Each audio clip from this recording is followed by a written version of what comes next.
this is an iHeart podcast. Guaranteed human. Hey, this is U.S. Olympic gold medalist Tara Davis-Woodhull. And I'm U.S. Paralympic gold medalist Hunter Woodhull. As athletes, our lives are about having a clear path. And a team that you can absolutely trust. So when it came to getting the best mortgage, we chose PennyMac. PennyMac is proud to be the official mortgage provider of Team USA and you. Learn more at pennymac.com. PennyMac Loan Services, LLC, Equal Housing Lender, NMLS ID 35953. Licensed by the Department of Financial Protection and Innovation under the California Residential Mortgage Lending Act. Conditions and restrictions may apply.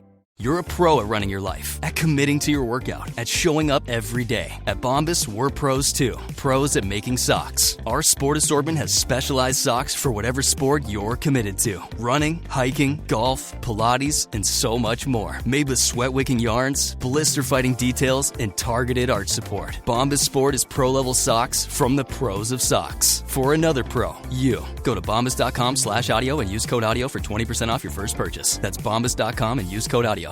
You're listening to a podcast, so you're doing something else too, like maybe scrolling home listings on Redfin, saving places you like without thinking you'll get them, because that's what house hunting has become. But Redfin isn't built for endless browsing. It's built to help you find and own a home. Redfin agents close twice as many deals as other agents, which means when you find a place you love, you've got a real shot at getting it. Redfin helps turn saved listings into real addresses. Get started at redfin.com. Own the dream. Cool Zone Media. Hey everyone, Robert Evans here. It's the end of the year. A couple of big heavy hitter holidays coming in a row, and we have them off both with the company and as a team. So since there's not a new Bastards episode this week, and also since Henry Kissinger just died, we figured this would be a nice time to rerun the original 6 Henry Kissinger episodes. These are great, I think, are a useful introduction if you, or perhaps your friends and family, don't know why a lot of people are happy that Henry's no longer in the world. I want to thank, again, the Dollop guys, Dave Anthony and Gareth Reynolds, for being wonderful guests for this. I checked in with them before we did this just to see if they had anything to plug. Dave Anthony has an album out that you can find. It's a Hothead by Dave Anthony. You can go to daveanthony.bandcamp.com. I probably don't need to spell Dave Anthony for you, right? That's a simple enough one. And then we've got Gareth Reynolds, who is going to be touring, quote, all over the place in February and March of 2024. They have too many links to promote as one, but if you go to GarethReynolds.com, that's GarethReynolds.com, you can find their schedule for live shows. Gareth is wonderful. Check those out too. Anyway, nothing else to say. Here are the episodes.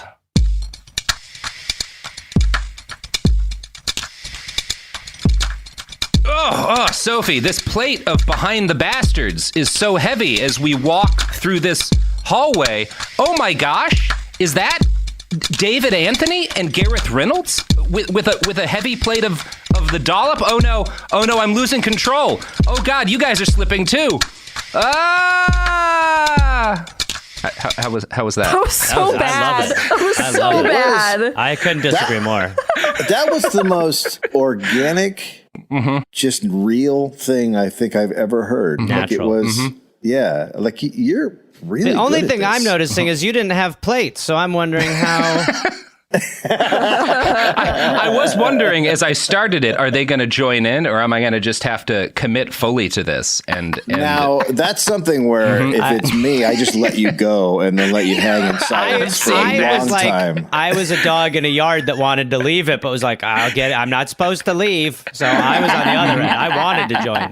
Oh gosh. Well, this is just a wonderful time. Obviously, again, you are Dave Anthony, Gareth Reynolds, hosts of The Dollop, the podcast that invented being funny about history on the internet. Thank you so much for sitting down with us today. Thank you. We've always, for a long time, I've wanted to do something with you. So, and we've talked about this, but this has been like bouncing back and forth for a while, and it was just one of those things where it's like, Well, when we finally do our 6-part series on Henry Kissinger, it's going to be the worst thing we've ever had to do. I have a therapy session set up right afterwards. Dave married a therapist in preparation. That's good. Really putting in the deep work to make this series a success. Yeah. So my working title for this, which they probably won't let us use, is Henry Kissinger, comma, a big sack of donkey balls. What's wrong with that? Before, can we do that, Sophie? I'm perfectly fine with that. What are you talking about?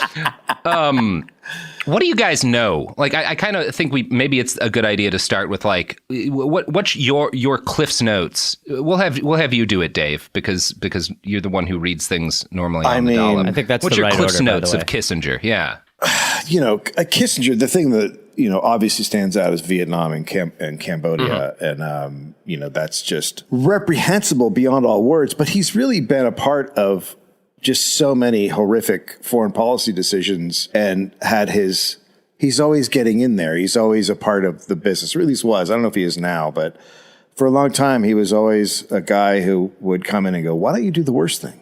Yeah, and that's the thing that's interesting and even a little bit difficult about talking about him, because he's not one of these guys. He's not like, you can't say with him like you can with, I don't know, Saddam Hussein, like, oh, he started this war on this date, or he ordered this man. I mean, you can actually, but he's not on paper supposed to be a warlord or an elected leader. The thing that he is good at doing is getting the ability to do stuff that warlords and dictators do by sitting in the back rooms with people who are the ones who on paper hold the power and convincing them to let him do stuff.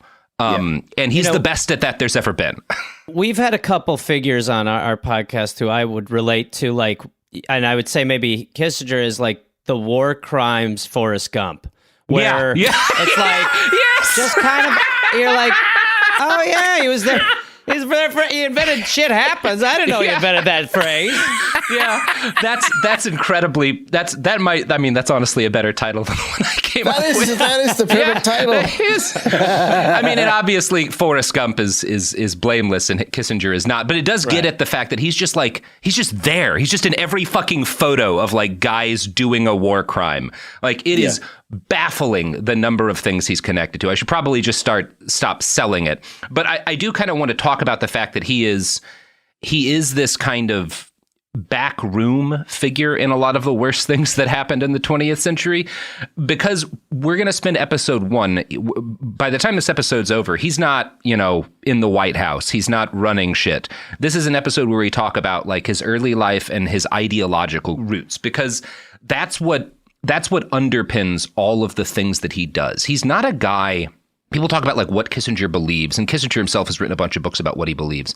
My opinion, as an amateur guy studying this dude, is that I don't think he believes things as much as beliefs and ideas are weapons that he uses in order to get people to let him do horrible things. Ugh. And he is the master of using beliefs and moving between different groups of people who on paper are ideologically opposed and getting them all to agree with whatever bullshit he wants to do, because he's really good at talking about ideas like a fucking philosopher. Like that's his superpower. They might just have trouble understanding him. I know I have.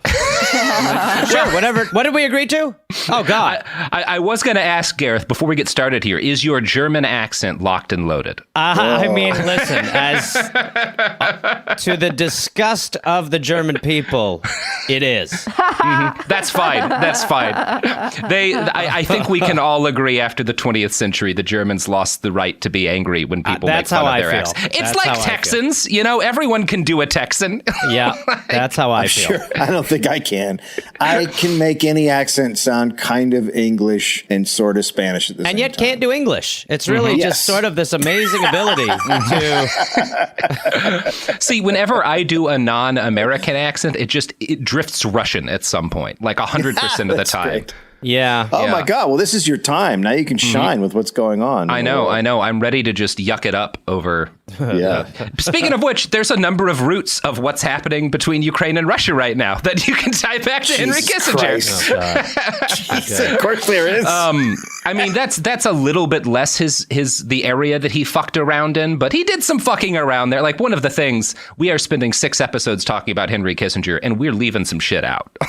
Wow. Yeah, you have to. I mean, he's been around so many years. I mean, just the fact that he was still palling around with Hillary Clinton in the election. And you're like, what is that guy doing there? Don't you know he's bad? And he's the thing that is so interesting about Kissinger is that he does have this he's equally good at talking to like people who would call themselves liberals and progressives as he is to like far right neocons. Like he's I mean, I think you could say that part of what that reveals is that the ruling class in this country are all in agreement about things more often than they disagree about things.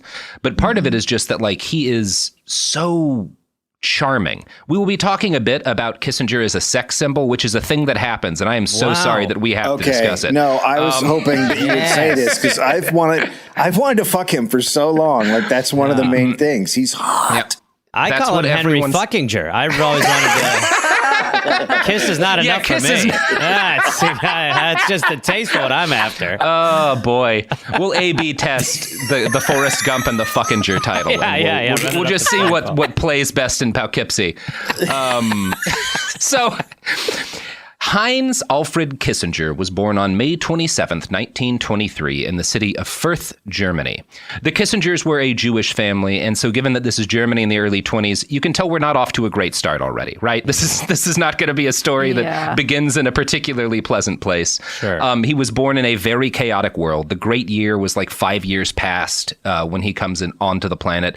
Everything is falling apart in Germany and a lot of other places. The year he's born, Primo de Rivera seized power as the dictator of Spain. Mustafa Kemal took power in Turkey. The Bulgarian prime minister was assassinated in a coup. Like, it was a troubling time to be a baby. But Heinz's mother and father had some reasons for optimism. While Fürth was not an attractive city, in fact, one contemporary described it as stifling in its narrow dreariness, our ungardened city of soot. It's a city. It's sooty. It's a working class factory town, but because of that, and this is the period in which the working class is a lot more left wing than folks tend to give it credit for being today. It's like a haven for Democrats, not like our Democrats, but people who support democracy as opposed to want to go back to having a Kaiser. So Fürth is... Who would want to go back to having a Kaiser? He was so awesome. It worked so good.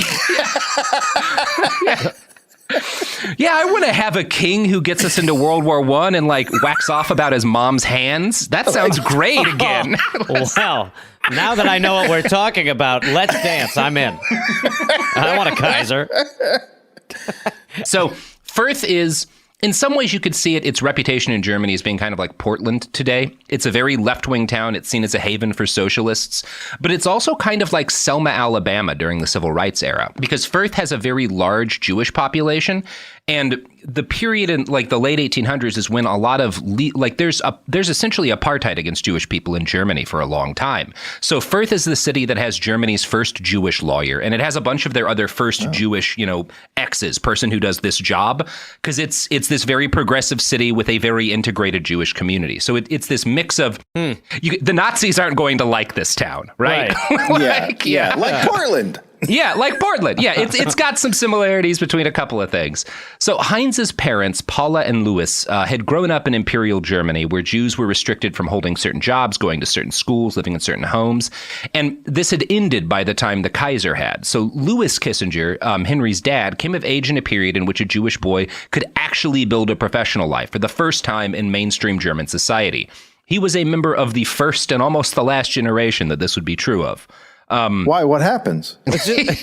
Oh, Dave, we may need to do a separate podcast series to cover that. I've never read any German history. Oh my God, it's so exciting. So he starts work, Louis, as a teacher in a secular private school when he's 18, and he holds the job for 14 years. And he was a very patriotic person.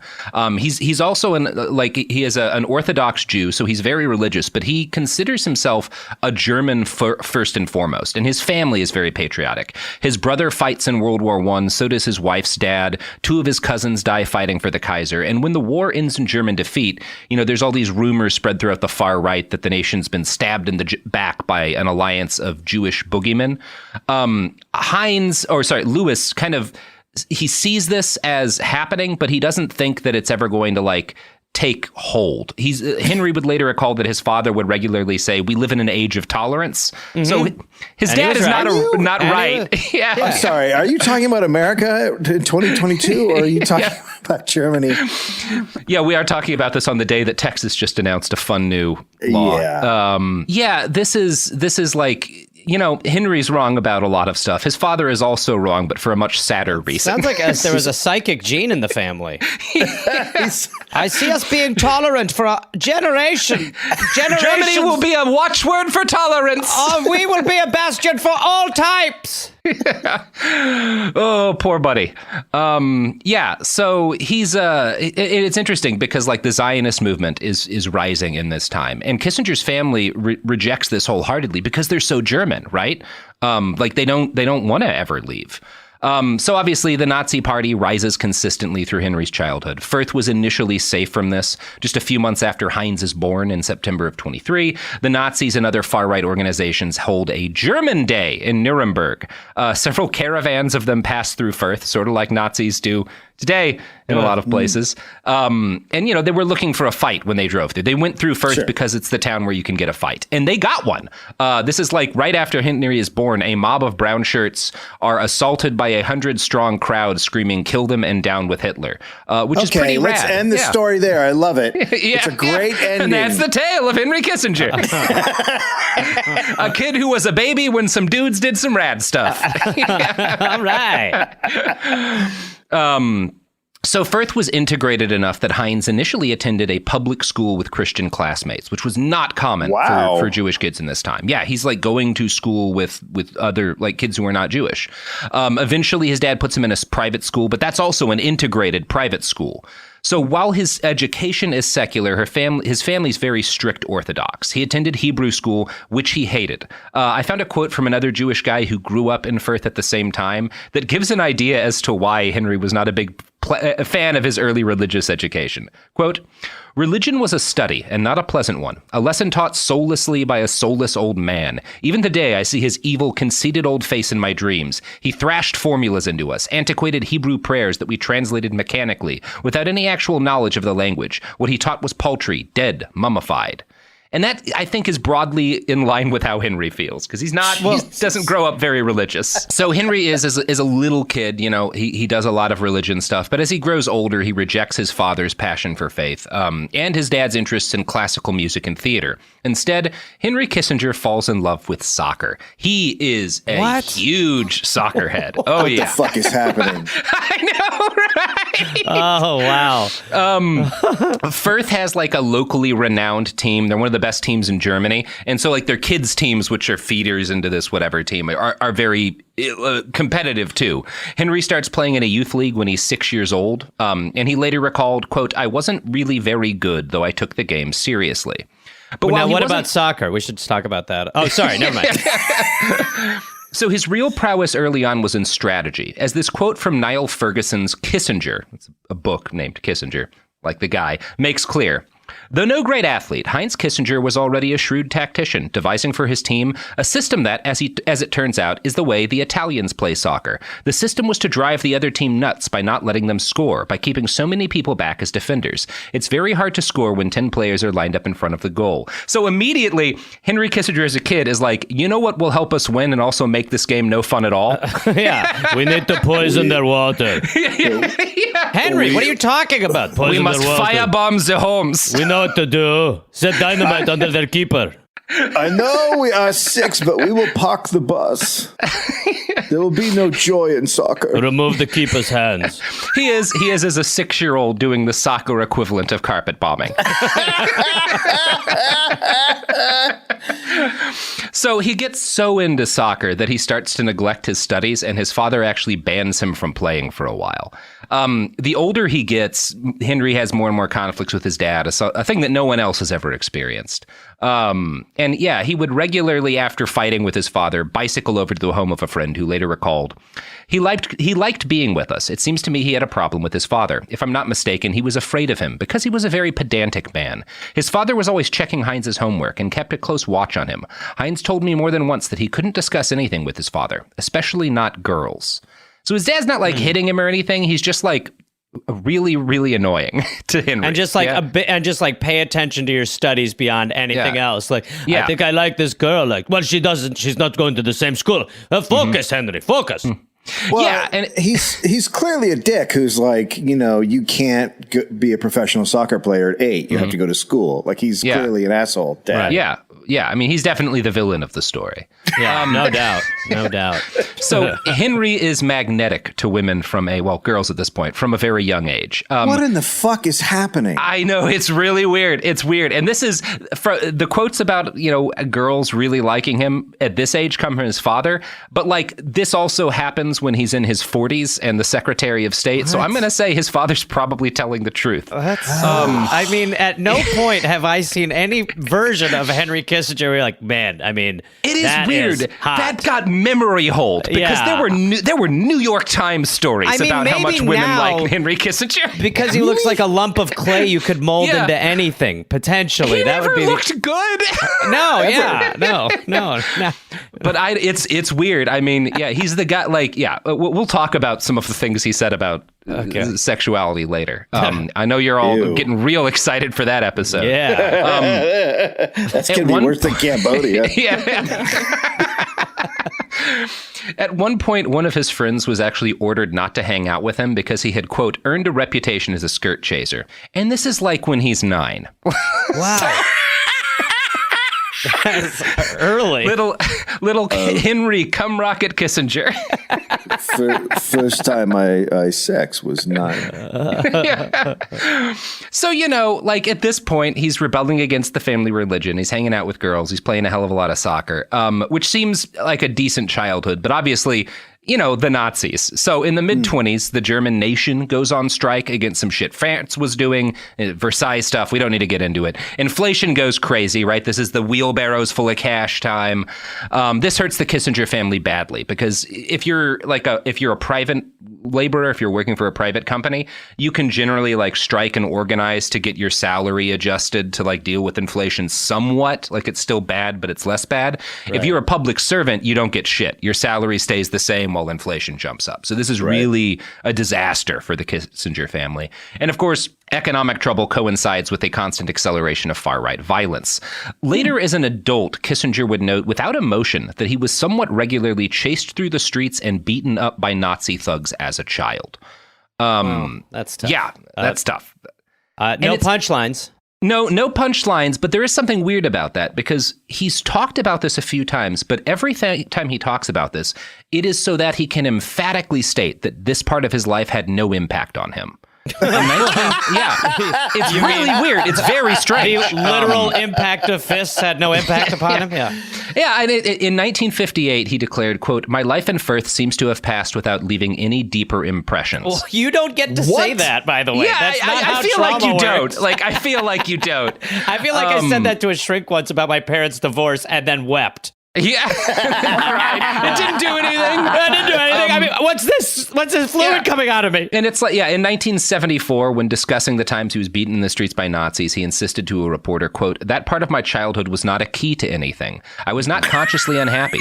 I was not acutely aware of what was going on. For children, these things are not that serious. It is fashionable now to explain everything psychoanalytically, but let me tell you, the political persecutions of my childhood are not what control my life," which is really interesting, right? What the fuck? I know, right? I'm sure the reporter's I'm ready to ask follow-ups whenever he stops talking. But he's just anyway, you're not supposed to remember before 10. Anyway. I mean, I went numb. That's how I can kill. I went numb at 9. I don't feel anything. It's I got assaulted by a Nazi when I was 33, and it left a mark.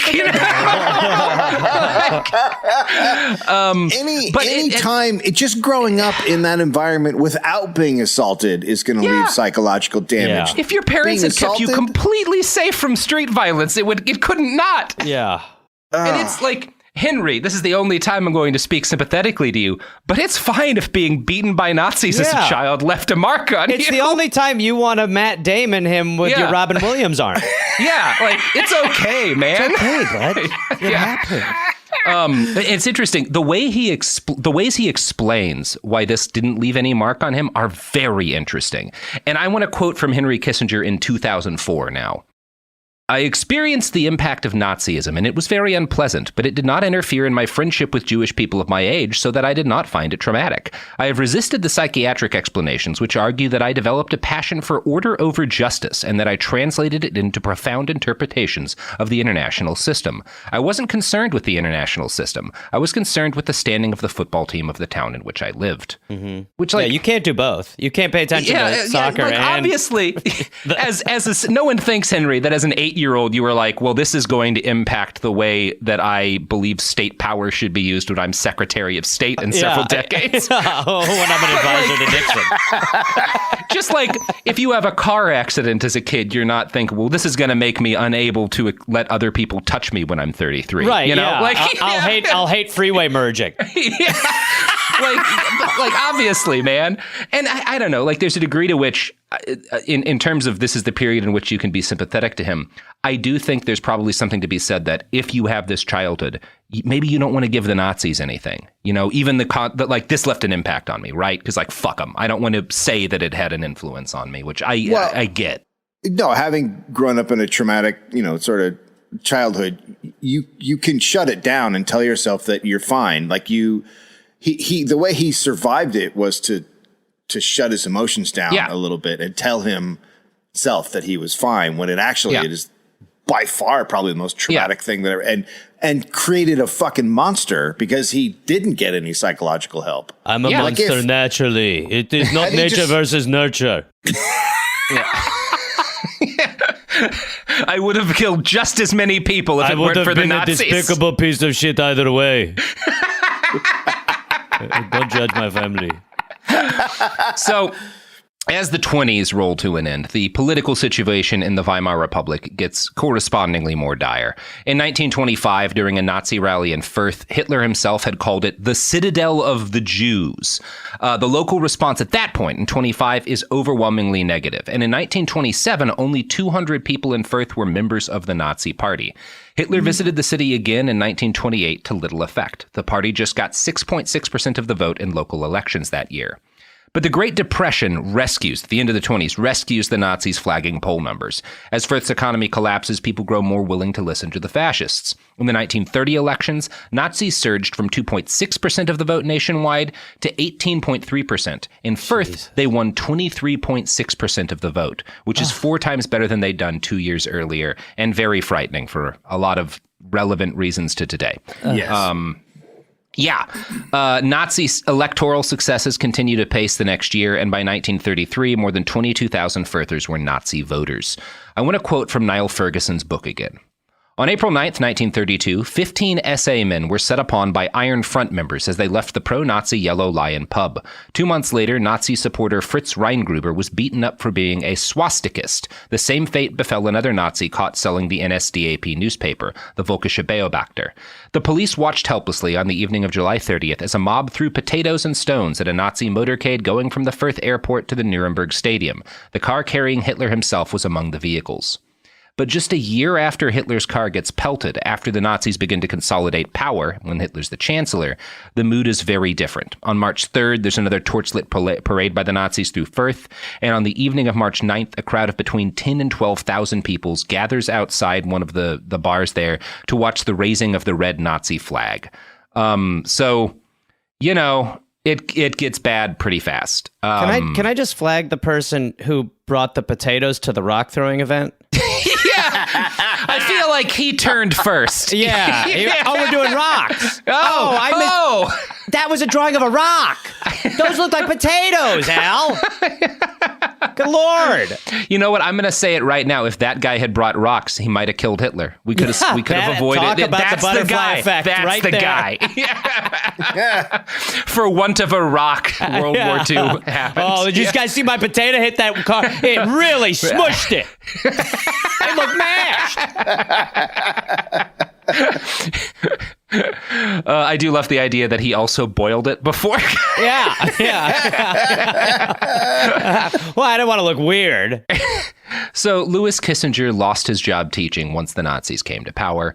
Henry, again, who'd never gotten along with his dad, watches his father collapse into what biographer Thomas Allen Schwartz describes as a, quote, state of immobility and psychological depression.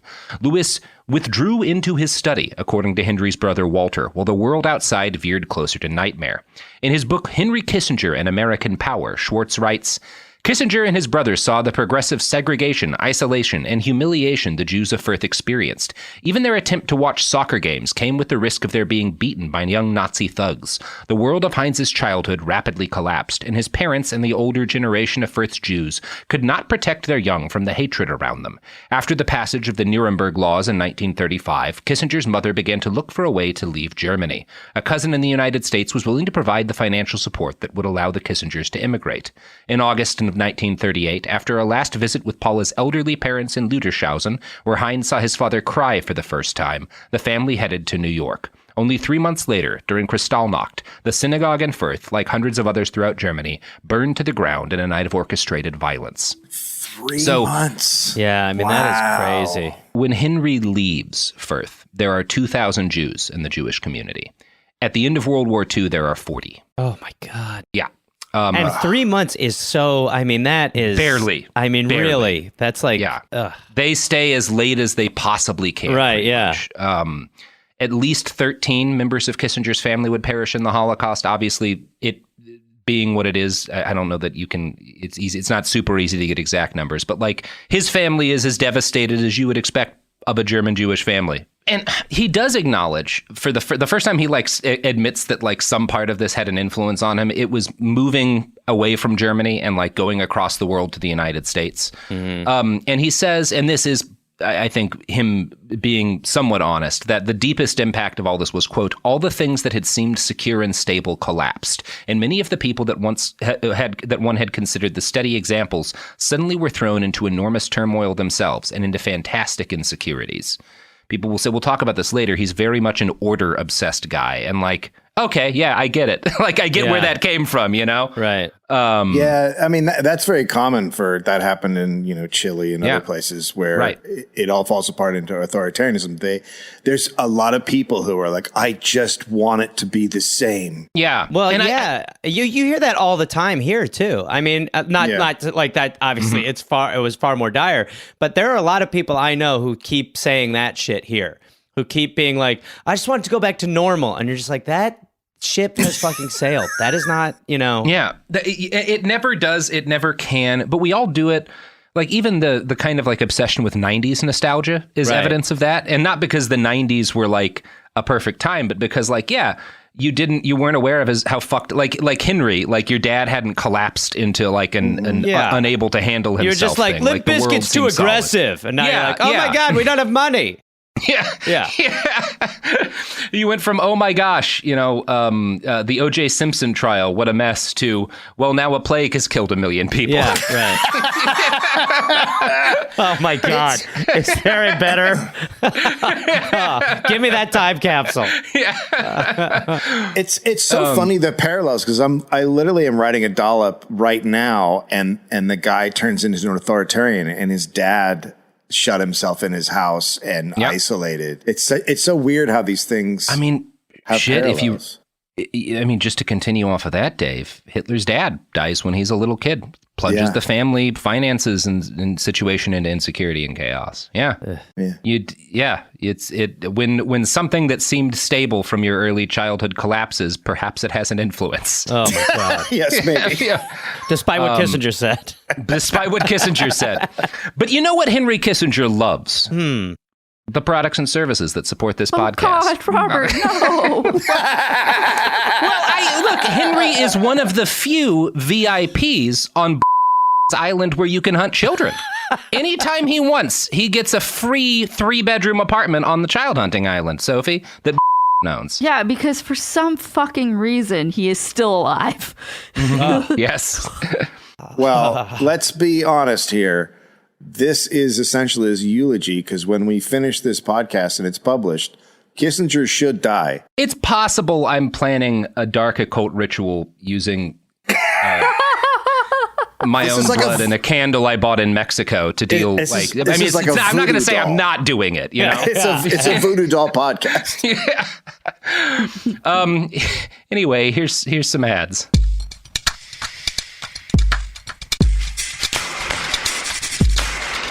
We're back. Have you guys gone to the island where you can hunt little kids for sport? Yes, it's amazing. Mm-hmm, it's also fresh. It's the brisket. Didn't expect it to be that fresh. Mm-hmm. So good. So Kissinger today has Sophie's just shaking her head. Kissinger today has idyllic recollections of his early years in the United States. He often talks about walking down the streets of his new neighborhood, seeing a group of boys walking towards him, and crossing the street because he's afraid he's going to get beaten. And then he would realize, oh, that doesn't happen here, which obviously it did in other parts of the U.S. beating those boys. Yeah, they're just wearing brown shirts because they like brown. Yeah. Yes, Henry. This is a country where some people who wear brown aren't Nazis. Some of them are. Some of them are, Henry. Yeah. Different did not mean easy, though. The Kissingers spent their first years in a crowded Bronx apartment living with family. Louis got sick and even more depressed. Paula had to take control of the family and handle shit. She became a caterer and started a business that became the family's lifeline. The neighborhood they lived in was dominated by Orthodox Jewish families with a familiar background. A lot of them were from other parts of Germany. And so the Kissingers benefited from the help of several community organizations in getting back on their feet. He benefits a lot from the fact that, there's not really a government support network, but the other Jewish refugees who have come over from Europe have built support networks to make it easier for new folks coming in. Henry's teen years were a mix of school and synagogue. He failed his first driving test, but excelled at soccer, and he grew to admire many aspects of his new home, including, quote, American technology, the American tempo of work, and American freedom, which I might say is in direct opposition to the American tempo of work, but whatever. Kissinger was frustrated by the casual approach to life that he saw in his new peers. He thought they were superficial. He wrote at the time that, quote, no youth my age has any kind of spiritual problem that he seriously concerns himself with. Which, yeah. Okay, Henry. All right, Hank. Fair. I like if you come over from Nazi Germany and you're like, people here seem carefree and shallow. And it's your like, school probably. was like, and your schooling was basically like some old dude being like, you didn't read these right. You're going to be like, geez, these guys are really not focused on what matters. Yeah. Look, I don't want to be too critical, but New York could use a little bit of Nazism. You know what I mean? It's a little loose. Good Lord. So because of all of this, this is why one of his biographers, Schwartz, describes young Henry as socially inept. He's not great at he's not great at dealing with his new peers. He did start dating again, though. First a girl who was a refugee from nearby Nuremberg, but most of his focus was on schoolwork and soccer. Kissinger graduated George Washington High School and started at the City College of New York.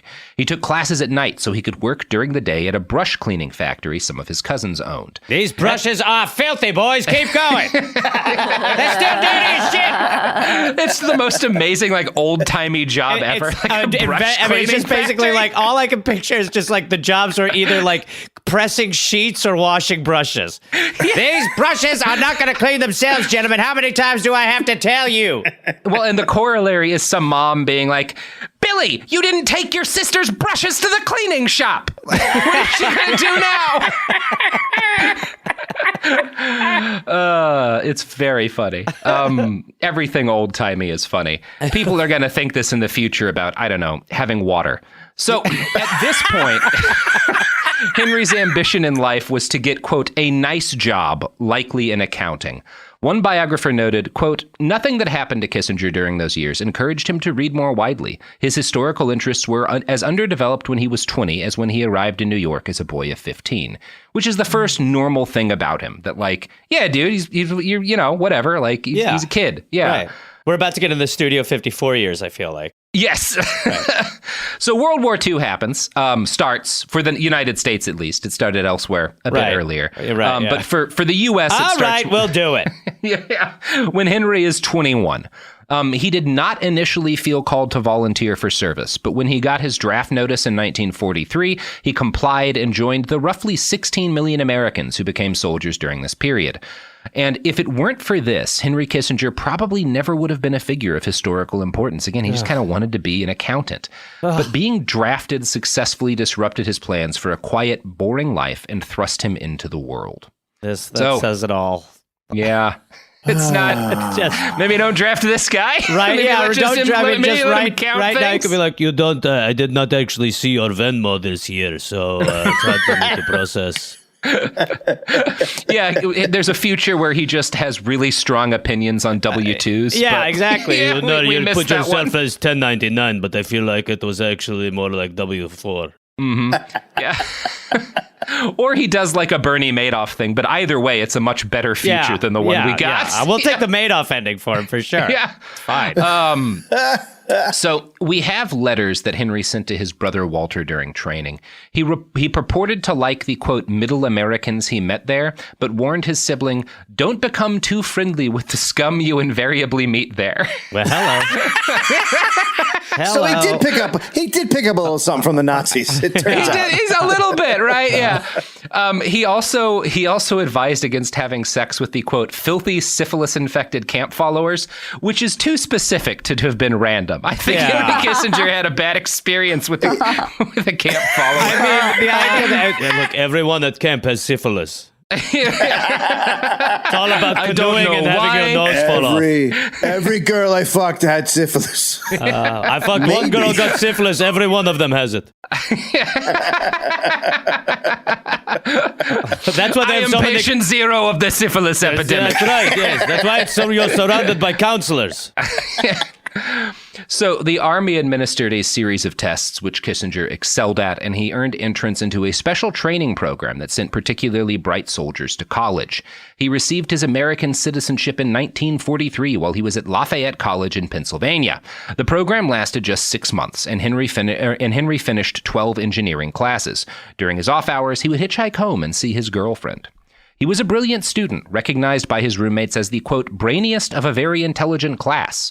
One classmate recalled, he didn't read books, he ate them, with his eyes, his fingers, and with his squirming in the chair or bed, and with his mumbling criticism. Jesus Christ, that's... Use more salt if I'm being picky, but other than that, it'll be good. He sounds like a book. It's a really weird way to describe it, dude. It's kind of what the way he looks now is like he eats books. Yeah. And, Everyone had like a visual reaction to that line, like, ooh, cringe. I now kind of want the story of that classmate. Like, what caused you to describe a dude reading books that way? Well, in my college, I ate analogies. I just would just devour them. Mm-hmm. I'd eat them like a synonym, you know?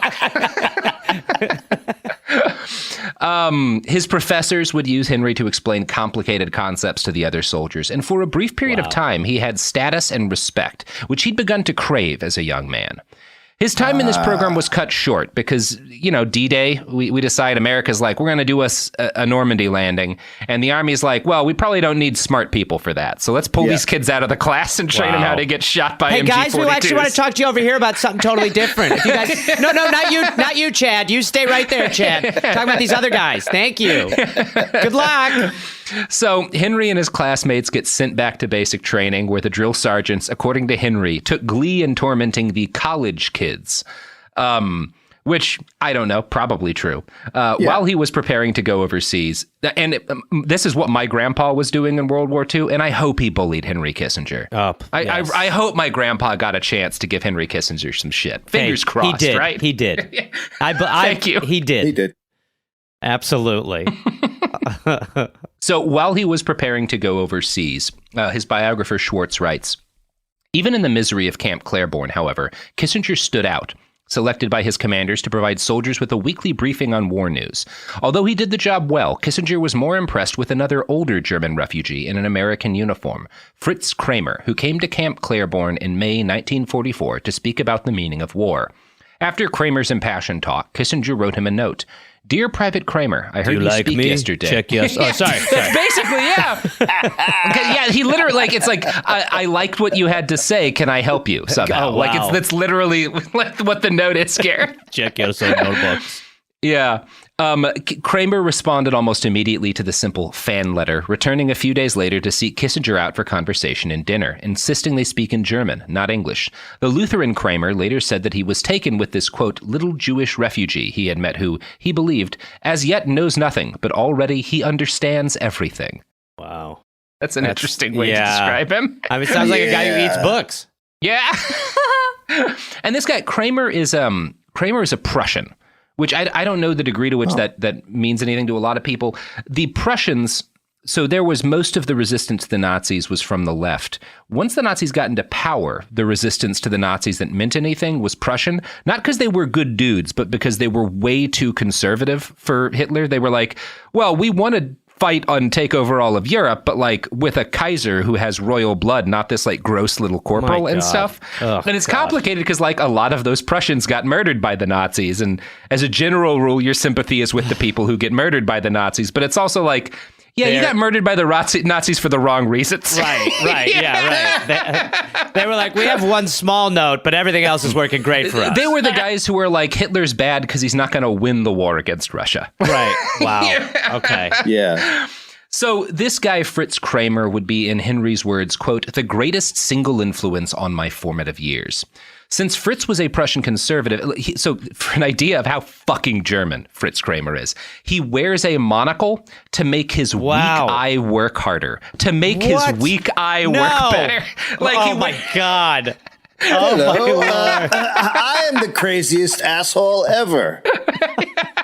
Wow. What the fuck? And, Fritz hated the Nazis, which good. He also hated the communists, which you have to think there was some sus stuff there. Yeah. Communists, there's a mixed bag like everybody, but I don't think he's very nuanced about it. Schwartz also credits Fritz with expressing, quote, a respect for international law and emphasis on the moral basis of civilization. And what Fritz Kramer means by the moral basis of civilization is not the same as what I think maybe you or I might mean. Yeah. Okay. Yeah. Now I think the most important influence Kramer had was Kramer is very conservative, and Henry is kind of a natural conservative, and Kramer really reinforces this feeling in Henry, which is expressed by a growing sort of revulsion in Kissinger towards any ideas outside of the political median, right? Which you get why he has a tendency towards this. If your childhood is this like battle of extremes in your hometown, I get why you would kind of veer towards the middle. And this guy Kramer really turns that up to 11 in him. One write-up in the New Yorker notes, quote, he warned Kissinger not to emulate cleverling intellectuals and their bloodless cost-benefit analyses. Believing Kissinger to be musically attuned to history, he told him, only if you do not calculate will you really have the freedom which distinguishes you from the little people. Oh. So that's bad. So that's going to go really bad. I mean, you really are this is his Morpheus. We're just starting to be like, okay, this is. Yeah. And by the way, have you thought about maybe just losing the glasses and just going with the wand? That is so much like punish your weak eye. You must punish the weak even when it comes to your eyes. Yeah. He has found a kid who like has a problematic history of starting fires and is now teaching him how to build a fertilizer bomb. He's a bad influence. Yeah. Matches are so, but have you ever seen a Zippo? Yeah. These are great. So Kissinger finishes training and is deployed with the 84th Infantry Division as it moves towards Nazi Europe. His division sees a decent amount of combat. He does not. He's a back ranker. He handles administrative and management tasks. And he finds the power and authority he gets through his time in the service intoxicating. Though he doesn't fight directly. He does earn a Bronze Star for valor because he helps catch and take out a Gestapo sleeper cell, primarily due to the fact that like he's just, a very observant dude. In 1945, he participates in the liberation of a concentration camp, Ahlem, A-H-L-E-M. I'm not 100% sure on how to pronounce it. One prisoner at the camp remembered him as the young American who announced, "You are free." For Kissinger, the overwhelming memory of this experience was seeing inmates he described as being barely recognizable as humans and feeling the instinct to feed them before learning that some were so starved that solid food would kill them.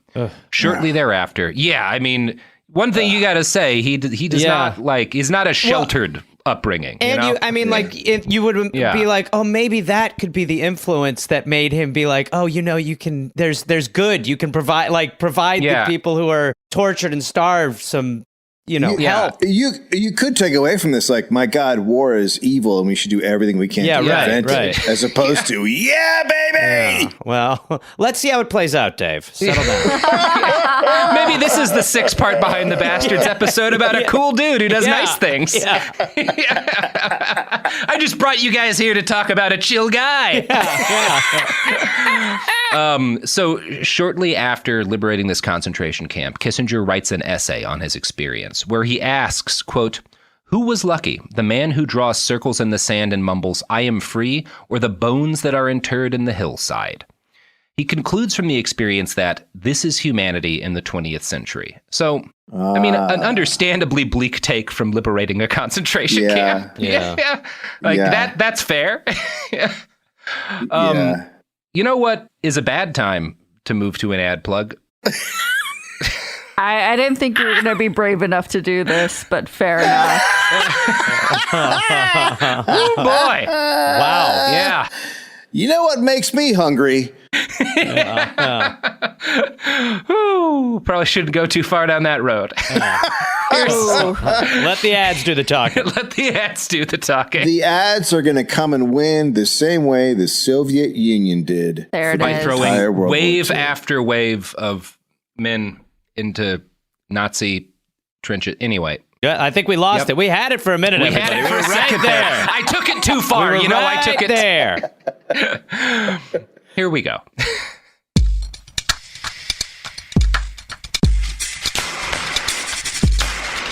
Oh, we're back.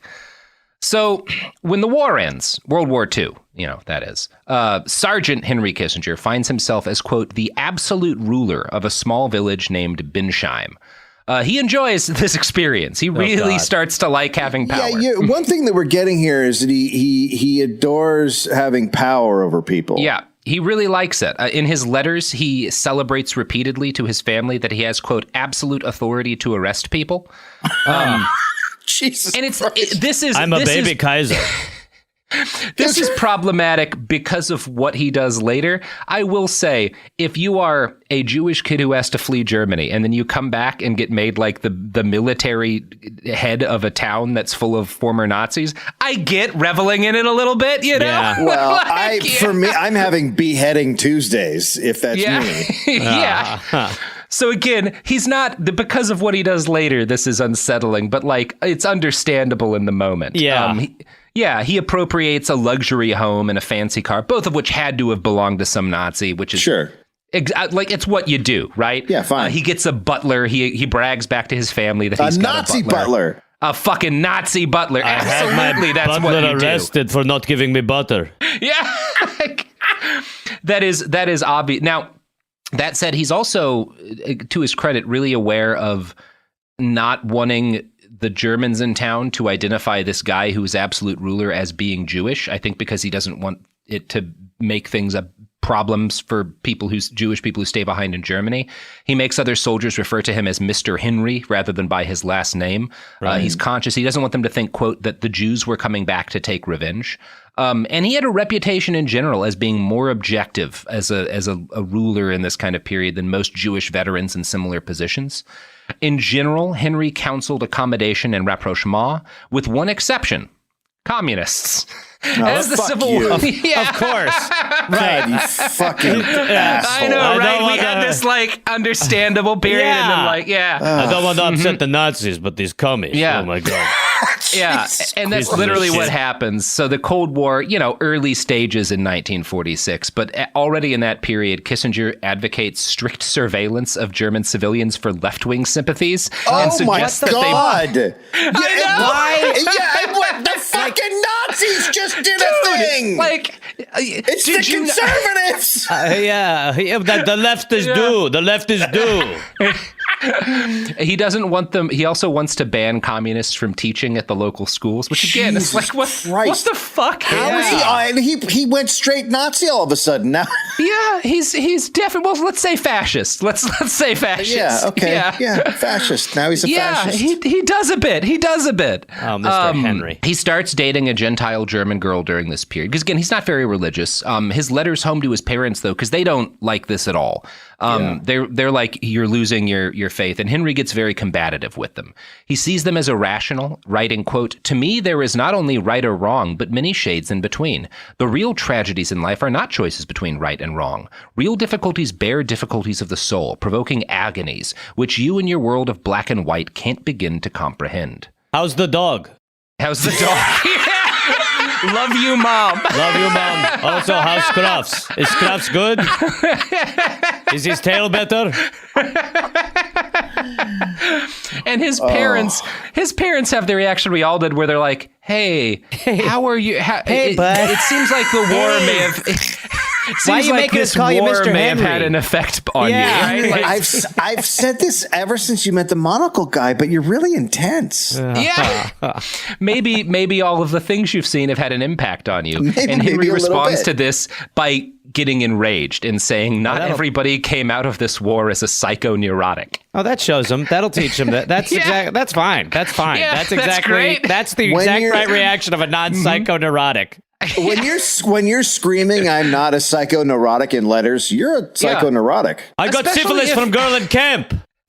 If all they're saying is like, "Hey, Henry, do you think maybe seeing a concentration camp has left some mental scars that you need to like heal from?" Hey, maybe I should drown Dad in the toilet. Okay, all right, buddy. All right, pal. We're just writing letters here, buddy. We're just writing some letters. That's all we're doing. It's one of those things. This is a period of time, obviously, like one of the things that causes what happens later in American history is that 16 million Americans go to war and a bunch of them get traumatized and they come back to a world where like their dad was always like, "If you talk about your feelings, I'm going to hit you." Yeah. Henry's family doesn't seem to be like that. His parents are like, "Hey, do you want to talk about your feelings?" And he's like, "I'm not crazy." Yeah. Obviously, the fact that this is a time in which like men don't fucking do therapy does have an impact on it. But I think his family's probably more understanding than most. Well, he also has even now he has no acknowledgement of like his trauma. So he probably, even in the actual moment, you're probably even more defensive, you know? Yeah. In 1947, Kissinger finally decides to leave Germany for the second time. On Fritz Kramer's advice, he applies late to Harvard, and he was accepted, winning one of the 2 national scholarships the school gave New Yorkers each year. Wow. Now, Chapo Trap House did a tournament of evil people from Harvard. It's awesome. And Kissinger won. So that's that makes sense. Oh, boy. The Ivy League. Real good at producing bad people.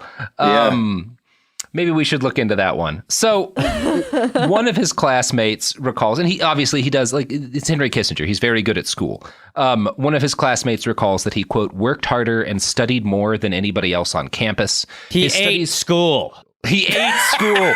Couldn't stop him from shoving pencils in his mouth. He ate the campus like Godzilla would have. He nearly died. He almost died from lead. His studies so absorbed him that he ignored the people around him. He made, quote, no lasting friendships with other students. He seemed scarcely aware of the extraordinary range of people gathered around him. Ugh. So Kissinger's ideology evolved along the lines Kramer had started him off on. He agreed with Goethe, I believe is the name of the German philosopher, that if he, quote, had to choose between justice and disorder on the one hand and injustice and order on the other, I would always choose the latter. So, well, there we go. He's made his choice. That's very telling. Like we know. We get, I know, Henry. It's just nice to know we're like around the time. Like, okay, so he was pretty defined. Okay. Yeah. So, Henry, you know some other people who thought that order was more important than justice? Yeah. They had an impact on your childhood? Yeah, no shit. Yeah, right. But, it's just such it's how trauma works, too. It's a strange thing that it's so conscious. Like, he's so completely aware of it. Yeah. Like he's like a psychopath. He might be. I mean, I think if you're, I try not to do too much like the psychoanalyzing people, but like, Fucking maybe, right? Well, psychopaths are very good at the stuff you talked about, winning people over in the room. Ladies' man, like they learn how to be a human, and then they sort of. And a lot of them got syphilis at camp. And a lot of them get syphilis at camp, like Henry Kissinger. Yeah. Well, Sophie, let's greenlight some some T-shirts that are just Henry Kissinger with his face riding off from syphilis. People are going to want to wear those. Just Kissinger's. He's making the kissy lips, and his lips are falling off. Yes, would you like a Kissinger? Let me French Kissinger you. So he meets his second mentor at Harvard. Henry Kissinger has a lot of mentors, and this is maybe a lesson to never mentor anybody. You never know. They might become Henry Kissinger. Yeah. Don't teach people things. Yeah. Sabotage them at every step, right? Next time you drive past a kindergarten, throw them a textbook that's all lies. Just slow them down. Yeah. So his second mentor is this guy, William Yandell Elliott. And Elliott is a professor at Harvard. He's also very politically connected. He had advised several U.S. presidents on international matters. And Kissinger was drawn to this guy because not only is he a respected educator, but he's really well connected to people with power. And Elliott, one of the things that he is famous for being a big advocate of is what's called realpolitik. As embodied by, and particularly the guys that Kissinger grows up admiring and that Elliott, helps teach him to admire are men like Clausewitz and Bismarck. These guys who are Bismarck is the dude who makes Germany, right? We get a Germany because Bismarck orchestrates over a period of I think it's decades. Gradually, he welds all these different German principalities and kingships together and then helps to orchestrate this war, out of which emerges Germany. That's the kind of dude that Otto von Bismarck is. Mm-hmm. And he is kind of the master of the kind of politics that Kissinger comes to respect. And Kissinger calls Clausewitz and Bismarck philosophers of history. That's how he sees these guys. Which is not really what I would call Otto von Bismarck. He's very good at what he does, obviously, but not. I wouldn't call him a philosopher. No. I want to quote now from the book Kissinger's Shadow by Greg Grandin. From these thinkers, Kissinger cobbled together his own view of how history operated. It was not a story of liberal progress or of class consciousness or of cycles of history or of cycles of birth, maturity, and decline.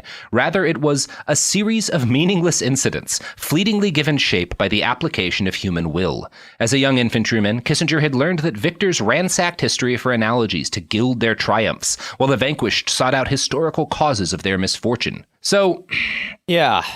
Good stuff. It's maybe not. Yeah. You can think about that however you want. So. A lot of folks who analyze the Kissinger in this period seize on one sentence in Kissinger's undergraduate thesis, and his thesis is titled "The Meaning of History." They think kind of explains a lot of what comes to be going down. What a bold paper! It is, right? I mean, honestly, he's not a dude who makes little leaps. Right? Yeah. Right. Yeah. Why do we love? Mm-hmm. This is the line. The realm of freedom and necessity cannot be reconciled except by an inward experience, which is, read it again. The realm of freedom and necessity cannot be reconciled except by an inward experience. Wow. And this is a heavily influenced by French existentialism. His thesis cites Jean-Paul Sartre a lot, and both Sartre and Kissinger think that morality is not an inward thing. It's determined by actions, which is not an unreasonable thing to believe, right? That what matters is what you do, There's that line from the Bible, you're not damned by what goes into your head, but what, comes out, right? That's not an unreasonable thing to believe. Sartre, he believes that action creates the possibility of individual and collective responsibility, right? That morality is determined by action, but that our actions create this possibility of individual and collective moral responsibility for things. Kissinger does not come to that conclusion. Kissinger believes that morality is determined by action, but he also thinks that moral indeterminacy is a condition of human freedom. It's this idea that you can't be bound by morality and be free. If you want to freely act, you have to be able to act above morality, right? My Lord. Well, that's just giving yourself an excuse to do heinous acts.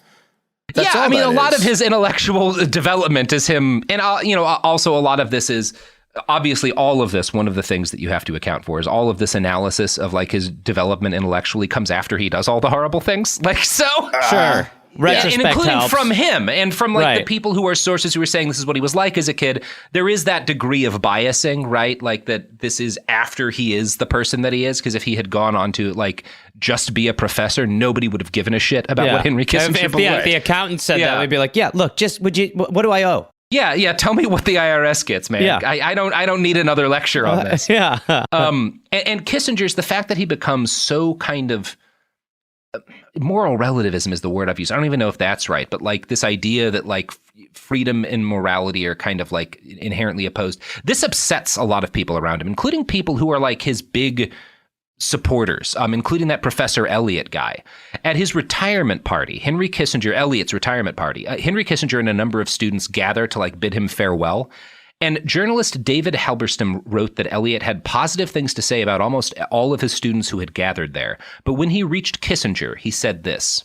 "Henry," he began, "you're brilliant, but you're arrogant. In fact, you're the most arrogant man I've ever met." Kissinger became ashen-faced. "Mark my words," Elliot continued. "Your arrogance is going to get you in real trouble one day." That is amazing on so many levels. Like at your retirement party to be like, "Hey, and you, listen, shitbag, chill out." And then for that also to be totally incorrect. Like, I saw this like clip of some guy in like Atlantic City talking to Trump when Trump is going like, "Well, what makes a Native American?" And the guy just goes, "Sir, I'm glad you're never going to get into any real power." And you're like, "No!" Oh, dude. Well, and one of the things like the Professor Elliot is like one of the guys who helps get him his first big gigs and shit. Like he's a major bass. And I think this is kind of him belatedly being like, "Whoops. Oh no. Oopsie poopsie. Oopsie poopsie. I'm going to go patronize a Cambodian restaurant just to make myself feel a little better." Tipped real well Everett when he went to like eat Vietnamese. I don't even need food. Just give me the tip slip. I don't even need the food. Just give me the tip slip. I owe you guys. I'm not going to tell you why. There you go. Don't worry about it. Take everything. Mm-hmm. Here's my pen. I gotta go. Do you know if there's a Bangladeshi restaurant nearby? I'm actually hitting a lot of spots tonight and not eating. I'll be honest. I got a long list. I'm going to a lot of places. No, not German. No, not German. No, not German. You know what? They're actually fine. They're I don't fine. think I need. Yeah. No. So his thesis. That thing that he says to Kissinger, it should be what happens, but our society rewards psychopaths above anybody else. And so to be what fair, he most societies. Yeah. So what he thinks should be is the opposite. What he's talking about is a just world, which isn't what this is. And it's one of those things. This is something like that get kind of more into anthropological thinking, but like one of the reasons people will say is like why we have psychopaths is that if you're in a band of 70 people who are like hunter-gatherers starving through the winter, it's helpful to have a guy like Henry Kissinger who can say like, well, these 6 people are too old and sick and we have to let them die. Otherwise we'll all starve, right? That's a situation in which it's good to have a psychopath because you need someone who just doesn't give a shit about certain things. When you have a society of billions that's global, it becomes a problem because that kind of thinking is not so useful and tends to just get millions and millions of people killed. Yeah. It's not great. Anyway, Henry's thesis is published in 1950 at roughly the same time Harry Truman decides to send troops to Korea and to aid French forces in Vietnam. Professor Elliot told Kissinger that the Korean War was an example of the East, quote, testing the civilization of the West. Yeah, people doing their own thing in their own country is a test to us. Jesus fucking like the Koreans and the Vietnamese having completely their own shit going on as a test of us in the United States. How dare you? You know, Ho Chi Minh not wanting to be ruled over by the French is really a test of American power. It's very insulting, huh? I mean, and obviously they see that like the Soviet Union is orchestrating all of this, and the Soviet Union is involved too. But like, it's not. They're looking us in the eyes. They've got their own shit going on, dude. They think they are on the same level. How dare they do this? So as the U.S. increased its commitments to a growing series of wars in Southeast Asia, Kissinger grew more dedicated to the work of a guy named Oswald Spengler. Spengler's book, The Decline of the West, is not something I am well equipped to describe or explain in detail, but Greg Grandin is, so I'm going to quote from him again. Spengler waged a relentless assault on the very idea of reality. He insisted that there existed a higher plane of experience that was inaccessible to rational thought, a plane where instinct and creativity reigned. We have, Spengler thought, hardly yet an inkling of how much in our reputedly objective values and experiences is only disguise, only image and expression. To get behind image and expression, to penetrate perceived material power and interests, and grasp what Spengler called destiny, one needed not information, but intuition, not facts, but hunches, not reason, but a soul sense, a world feeling. Often enough, a statesman does not know what he is doing, Spengler wrote, but that does not prevent him from following with confidence just the one path that leads to success. Oh my God! And now does George W. Bush crawl out of a pile of goo now? Like, I hate us for our freedom. George Bush pops out of Henry Kissinger's back as a polyp. Yeah, when he right. reads It's like when Dr. Pimple Popper It's a two-headed Rumsfeld Bush thing. We know where they are. They're in the east, west, north, and south. Kissinger finds this logic intoxicating, but he did disagree with Spengler about Spengler's primary contention, which is that civilizational decay was inevitable. Spengler argued that civilizations had springs, summers, autumns, and winters, right? That they proceed through kind of inevitable stages, and there's not really any way to stop this procession, right? Which is, I think, a pretty reasonable, any civilization is going to have a life cycle, right? Yep. That's a thing, historically, you can argue pretty well. Kissinger doesn't believe this. Everything dies. Yeah. Of course, that's actually not what Kissinger believes. Yeah, and of course the man who is living way beyond his shelf life is told you so. Yeah. Doesn't die. So here's Grandin again talking about Kissinger, how Kissinger grapples with this aspect of Spengler. Having lost a sense of purpose, civilizations lurch outward to find meaning. They get caught up in a series of disastrous wars, propelled forward to doom by history's cosmic beat, power for power's sake, blood for blood. Imperialism is the inevitable product of this final stage, Kissinger wrote, summing up the decline of the West's argument, an outward thrust to hide the inner void. Kissinger accepted Spengler's critique of past civilizations, but rejected his determinism. Decay was not inevitable. Spengler, Kissinger said, merely described a fact of decline, and not its necessity. There is a margin, he would write in his memoirs, between necessity and accident, in which the statesman, by perseverance and intuition, must choose and thereby shape the destiny of his people. Ugh. So Spengler's it seems like when civilizations lose their purpose and start to age, they lurch outward and engage in wars of imperial conquest in a search for meaning, and that leads to disaster which destroys them. And Kissinger's but what if you did the wars right? Yeah. But what if you were good at it? Yeah. But what if I was involved in every one? What if I was Mickey in the corner of Rocky? Yeah, it is an amazing, this guy being here is what happens to empires every single time there's an empire.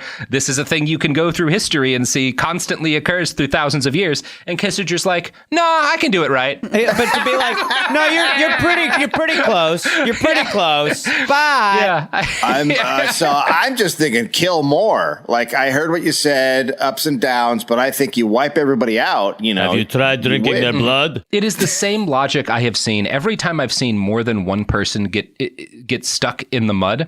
It's always either one person gets stuck in the mud or 50 do, because one person gets stuck in the mud and the other 49 go, well, I saw what happened to that guy, but I think I can figure it out. I can get around. Yeah.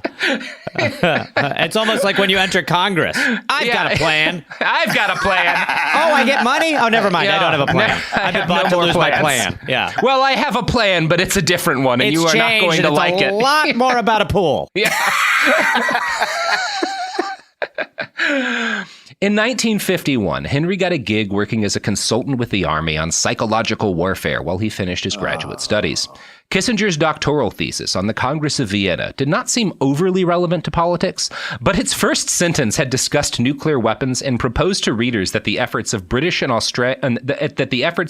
Austrians made to contain Napoleon might be useful in handling the Soviet Union.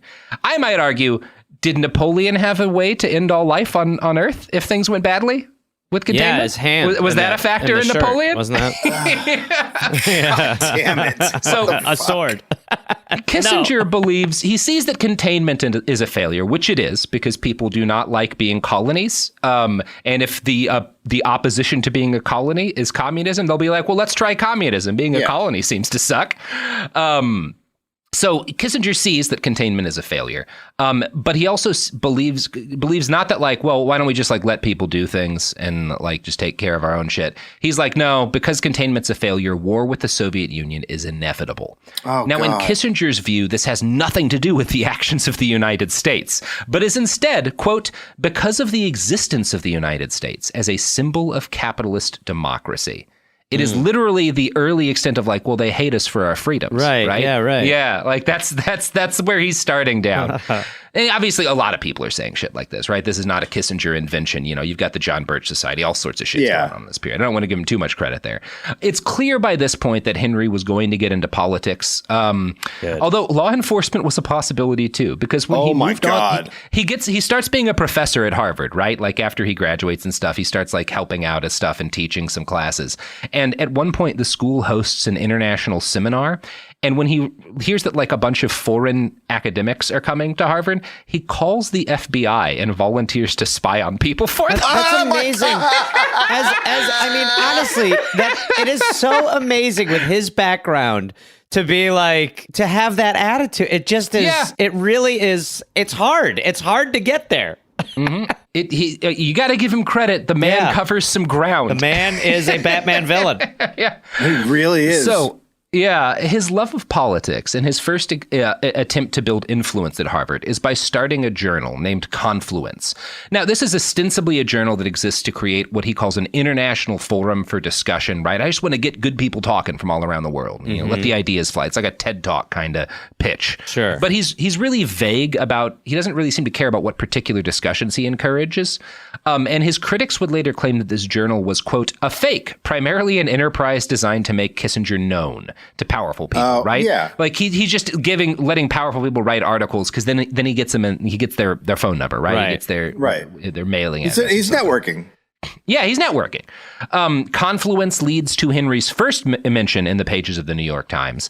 And despite what his critics claim, which is probably broadly accurate, the journal did also publish some really significant figures, including Reinhold Niebuhr and Hannah Arendt. But while he claimed commitment to free discourse, Kissinger had a real tendency to publish right-wing shitheads, including Enoch Powell, a conservative British politician famous for comparing immigration to, quote, rivers of blood.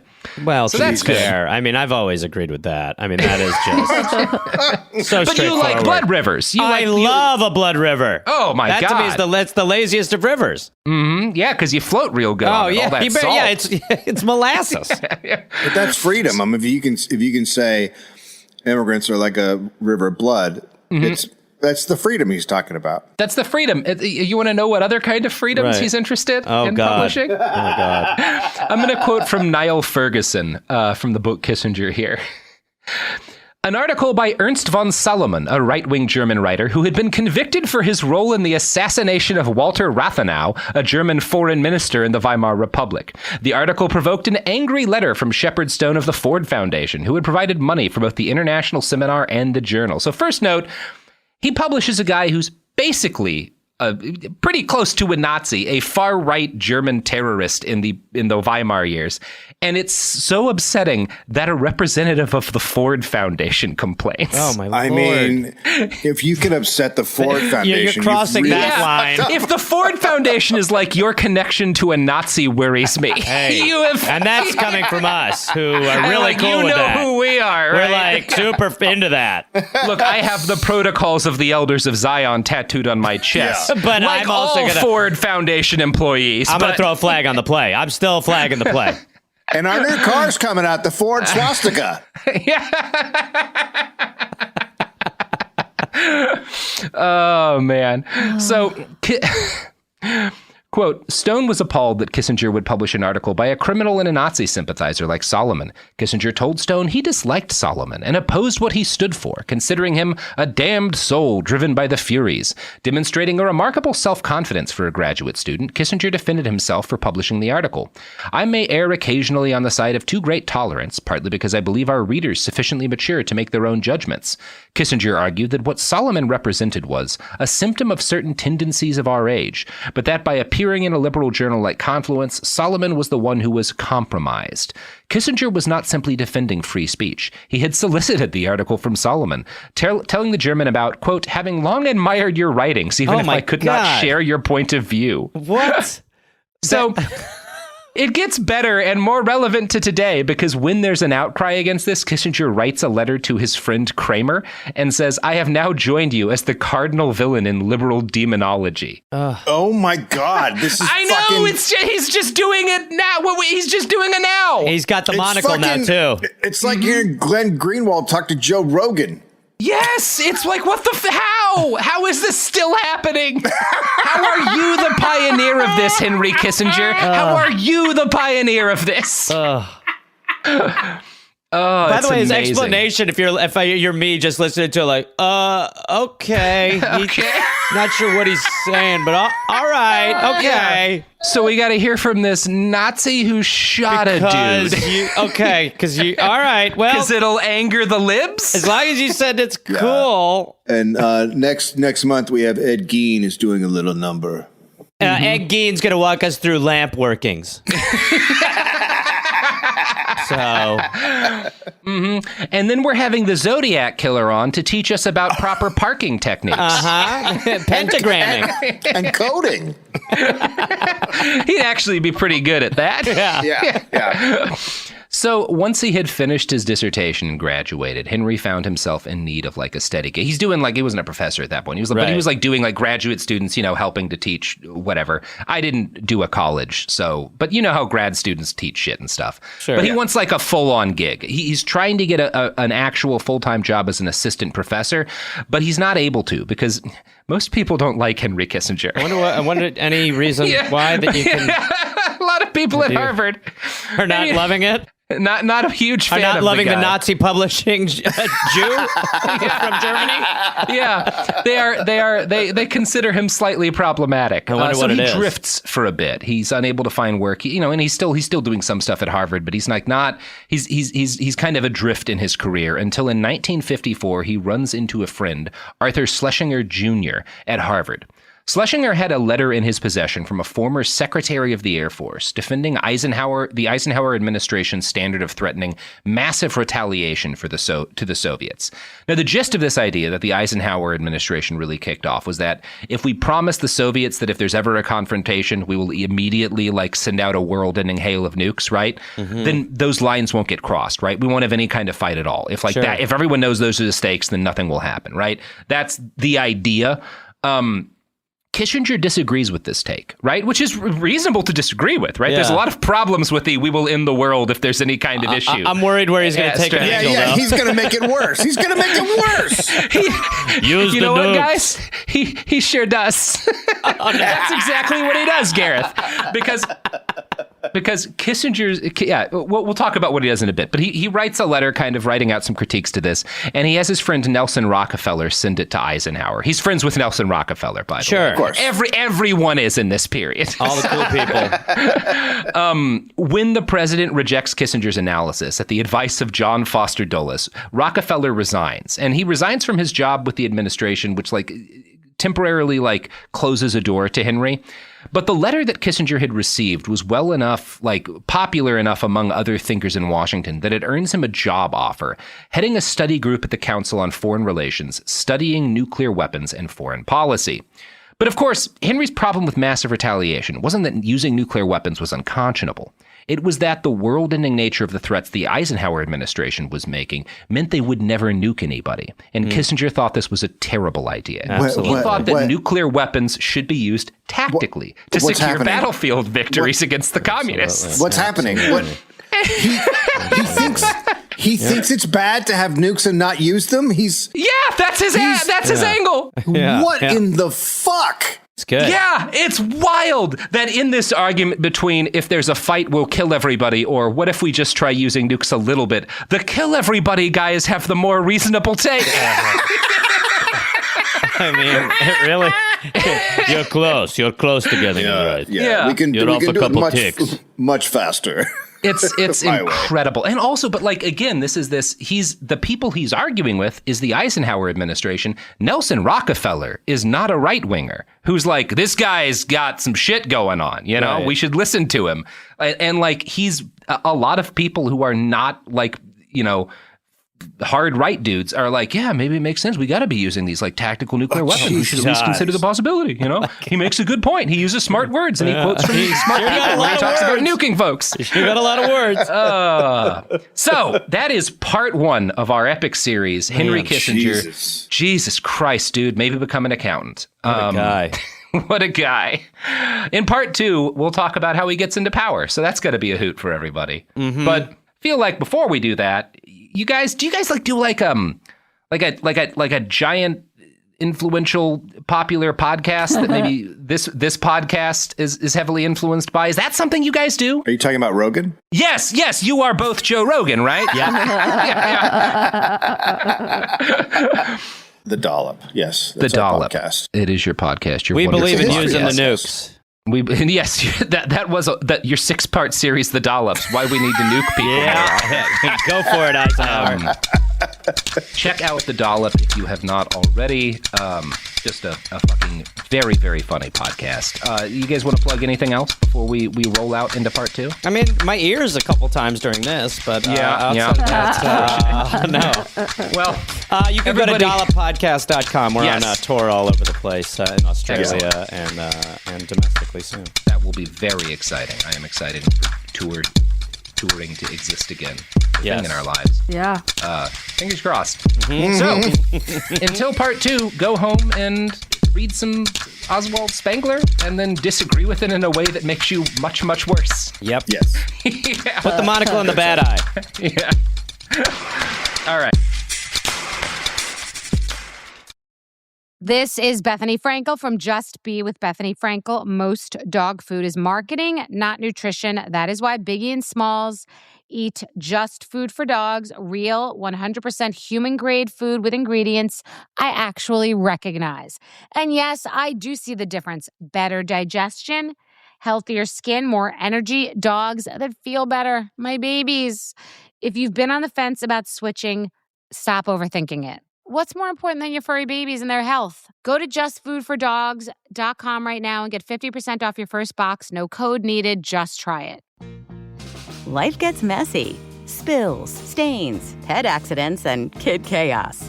But with Anabay, cleaning up is easy. Our sofas are fully machine washable, inside and out, so you never have to stress about messes again. Made with liquid and stain-resistant fabrics, that means fewer stains and more peace of mind. Designed for real life, our sofas feature changeable fabric covers, allowing you to refresh your style anytime. Need flexibility? Our modular design lets you rearrange your sofa effortlessly. Perfect for cozy apartments or spacious homes. Plus, they're earth-friendly and built to last. That's why over 200,000 happy customers have made the switch.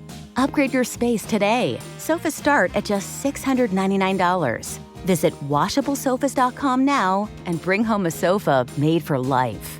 That's washablesofas.com. Offers are subject to change and certain restrictions may apply.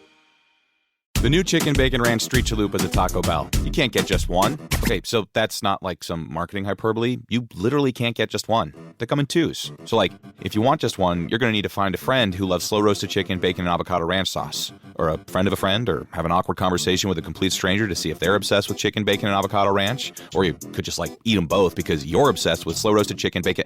Okay, you get the idea. The new Chicken Bacon Ranch Street Chalupa is at Taco Bell. At participating Taco Bell U.S. locations for a limited time while supplies last. Welcome back to what is either Behind the Dollop or Dollop the Bastards, a podcast that, no matter what name we choose for it, is about tickling. Absolutely. This finally is. That's how you make us feel at home. Thank you. Do you think anyone has ever tickled Kissinger? I can't imagine. I cannot picture it in my head. This is the way he would laugh. Stop it! I'm going to wet my pants. Not my ribs. That makes me want to kill. I just try to imagine him whispering into the ears of a sexual partner something I'm about to finish. I'm about to finish. I'm going. It'd be more like I'm going to end this. Say I'm a burned corpse. Cannot say continue. I'm a burned corpse. Only one of us makes it out alive. I actually did, while we were taking a break in between episodes, I had a moment where I actually did, for the first time in my life, I felt a profound sense of solidarity with Henry Kissinger. My cat is named Saddam Hussein, and as I was feeding him during the break, I realized, like Kissinger did at one point, he's gotten much bigger. Saddam has gotten much larger than I ever thought he would. I did not anticipate this. Yeah. Well, that's because you named him Saddam. There's a lot to love in what you just said. Mm-hmm. Kissinger and I both made the same mistake. Oh. So, I guess let's get right back down. Let's party. What is for Kissinger memory lane, and it is what for everyone else is Nightmare Avenue. Because this is the story about why Vietnam lasted an extra half decade. Good times. That's nice. We're going to have a fun one here. So, one of the many downsides of an intellectual upbringing like the one Henry Kissinger experienced is that he spent a lot of time surrounded by people you might call political technologists. Now, this is a term I first heard in Ukraine from civilians describing Paul Manafort. That's what they called them, political technologists. Oh, that's where I heard it. Yeah. Yeah, these like hired guns who come in and help anybody who just happens to like have government money, do literally anything, right? They're guys like his mentor, Professor Elliott, and like Harvard economist Thomas Schnelling, who advised powerful elected leaders, and like they all of the way in which they think about the mechanisms of government are very mathematic and inhuman, right? Those are the people that Kissinger patterns himself off of. Now, Thomas Schelling, who's a Harvard economist we just introduced, was one of Kissinger's other mentors. And Schelling, at the same time as he's working at Harvard and mentoring Kissinger, is advising the Eisenhower administration on moral calculus in the early stages of the Cold War. Schelling argues moral calculus. Yeah. Have you never talked about that with anybody? Is that not a common conversation? No, sorry, no. I mean, I was terrible at calculus, but I was always moral, so no. Yeah. Well, you can't be moral and no calculus, which is why, Pol Pot, I'm going to eventually set all of my listeners after people who know math. That's the end goal of this podcast. I'll be right there. How many did we get? We're not sure, sir. No idea. No clue, It's impossible sir. to say. No way. Incalculable. People keep trying to tell us, and we just kill them, add them to the pile. Yeah, someone had two numbers, but we were unable to. We can't negotiate it. Yeah. So Schelling is advising the Eisenhower administration on moral calculus in the Cold War. And Schelling's argument is that whether you were, quote, deterring the Russians or your own children, the proper tactic was to figure out the right ratio of threat to incentive. What? So already, Schelling might be the quickest I've ever described a person and had it be clear, like, well, that's a bastard. That's a piece of shit. That's not okay, obviously. So since I have no human feelings, I have to figure out this. And children and murderers are the same. Yeah. Children and the Soviet government only understand one thing: threats. Can I have more ice cream, Dad? Put your hand in the drawer and find out. No. There you go. I'm going to tell you something, Jimmy. You go for that ice cream. I have a loaded 38 on the table. Now, one of the chambers is empty, Jimmy. So if you get that ice cream, I'll just go to maybe bed. the hammer goes down on the empty chamber. Go to bed. I just want to go to bed. I don't like dessert. There you go. Honey, I just feel like moral calculus is not the way to go with the ice cream. Yeah. Maybe you could just say no if you don't want him to have dessert. Any dad can say no. I'm learning. Yeah. So while Henry was teaching at Harvard, and this is before we ended the last episode on him getting that gig with the Council on Foreign Relations, writing about nuclear policy. Right. In the period before that, when like Schelling is his mentor, Henry learns a lot from him, and he walks away from their relationship with the belief that, quote, bargaining power comes from the capacity to hurt, to cause, quote, sheer pain and damage. Jesus fucking Christ. You're just kind of waiting for this person to step into the vacuum, essentially, right? Like you're waiting for someone to be like, there's actually a bottom that's under the bottom. You're like, oh my Lord. It's like this shit, like, if that were true, we're all watching this situation unfold between Russia and Ukraine, where you've got, like, a lot of people with the ability to hurt a lot of people on both sides. Yes. And you know what? It doesn't seem like negotiations are going great. Yeah. No, not really. Yeah. Maybe that's not a good basis to proceed from anything with. Yeah. Yeah. I mean, I can't believe that it's the craziest fucking idea. It's nuts. It's not negotiating. Yeah. You go into negotiations, you're like, I'm probably not going to get what I want. We're going to try and get the best we can. And he's just like, how much can I fucking hurt you? And what will you give me? If you spend enough time like I do around like gun culture people on the right in particular, there's these folks who like usually have never done anything like in the military themselves, but they read a bunch of like books by Navy SEALs and shit, and they'll say shit like, you should have a plan to kill everyone in every room you walk into, and like their frame is that like the world's dangerous, you gotta be ready. And I think any reasonable person is like, well, you are someone who should not have a gun. Yeah. Absolutely, you should not have a gun. You are out of your entire damn mind. And this is a guy who should never be negotiating. Yeah, absolutely not. Ready to kill someone is like, but you know what? Don't go into rooms. That's just going to be your thing. Don't go anywhere. Stay in your house. You go to one room. Yeah. I could tear your throat. I could reach across the table, tear your throat out, and stab you in the eyes with ice picks. Sir, okay. We're just talking about what he just price wants the ice suit cream, is. Dan. He just asked you for some ice cream, Dan. So Henry gets his gig at the CFR, and so he's producing for the Council on Foreign Relations for his buddy the Rockefeller. It's supposed to be like a report on how the U.S. it should use nuclear weapons, different ways in which like they could approach it, right?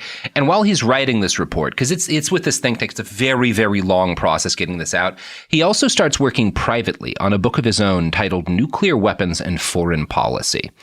And this book is a version of the stuff he wants to write, and this thing he's like fighting to get out with the CFR. Yeah, kind of. But also, it's actually very smart what he does. Well, it'll take us a second to get there. So this book that Kissinger writes, that's his like own project, criticizes U.S. threats of full scale nuclear attack in response to Soviet aggression. Niall Ferguson sums it up in this way, quote, "With his skill for simplifying and expressing complex ideas, Kissinger put the issue starkly. The dilemma of the nuclear period can, therefore, be defined as follows. The enormity of modern weapons makes the thought of war repugnant, but the refusal to run any risks would amount to giving Soviet rulers a blank check." Kissinger's conclusions were not original. The study group at the council was almost unanimous in its desire to find some alternative to Eisenhower's stated policy, and many defense intellectuals, most notably Bernard Brodie and Basil Little Hart, had also written on the subject of limited nuclear war. Kissinger's book demonstrated his talent as a creative synthesizer of their ideas, drawing out the implications of their work and arguing that for America's Cold War diplomacy to have any real substance, the U.S. had to accept the possibility of the limited use of nuclear weapons. That Kissinger's own solution of limited nuclear war was also highly problematic was less important to many contemporary observers than that it broke free from the straitjacket of the Eisenhower administration's policy. So, but where does he describe like where you would use it? Is it like a tactical battlefield nuke? It's like to win battlefield victories. To like in Vietnam, he will briefly flirt. Well, not even all that briefly, but he will consider using nuclear weapons to cut off train access between Vietnam and China. Which is insane. But isn't that like as a layman, you could cut off trains in another way, presumably, right? I mean, I've seen the General with Buster Keaton. You could throw some logs on it. There are these other things called bombs, just bombs that would blow up the train. You know what they are, Kissinger. Yeah. So it really, I mean, it is kind of just itchy trigger finger. And it is like, if you live in the realm of this sort of dark thinking, how are you not going to start, thinking of ways that are just even more vicious, brutal? Well, he's basically saying they need to think we're a chained mad dog. Right. Yeah. And if you let the dog off the leash once and he attacks the postman, and then everyone's going to fucking know. Then you don't get mail anymore. Yeah. Then you stop receiving your mail. We've bombed Japan already. Like, everyone gets it. We're already out of our fucking minds. Right. Of course. Oh, my God. Yeah, it's not like it's this theoretical weapon that's never been used, Henry. Yeah. But and it worked pretty well as far as making people be like, God damn, they are out of their minds. Yeah, these people are crazy. Holy shit. But it's also, there's a factor here. Part of me wonders if he even really believed about this or cared about whether or not nukes should be used tactically. And if it was more a matter of, this is a big debate of the day. And if I publicly take the most contrarian thing, intellectuals who don't really care about what works, but who care about who's thinking creatively, right? Like, that's the thing. He's like, well, it's not about whether or not his plan would work. It's about we're getting out of this straitjacket Eisenhower's put us in. And it's like, no, that's not all that matters. Finally. Yeah. You know what's really funny, ironic about this is that fun is fun. Places like the Heritage Foundation for years have been saying that Putin would use tactical battlefield nukes, and that's why he's unhinged. That's one of the reasons. Yeah. Can you imagine someone doing that? I would say anyone who would do that is crazy. Yeah. Imagine. Now keep him on as an advisor. Yeah. Yeah. That's my feeling on nukes. Don't shoot them at people ever. Yeah, they seem bad. I mean, they seem bad. Maybe an Independence Day kind of situation. I'll be honest. When I watch Independence Day, I think, I might shoot some nuke. I might at that point try a nuke or two. You know? But you have Randy Quaid. I do. I do hang out with him a lot. Yeah. That's my main plan if things go wrong. Randy, get in the plane. He lives in my basement. That actually tracks from the Instagram videos I've been seeing. So Kissinger's book was published in 1957, and it almost immediately sold 17,000 copies, which is a lot for a wonky book on nuclear warfare. Yeah. It is on the New York Times bestseller list for 14 weeks. Wow. Jesus Christ. Yeah, it's not great. Now, his timing is perfect. He puts this book out right as the Soviets make two big advances. In Hungary, there's like a revolution that they kind of crush. And then in the Suez, where like I think it's the British and the French are like fucking around in the Suez Canal, and the Soviets are like, stop or we'll do something bad. And NATO like backs the fuck off, right? So the Soviets have like two big kind of foreign policy wins in this period. And Americans can't look at this as like, well, maybe the fucking NATO shouldn't have been fucking around in the Suez. And yeah, that shit in Hungary's fucked up, but like maybe we can't do anything about it. They're like, we should listen to the guy who says, what if we'd nuked them? These colors don't run. Yeah, that's where people go, right? They're Americans. They don't take the rational route. No. They hate us for our nuclear freedom. Yeah, they listen to the craziest person in the room about this. That's right. There's a lot of things that you could say about both what happened in Hungary and the Suez crisis that are not, why don't we use nukes more often? But sure. By God, Kissinger knows his audience, you know? Yeah. Kissinger writes this book, and the New York Times, in their review of it, write, for the first time since President Eisenhower took office, officials at the highest government levels are displaying interest in the theory of the little or limited war. The theory of massive retaliation is re-examined. Ugh. I love that those are that those go together. Those are the options. Yeah, and then it's like the little war is the nuclear war. Like it's the baby war for us. Yeah. Hear me out. Baby nukes, little tiny nukes. Well, yeah. It's like if someone's like, look, we got to decide if which of these is going to be legal. Sarin nerve gas bombs for civilians. Or chlorine gas bombs for civilians. One type of poison gas bomb has to be legal. Like we have to have access. Everyone has to be able to have one kind of poison gas. Two is crazy. Tastes great. What if nobody has those? Oh God. But that's not where things go here.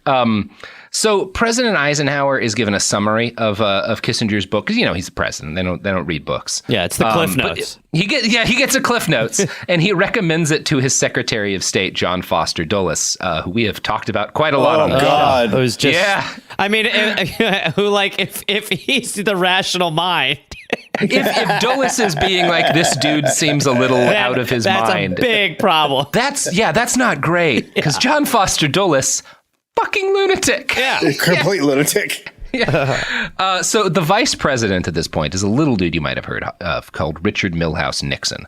He gets photographed with a copy of Henry Kissinger's book, which is not great. I mean, it's actually great foreshadowing. This is not writing book. a screenplay. This is great. Yeah. Really. This is like season 1 of the Nixon show, and you just like see him with Kissinger's book. But we haven't introduced Kissinger. Right.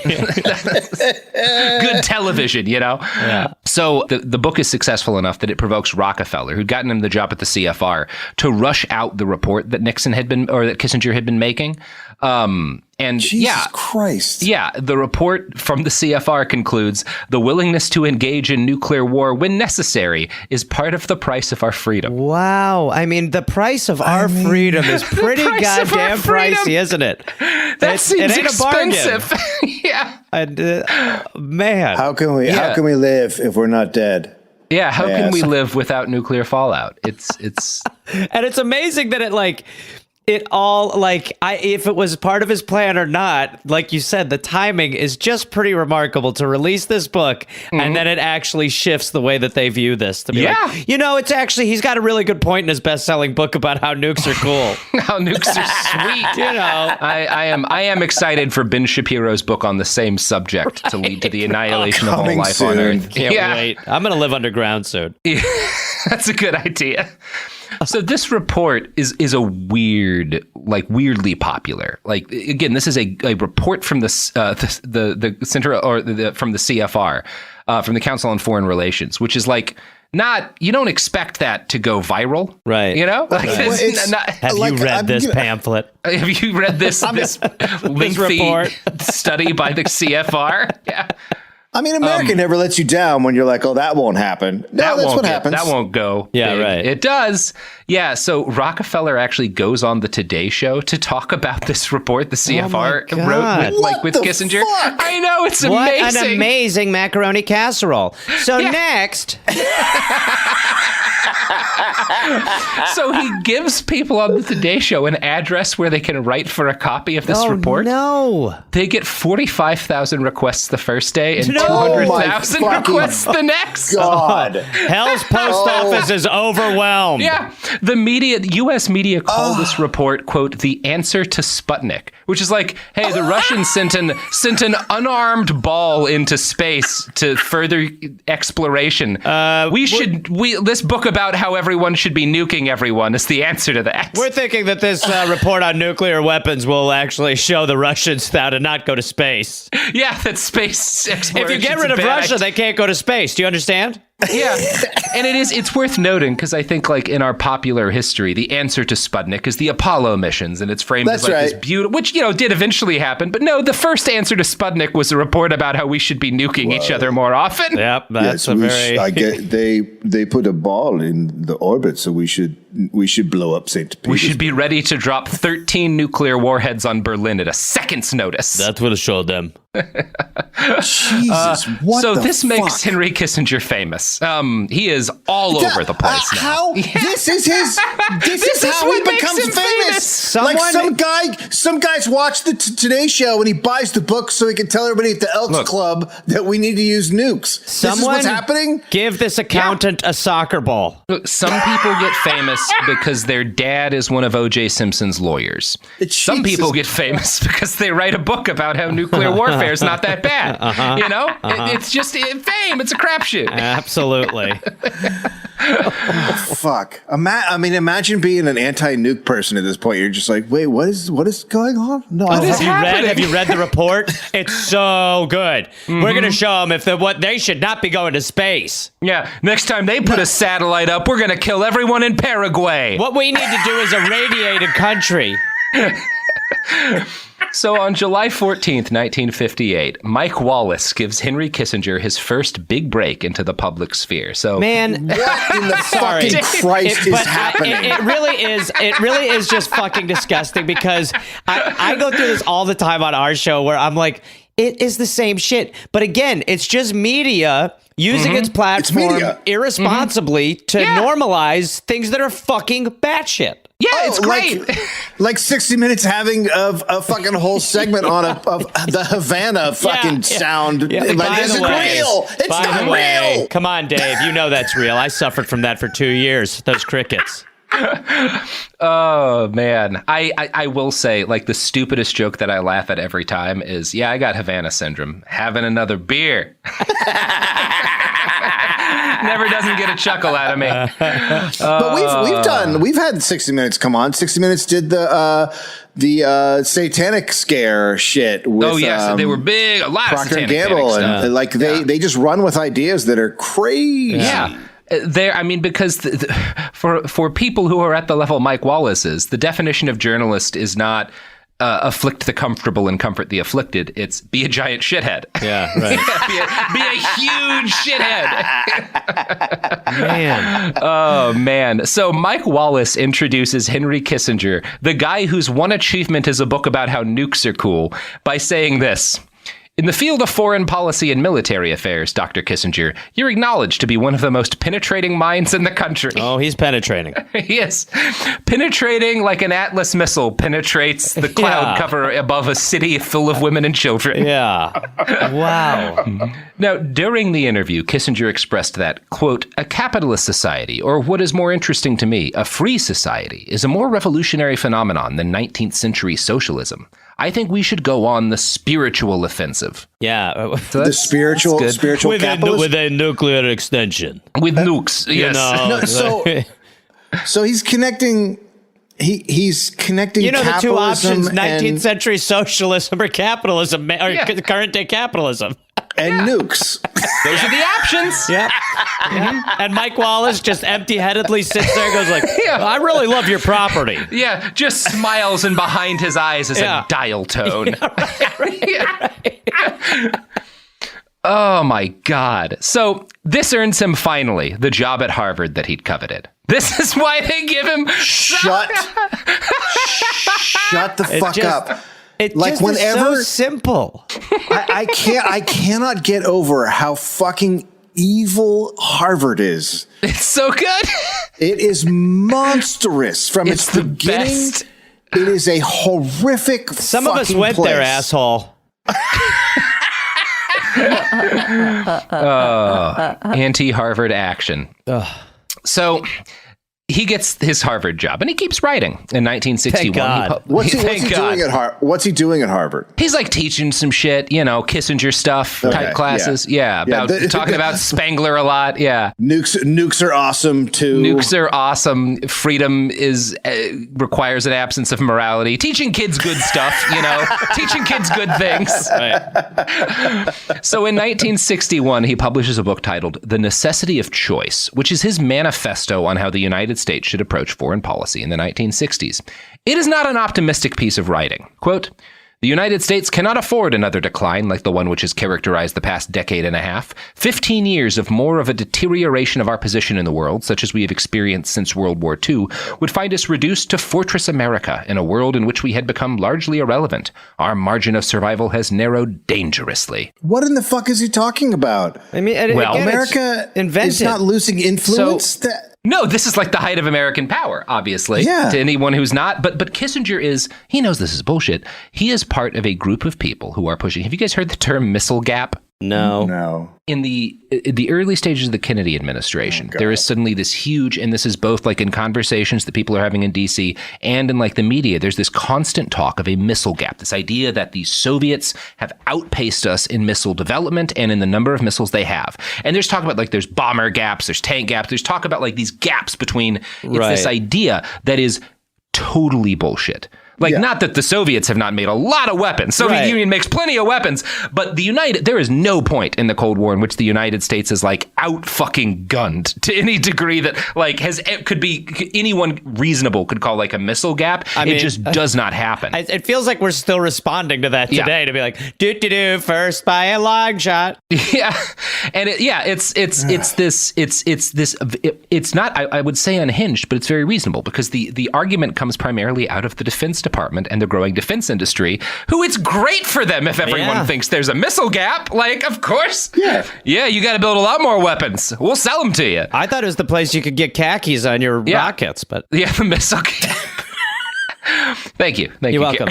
And we'll be right back. Am I allowed to throw the commercial? I'm sorry. Go ahead. You know what? Yes, actually, this is time for an ad break. So, if you're looking for a way to dress up your R9X knife missile before firing it into some guy's car, check out the Missile Gap.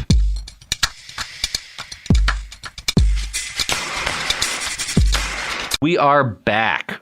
So it's bullshit, the idea of the Missile Gap. And Kissinger is smart enough to know this, but he is one of the major proponents. He's not one of there's other guys who are more influential pushing it, like actually within the halls of power, right? Because he's not super within the halls of power yet. But he's all over TV and shit. Like, he's a guy that you call now. Like, once you get in the Rolodex of media people, you stay there, He's the nuke guy. He's the nuke guy. A positive nuke guy. There's people that you got, like the negative nuke guy and the positive nuke guy. He's the guy who says we don't have enough. The thing we've ever not had enough of, nuclear weapons. He is a big part of why we have so many fucking nukes. And why the Russians have so many fucking nukes. Because once the U.S., once you start this, we have to build a lot more nukes, they're going to build even more nukes. And then you're going to get to build any more nukes because you can say they've built so many more nukes. We don't have enough nukes now. And then you wind up with 12,000 of them in the world. I have a name for that. I'm coming up with it right now. Nuclear arms race. Mm-hmm. That's cool. And that's a neat one. I'm should glad totally, there's finally a term for it. We should nuke him. I mean, that would just be the one thing I would. It is the just one use GoFundMe case. to just nuke him. One of those Davy Crockett handheld missile launchers with a nuke on it. Whatever we can do. What about just a little tiny nuke that we shoot into him and it explodes? But it's just a little guy. A little baby nuke. Just enough to take out Kissinger. Yeah. It's the Kissinger-sized nuclear weapon. Yeah. But he would just ingest it and go, I am now more powerful. Now I am bigger and I'm more upset. It is amazing to think about how seriously this guy gets treated by everyone immediately and how much influence he's allowed to have on an incredibly dangerous thing. And this is the same guy who got tricked by Theranos. This is the same dude who gets hoodwinked by the fake blood lady in the turtleneck. It's really amazing. God. Yeah. It's so funny. It's so funny. So Kissinger is not, again, he doesn't come up with the idea of the Missile Gap, but he's a very influential voice in pushing this idea, right? He's a part of this. So he doesn't get, if we could honestly do a whole episode on why there's so many fucking nukes that this would be a part of, but he's a factor in this massive arms buildup. And he also starts, but he's also he's just doing this for careerism reasons because it gets him in good with people who are in power. And part of how you know that is that Kennedy, not a guy I'll give a lot of credit to, but one of the things Kennedy says is that limited nuclear war is insane. Fuck you, Henry Kissinger. He doesn't say that, but it gets made clear the connections that Kissinger has in the Kennedy administration make it clear that JFK does not buy your attitudes on limited nuclear war. And so he stops talking about that. Oh my God. He wants to become part. He doesn't believe in shit, but he wants to be in the JFK administration, right? Wow. So he stops pushing this thing that makes him famous and saying other shit because it'll get him closer to power. And that's all Henry Kissinger really cares about. Yeah. So I wonder if the Today Show's calling up and he's like, I'm not really doing nukes anymore.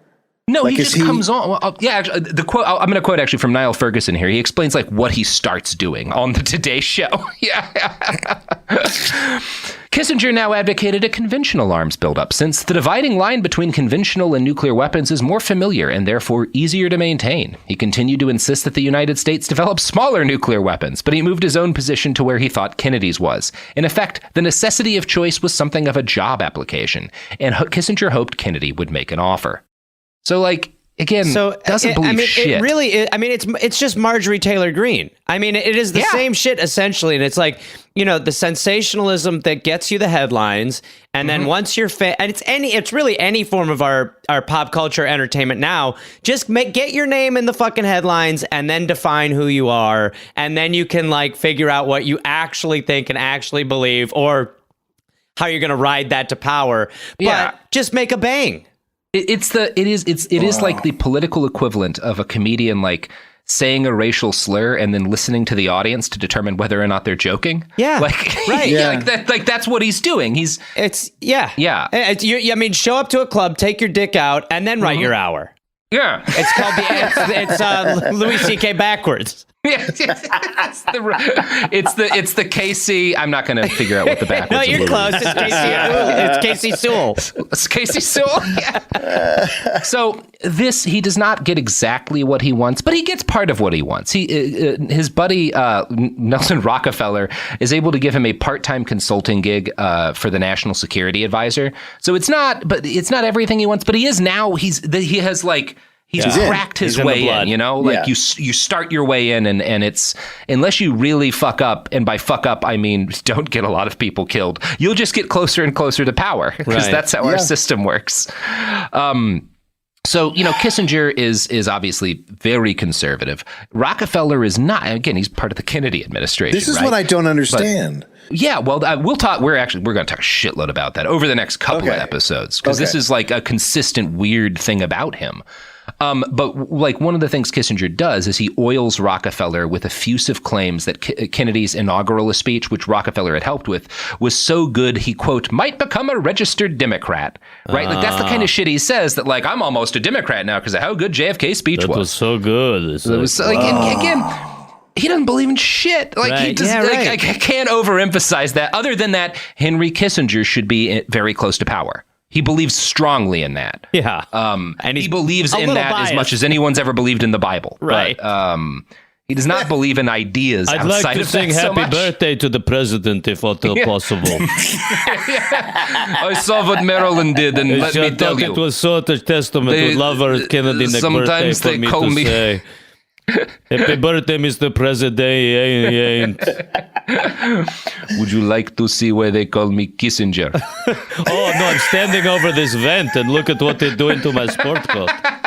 Oh. See, that's the fan art I want of Henry Kissinger. Of him just like trying to fuck JFK with every bit of charm in his German body. Oh, dear. Nobody told me subway go over vent. Oh, look at this. You're going to see everything. Oh, there goes my nuke. So JFK is eventually assassinated by Bernard Montgomery Sanders, and LBJ takes over. Mm-hmm. Oh yeah, I mean history is a I gotta read this stuff. Banquet. Mm-hmm. I've got a pamphlet for you. I printed it home myself. That's my length. So LBJ is the president now, and LBJ is like, between LBJ and JFK, it's like a decade, you know, that the Democrats are in power, and LBJ is very good at exercising power, right? Yes. And he's also not super into Henry Kissinger. He's not against Henry Kissinger either, but Henry kind of is kept in this weird, like, he's on the margins of power during this period of time, right? Finally. Which is frustrating. Yeah. Well, not really, because while he's there's no breathers. There's no breathers, Gareth. Awesome. Thanks. Good to hear. While he's kind of on the margins, he's able to build connections with as many Republican lawmakers and their aides as he does with Democrats, right? Like that's what he's doing while he's doing these like part-time gigs with the NSC and stuff. Is he's making friends with everybody he can. There is nobody. He's just a fucking networker. Like he is just a supreme networker. Yeah.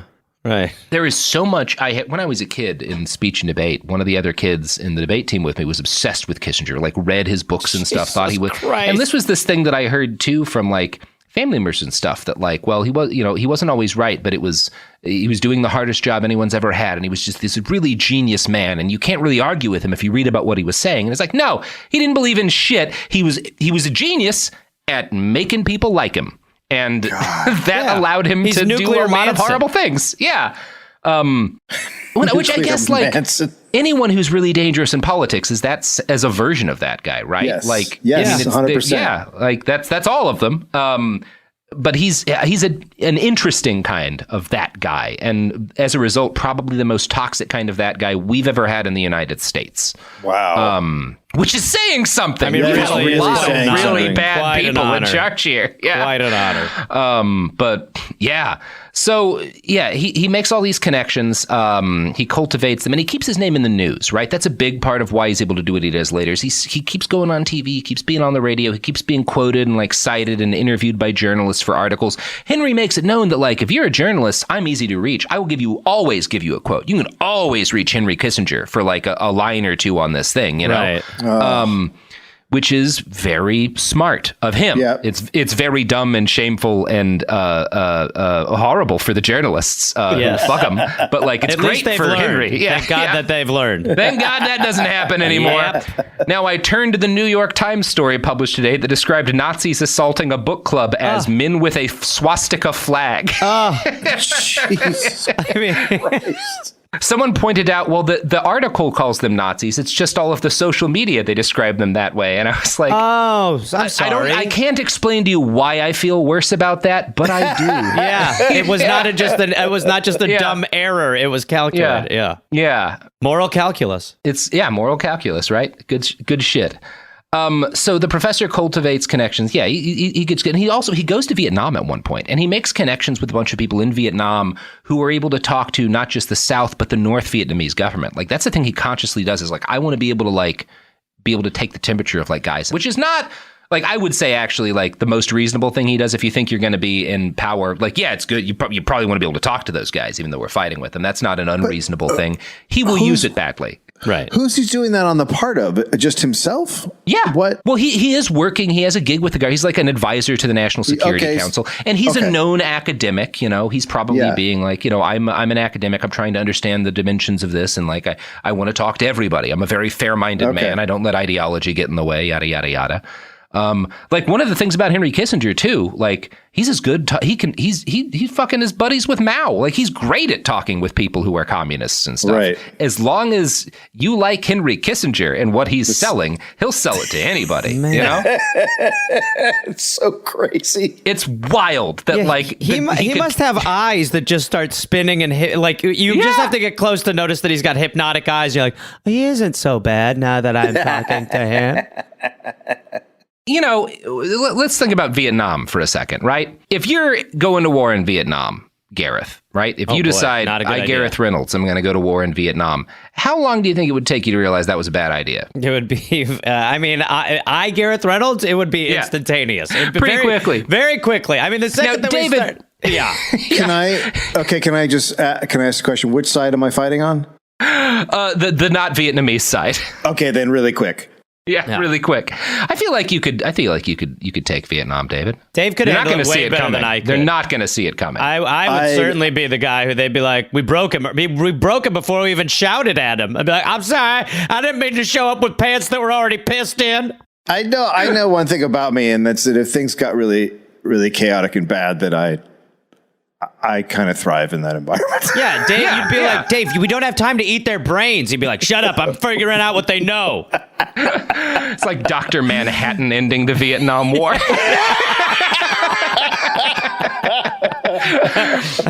Both sides surrendered to Dave. In the mid-'60s, which is fairly early on considering how late the Vietnam War goes, it is clear to people, especially a lot of people protesting in the United States, they're like, oh shit, this ain't going great, right? Yeah. Like, it's not hard for people. There are people who buy into the U.S. propaganda, but like people who are actually privy to information on the war are aware that it is not going well. Kissinger still decides we should escalate things. And I'm going to quote again from Kissinger's Shadow by Greg Grandin. Upon returning from his first visit to South Vietnam in late 1965, Kissinger threw himself into a campaign to build public support for ongoing intervention. In early December, he joined 189 other scholars from Harvard, Yale, and 15 other New England universities in an open letter expressing confidence that Johnson's policies would help, quote, people of South Vietnam determine their own destiny. A Viet Cong victory will spell disasters, said the letter. Then, later that month, he led a Harvard team against a group of Oxford opponents of the war in a debate held in Great Britain and broadcast nationally in the United States on CBS. Kissinger passionately defended the bombing of northern Vietnam, insisting that it was not a violation of international law. He invoked the analogy of World War II, saying Washington's actions in Indochina were as righteous and justified as they were in Nazi Germany. Bob Shroom, who went on to become a Democratic political consultant, was on Kissinger's team and says that when he today watches a recording of the debate, he is, quote, amazed by two things: how young we look, even Kissinger, and how wrong we were. So first off, Bob, Kissinger. you don't feel bad enough. I don't know how bad you feel about this. It's not enough. Not nearly enough. Your first reaction would be like, God, we were kids. We were young. We were young. Look at that. There's like some Vietnamese dude next to him thinking about like bombs raining down on the jungle, and he's like, look at that. I didn't even have crow's feet back then. Look at me. Believe that? Look at Kissinger. Oh my God, his jowls. Look at Hank. Yeah, he's only got one jowl at that time. That's before he got the 8. Our hair looked so stupid. Am I right? Where did your legs go, by the way? It's before Henry Kissinger looked like Chet in Weird Science after things go wrong. It's amazing. Like, and it's there's a lot in that paragraph, both that like, of course, when the debate starts to build, like, should we escalate this nightmarish war?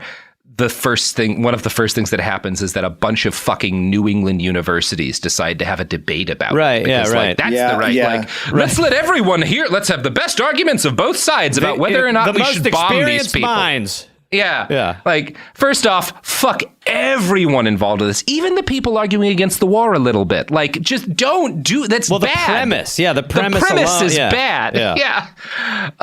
Less so, certainly. I don't know. I don't know. Maybe like it made sense. Here's at the a time. bunch of virgins debating which position is the best to fuck in. What the hell? Why is this instead of the debate like, hey, why are we there? Like, really? Why? Sorry, that's we're not debating that. We're not asking that. That's not a question for the debate. And it is, again, it's like, and you can see just about how comprehensively wrong these people are. That, like, number one, this idea that this will help the people of South Vietnam determine their own destiny. Which like, is the South Vietnamese government was a dictatorship the entire time the war was going on. Right. It was not any more democratic in any meaningful sense than Northern Vietnam. And also, like, a Viet Cong victory will spell disasters. Like, there's plenty of things to criticize the Vietnamese government for, but, like, broadly on an international level, it's like, fine. It's like a country seems to be doing all right. Like, like better than a lot of places. Like, it's fine. During COVID. Yeah, did a pretty good job at COVID. Like, you know, it didn't seem like a disaster. Maybe if we hadn't killed 5 million people, things would be even better. It seems like it couldn't hurt. Again, they're wrong about everything. Like, Kissinger in this period, everything that he said, he has this reputation as such an intellectual titan, and he's like so constantly fucking wrong.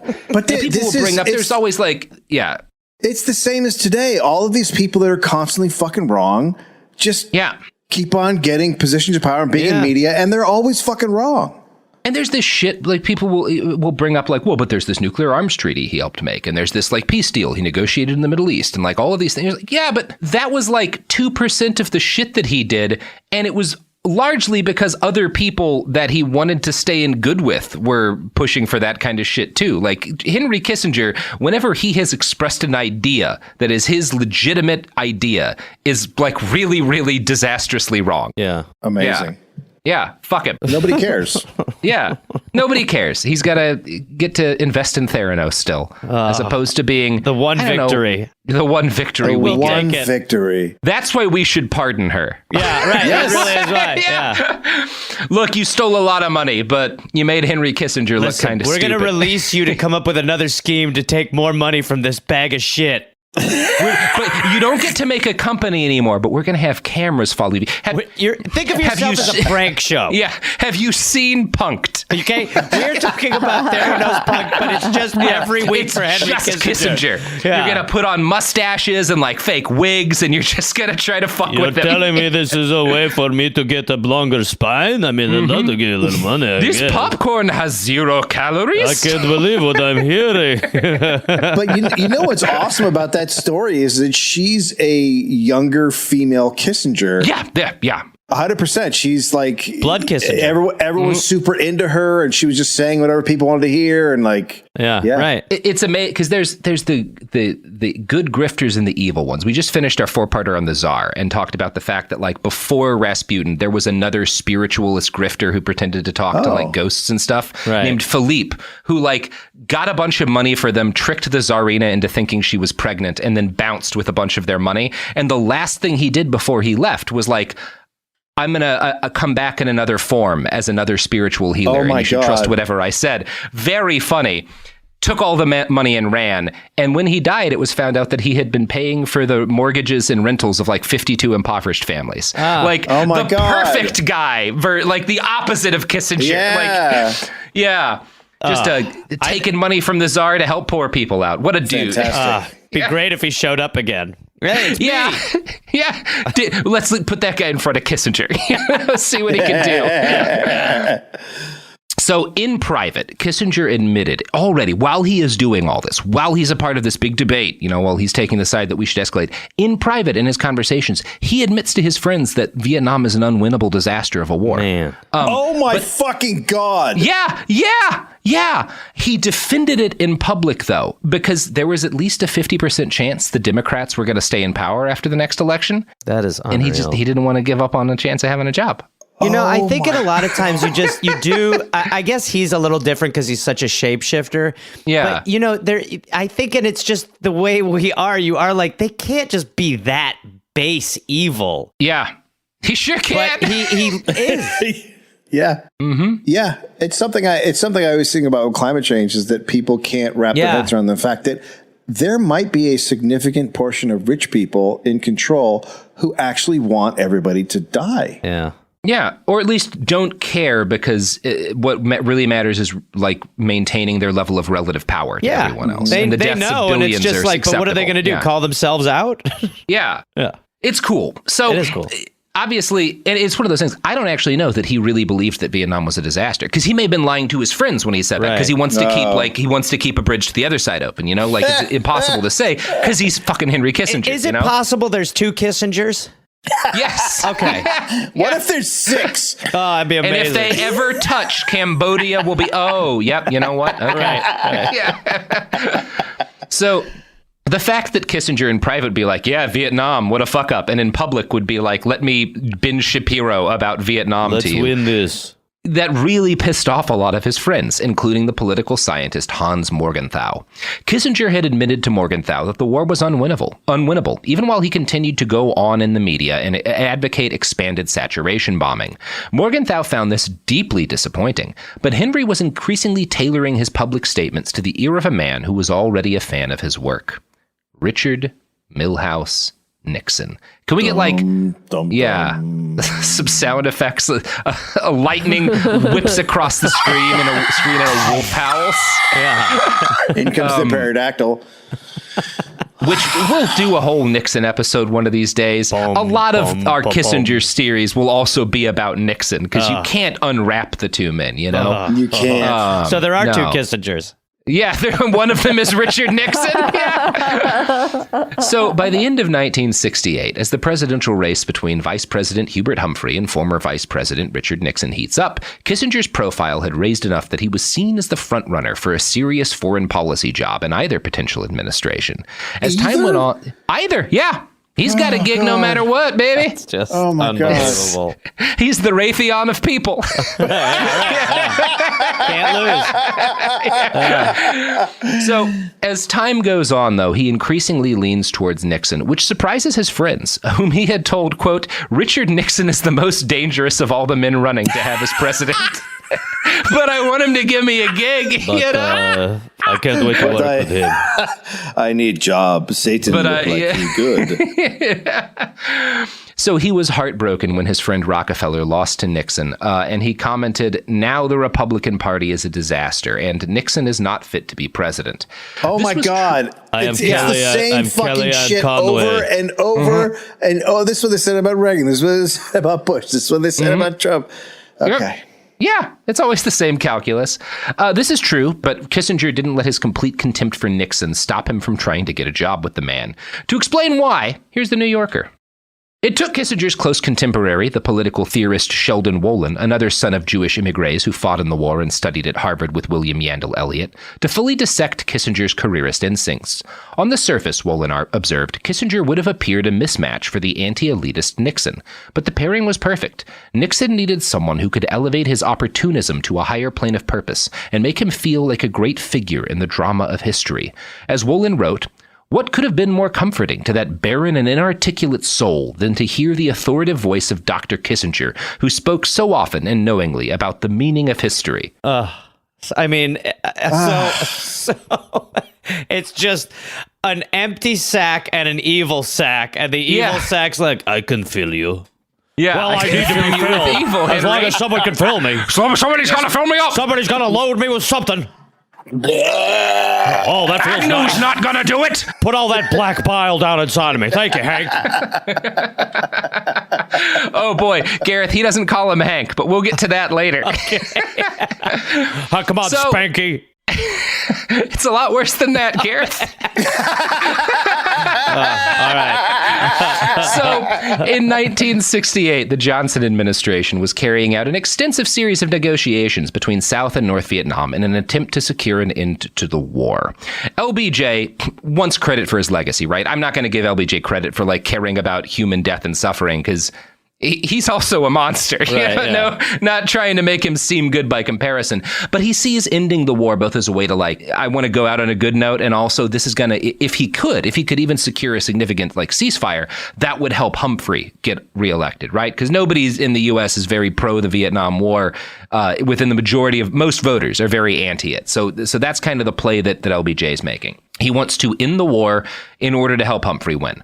Over the course of the election year, his Secretary of State, National Security Advisor, and his Secretary of Defense, Clark Gifford, became aware that something was amiss. Some of the moves that the South Vietnamese government made, which threatened the negotiations, seemed bizarre. They would take these wild changes where it's suddenly South Vietnam's not willing to negotiate. What the fuck? We had worked all this out. Why are you guys pulling out at the last minute? North Vietnam's willing to come to the table.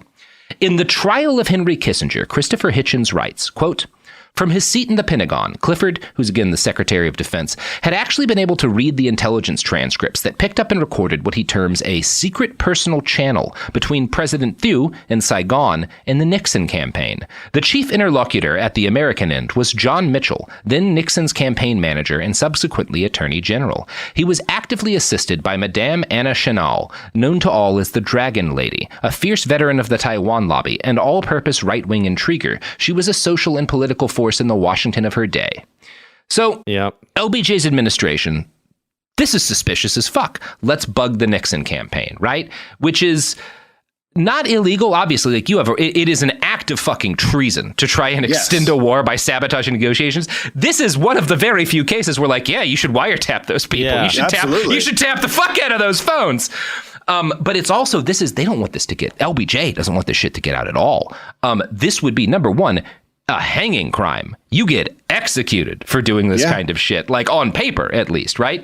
And so LBJ's administration, while they're wiretapping Nixon and getting evidence about this, what increasingly becomes clear as a conspiracy, keeps fucking quiet about it because they're worried that revealing this would create a crisis of confidence in the American government. Oh my God. Fucking liberals. I know, right? Liberals.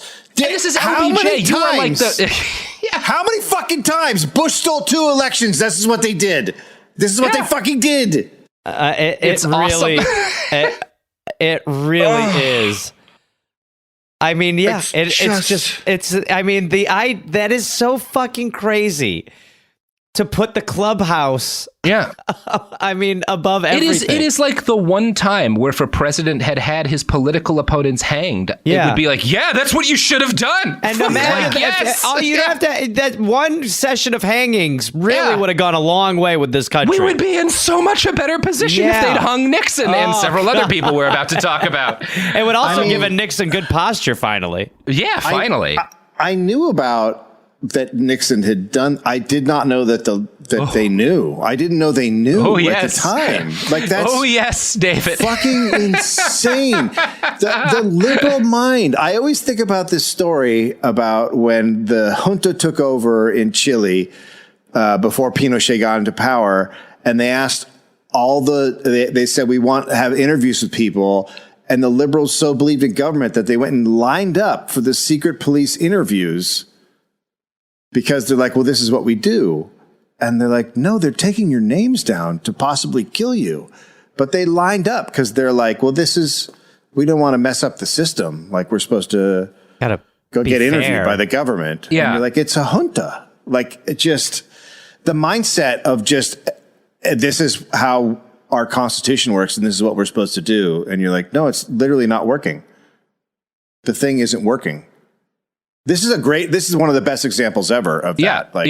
And this is the germ of truth in Kissinger's whole ideology about conflict is that if you are in a conflict with someone who is willing to throw down and you aren't, they're going to win, right? Like that is a truth of history, right? It's a truth of fighting fascists, right?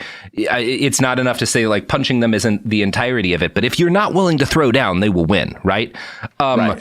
And that is a thing that is often taken exactly the wrong way at the geopolitical level. But like you see in this that like LBJ was not willing to throw down and Nixon was. And everything we're going to talk about in the rest of this series happens as a result. And it's like LBJ loved throwing down. But not in it's amazing that he doesn't in this. I think that's the craziest thing is that like that was the fucking big dick. I'm going to take a shit and you're going to listen to me guy. Like he gave no fucks and threw down with everybody. You know what I think it is, Dave? I think for all of his many, many, many flaws and evil acts committed, I think LBJ believed in things. Yeah. And Nixon and Kissinger don't. He wouldn't throw down, but he would throw to ads. I always Robert, do you agree with that? Yeah, I would, because, you know, LBJ was famous for whipping his dick, which he called Jumbo out at all times. He once pissed on a Secret Service agent at a party because he couldn't get to the bathroom easily enough. That's the secret. Yeah, all of our sponsors are the same in that their dicks are called Jumbo and they do piss on the Secret Service. Every one of our sponsors pisses on the Secret Service. That's a promise. So...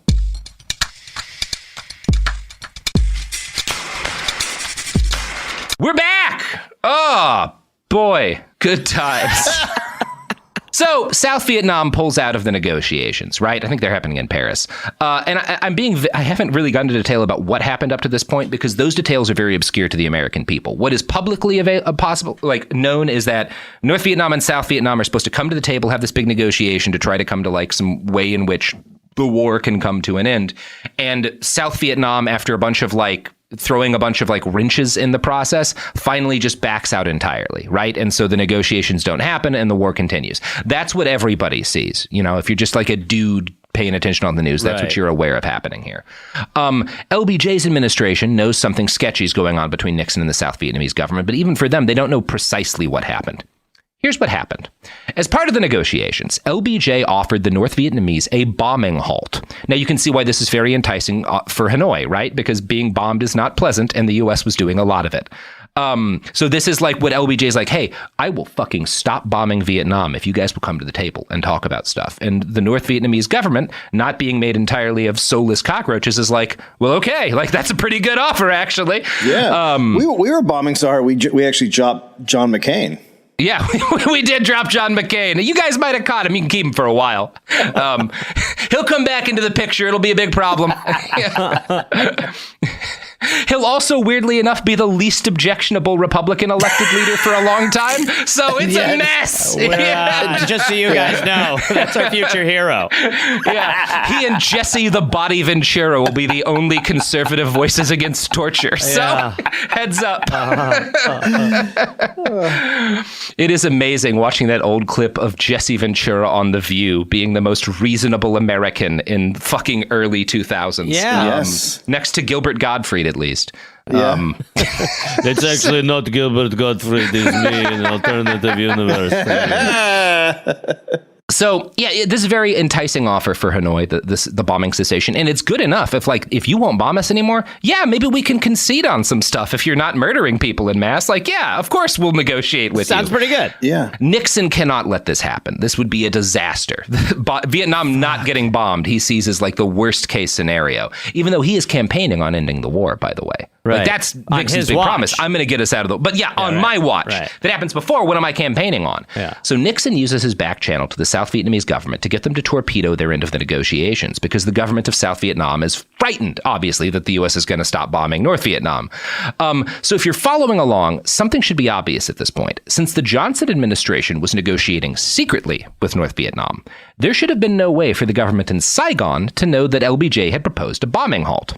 But obviously Saigon knew, which means there was a secret informant within the Johnson administration passing information to the Nixon administration and sharing a lot of top secret data with Saigon. So the big question is, who could possibly be so deep into both camps that he could feed information from one to the other? Forrest! Oh my God. That's right, baby. Should be executed for treason. Absolutely should be executed for treason. My God. Slowly.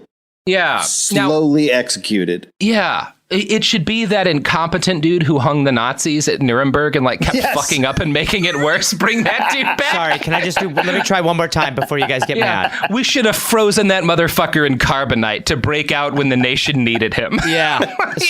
That's amazing. Oh, God. Oh, you guys waking me up to kill me? No, we're huge fans. Get drunk and do another hanging. We're huge fans. We've got you a handle of gin here, and this is Henry Kissinger.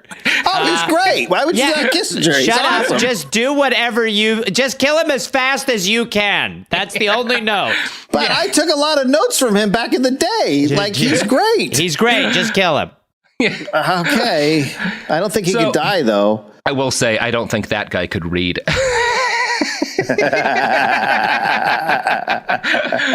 So obviously, Kissinger is the back channel who is spreading this information. Now, in his own memoirs, Nixon later admitted to hearing about the proposed bombing halt through what he termed as a highly unusual channel. Christopher Hitchens continues. It was more unusual even than he acknowledged. Kissinger had until then been a devoted partisan of Nelson Rockefeller, the matchlessly wealthy prince of liberal republicanism. His contempt for the person and policies of Richard Nixon was undisguised. Indeed, President Johnson's Paris negotiators, led by Averell Harriman, considered Kissinger to be almost one of themselves. He had made himself helpful as Rockefeller's cheap foreign policy advisor by supplying French intermediaries with their own contacts in Hanoi. Henry was the only person outside of the government that we were authorized to discuss the negotiations with, says Richard Holbrook. We trusted him. It is not stretching the truth to say that the Nixon campaign had a secret source within the U.S. negotiating team. So the likelihood of a bombing halt, wrote Nixon, came as no real surprise to me. He added, I told Haldeman that Mitchell should continue as liaison with Kissinger and that we should honor his desire to keep his role completely confidential. So this is all out in the open now. I mean, Nixon really just never shut the fuck up. I mean, he was sure just, didn't. he was like the drunk guy at a party who would just sort of tell you whatever. Honestly, he's the guy Donald Trump might put a hand on and be like, hey man, you're saying you should, you're saying some stuff that you probably shouldn't now, Dick. I think you might regret this Dick, later. slow down. You're saying a lot of stuff you probably shouldn't. And I'm on Twitter. That is just so crazy and just says it all, It's and it's gotten worse. I mean, it's just fucking bonkers. Now, the bombing halt was planned for October 23rd, but thanks to Kissinger, the Nixon campaign was able to lobby South Vietnam to increase their demands suddenly at the bargaining table, which wrecked attempted agreements being made with North Vietnam. This, there's a process. This happens back and forth until the bombing halt is completely scuttled and peace negotiations fall apart. Since all this was happening behind closed doors, Humphrey never got to present the possibility of a bombing halt to the American people. Nixon avoided having to take any stance of any kind on the issue, because obviously as the peace candidate, he couldn't say you shouldn't do it, right? He didn't even want it to come up at all. The Johnson administration made one final attempt to push through a bombing halt at the end of October, but the South Vietnamese government, warned by Kissinger via Nixon, preempted this with a surprise boycott of the peace talks. Now, while all this is happening, Kissinger is also advising the Humphrey campaign and is so respected there that he was considered a shoo-in for a senior job if they'd managed to win. Jesus, there's 3 of them. Democrats are so fucking stupid. I know, right? There's 3 of them. There's 3 Kissingers. No, you're just fucking enemy. Humphrey walking around. I got my buddy Henry's. I'm gonna give him a good old job. That's our buddy you're talking about, mister. Yeah. And then I can never get over the fact that Hillary walked around with him during the fucking campaign. It's amazing. He wasn't really walking, to be fair, Dave. he fucking is. He's like one of those episodes of Frasier where he's dating 2 women at the same time and trying to keep it secret that they're at the same restaurant. He's like that's policy Jack Tripper. It's very funny, except for all of the millions and millions who die. Well, let me ask you that. So, do you have the numbers on where the deaths were at in Vietnam? Oh, you don't even want to know this. I'll get you that. I'll get you that in a minute. Why did I ask? Yeah, Nixon grows convinced of Kissinger's value during this period of time, too, and he becomes a shoo-in for a senior job there. He was particularly impressed by the skill with which Kissinger protected his identity as the leaker from the Humphrey campaign. Nixon later wrote, One factor that had most convinced me of Kissinger's credibility was the length to which he went to protect his secrecy. What a terrible... I mean, that's just not a good personality trait. It's really not. It's actually not. When down is up, it is, but not this normally. This guy is the best double agent. He's so fucking great. He'll fucking... Boy, this guy's an unbelievable shitbag liar. Yeah. I mean, honestly, it makes sense that like Nixon would be super into that. Oh, yeah. Wow, this guy's a real piece of shit. Holy and I'm Dick Nixon. This guy could lie to you. Yeah, let me tell you, as a liar.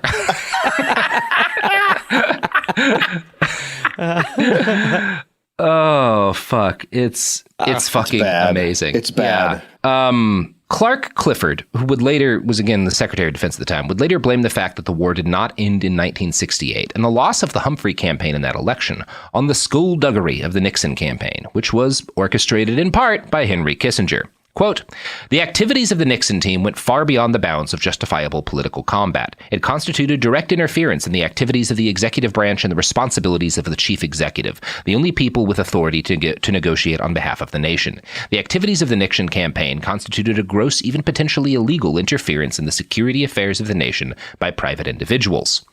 Which is the polite political wonk way of saying it. In the book Kissinger's Shadow, Greg Grandin is even more pointed. The fact that Kissinger participated in an intrigue that extended the war for 5 pointless years, 7 if you count the fighting between the 1973 Paris Peace Accords and the 1975 fall of Saigon, is undeniable. Adding to the evidence is Kissinger himself. He's been caught on tape twice, on recordings recently released, admitting he passed on useful information to Nixon. Jesus Christ. My God. It's like killing him isn't enough.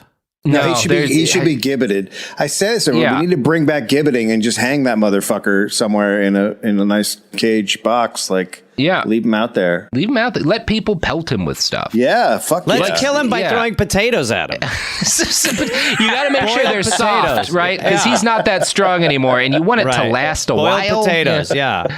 Yeah.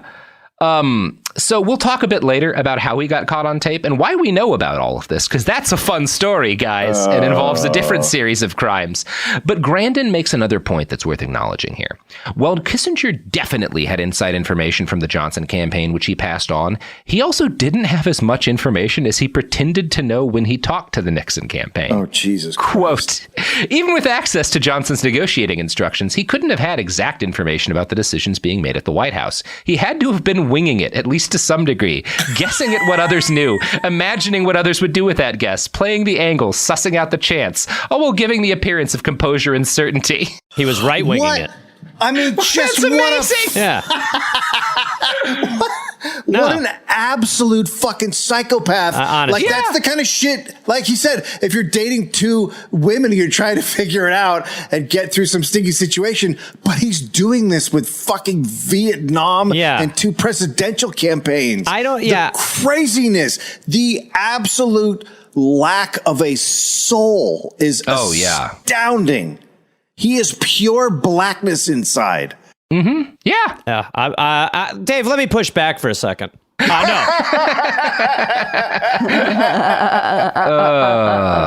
God. Wow. Yeah. You can't. I mean, it's hard to even speak to it because it's like look. I'll kill 5 people for a job, but at some point you have. I think to up be to 5 is normal. Sure. Yeah, that's regular.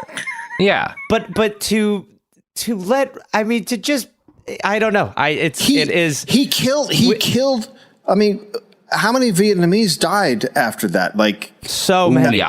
We're talking. Was it like 1 million died in the whole war, or is it more than 1 million? No, I mean it is because you also have to include the people who died in Cambodia and Laos and in Vietnam. We're going to get into more of this in episode 3, but conservatively, an additional couple of million deaths as a result of this, in addition to an additional 20,000 U.S. dead. It's kind of hard, the death toll, to get precise, but couple million, like in the millions of additional dead. Because continuing to this day, by the way, because I was just going to say, people still die because he wanted a job.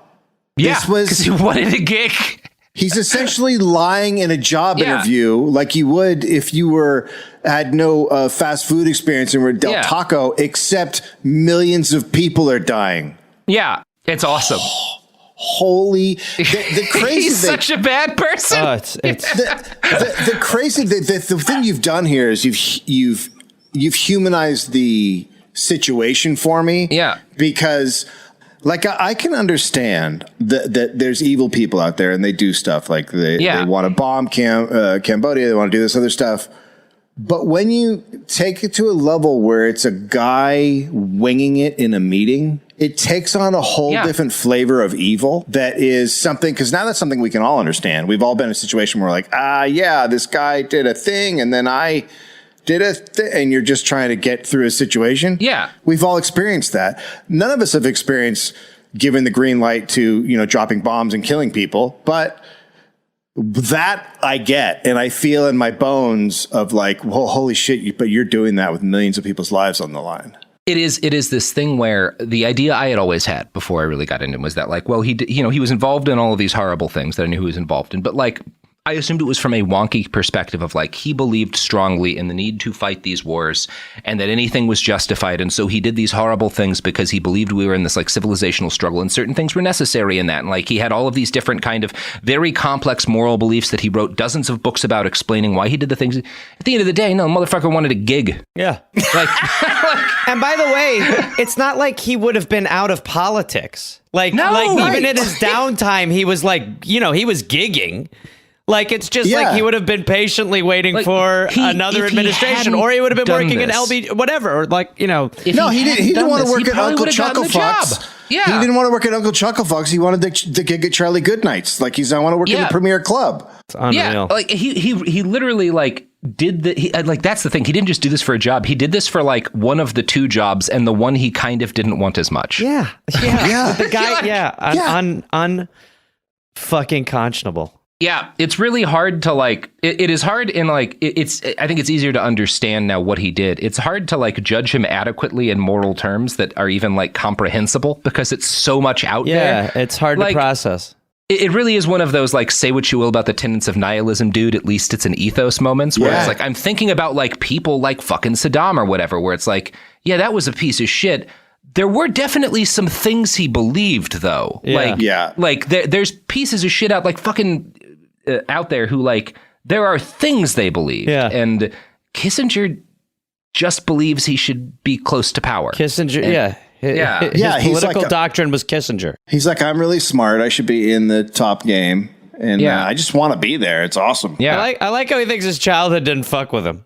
Like, dude, bro. Yeah. What it would be even better if all of this was happening and it was just because like he was like, I know I can get so many more chicks if I'm in the White House. Yeah. Like if that was the whole reason for it, he's just like, I just want to get laid. Look, it is not a non-factor. Wait, is he married right now or is he single? Oh, Lord, who knows? I think he gets married at some point, but he's also like, well, I don't know, actually. He's kind of like a bachelor dude. We'll talk about that later. I'm still working on those episodes because there's a whole thing to be said about Kissinger and women and sex appeal.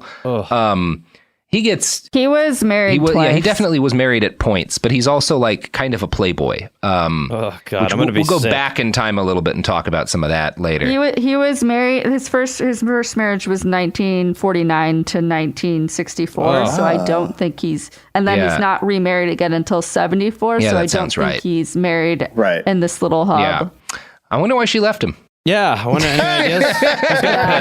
No idea. So he's the only guy who comes black. Mm-hmm. I haven't written the episode yet, but I have several pages of people talking about Henry Kissinger's sex appeal on the news that are real blackpilling, as the kids say. Oh my God. Not good.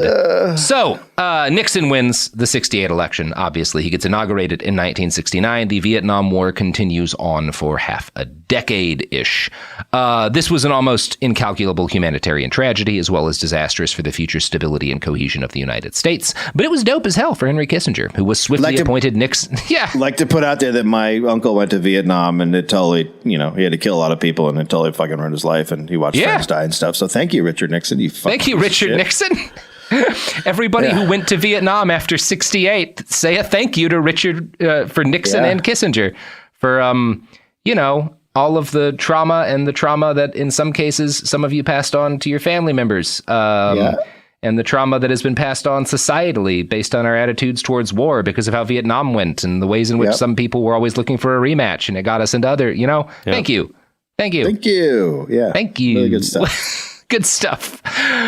Imagine if that had been the end of Vietnam, that there was actually a president realized, the foolishness of a conflict, and we went to the table and negotiations were made and I don't think the first Iraq war happens. The invasion of Panama doesn't happen. You would think that for how long Vietnam dragged on, that would have actually been a lesson to not go into conflicts, aimless conflict. Yeah. But, so I guess no. I guess the problem is we're thinking people should learn lessons. Yeah. Wind up leading countries. That war is in any way a moral decision or actually comes from a place of actual, savior mentality, anything like that, Yeah, it's good stuff. It's great. Getting this appointment as national security advisor required a lot more politicking from Kissinger, including spreading rumors to Nixon before his inauguration that Johnson planned to either depose or kill the president of South Vietnam before he left office. Kissinger pushed this rumor to the president-elect via regular Bastards Pod side character and Rhodesia enthusiast William F. Buckley. Buckley's his middleman to lie to Nixon. Rhodesia enthusiast. The translator. Yeah, good old William F. Buckley, whose son went on to write, honestly, a pretty fun book. But we don't need to think too much about that. Wow. Great Aaron Eckhart performance in the movie. So Nixon appreciated Kissinger's chutzpah and connections enough that when he put him at the head of the National Security Council, he ordered the professor to reorganize it in order to take foreign policy control away from the state and defense departments. This means that Nixon gave Kissinger what was very close to a blank check to take total control of U.S. foreign policy. Obviously, Nixon wanted this because he was a paranoid control freak. He did not want any kind of separation of powers. He certainly did not want to have a Secretary of State who could do things that Nixon might not be explicitly ordering. But the result of this was that Kissinger found himself in a position where he could exercise near absolute power in foreign policy as long as the president kept liking him. Oh, now, God. Just as Kissinger had little love for Nixon, our buddy Dick Milhouse was not particularly warm to his new right-hand man. Now, you had given a couple of... Spanky, Hank. Yeah, you want to know what his real nickname for Kissinger was? Jew boy. Oh my God. Jesus Christ. It's Nixon. It is Nixon, but it's I thought we would be jumping off of the name a little bit. He's just what am I going to call you? Spanky, Hank? No, little Jew boy. Jesus Good Lord. Christ. And again, it says a lot about Henry Kissinger that he's yeah, right. That's pretty good. Yeah, he's supposed to be there. Very funny, sir. Very funny. Did I mention how childhood has no effect on me today? Nah, whatsies? So there must have been an element of Nixon then who knew what an ass-kissing little bitch he was. Oh, yeah. Because he's belittling him to his face. Oh, yeah. And knowing he'll stick around. It's why you get hired for these jobs, because it's just it's not, an empty vacuum who is going to be your right-hand man is still, there's security in that. There's secrecy in that. He's like a vacuum, Gareth, in that he'll suck Nixon's dick, but he's also like a toilet in that he'll take Nixon's shit. That's Henry Kissinger. He's a blumpkin. He's a dick-sucking toilet. He's a human. He's one of those human blumpkin. yeah. He's like, the Toto toilet is pretty effective, but have you ever had a dick-sucking toilet? The shit or come, either way, I'm ready for it, baby. Henry Kissinger. Sophie, can the title be Henry Kissinger Dick-Sucking Toilet? It's also pretty. Okay, we got it next. All right. I do draw the line. Speaking of dick-sucking toilets, it is time for a commercial break. That is who sponsors our podcast. Raytheon's new dick-sucking toilet. Well, it is gonna fire a missile at a busload of children, but that's just the Raytheon. You know, we can't avoid it. We're contractually obligated. It's how it works. Mm-hmm. So Nixon announced Kissinger's appointment as the national security advisor before he had even picked a secretary of state, which is an unprecedented move. He announced Henry as, quote, and this is again in his public announcement to the country, as, quote, a man who is known to all people who are interested in foreign policy is perhaps one of the major scholars in America and the world in this area. And he acknowledged that, while Kissinger had never held a full-time government job before, he had Nixon's confidence to bring in a whole new foreign policy team, quote, new men to develop new ideas. Now, the conservative media of the day immediately roared into gear, hailing Henry Kissinger as an unprecedented policy genius, the man necessary to get America back on track after nearly a decade of disastrous war under Democratic presidents. William F. Buckley wrote, not since Florence Nightingale has any public figure received such universal acclamation. Oh, for fuck's sake. Why you gotta ruin her? Fucking William F. Buckley, you piece of shit. Compared him to Florence Nightingale. Florence Nightingale. That's fantastic. Yeah, it's amazing. But even ostensibly liberal figures were wooed by Kissinger's supposed titanic intellect. In Henry Kissinger and American Power, Thomas Schwartz writes, the liberal historian Arthur Schlesinger Jr. simply referred to it as the best appointment so far. The New York Times columnist Tom Wicker noted the collective sigh of relief that went up from the liberal Eastern establishment and the Ivy League. Fearing Nixon's Cold Warrior image, most shared in the sentiment of Kissinger's Harvard colleague Adam Yarmolinsky. We'll all sleep a little better each night knowing Kissinger is down there. You mean in the toilet getting ready to suck dick? It's exactly what happened with Trump, right? It's like, it's the way that, I mean, again, it's people's natural reaction is normally kind of there. It's just the fears are assuaged by people who they consider to be, the compass, and they're just not. And so when you're told that there are the good guys inside the bad camp, it's like, it's just never fucking true. It is rot from the core. Yeah, and it is. These liberals are also impressed by him and so comforted by him because they think he's smart, because he's good at quoting smart dead people, right? Yeah. It is the same thing that happened with Mattis. Mattis, thankfully, is not nearly as toxic a person as Henry Kissinger. But if you actually look at Mattis's background, one of the things he did in the Iraq War was cover up a war crime. Yeah, right. He's not a man to be like.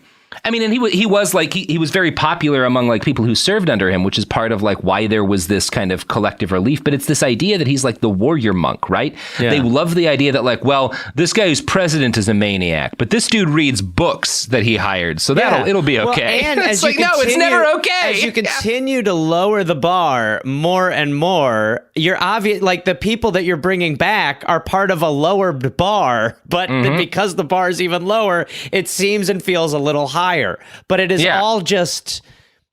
This is exactly what happened with Colin Powell, who was a fucking evil. We did a Dollop on him. Exactly evil fucking horrible monster. Person. Yeah, covered up fucking the massacres in fucking Vietnam. That's when he started out, terrible human being. But the press did the same shit. If you can quote old books and smile, and you're willing to give journalists time, they will talk about you as being the secret reasonable person within the war crimes party. Right. That's all it takes.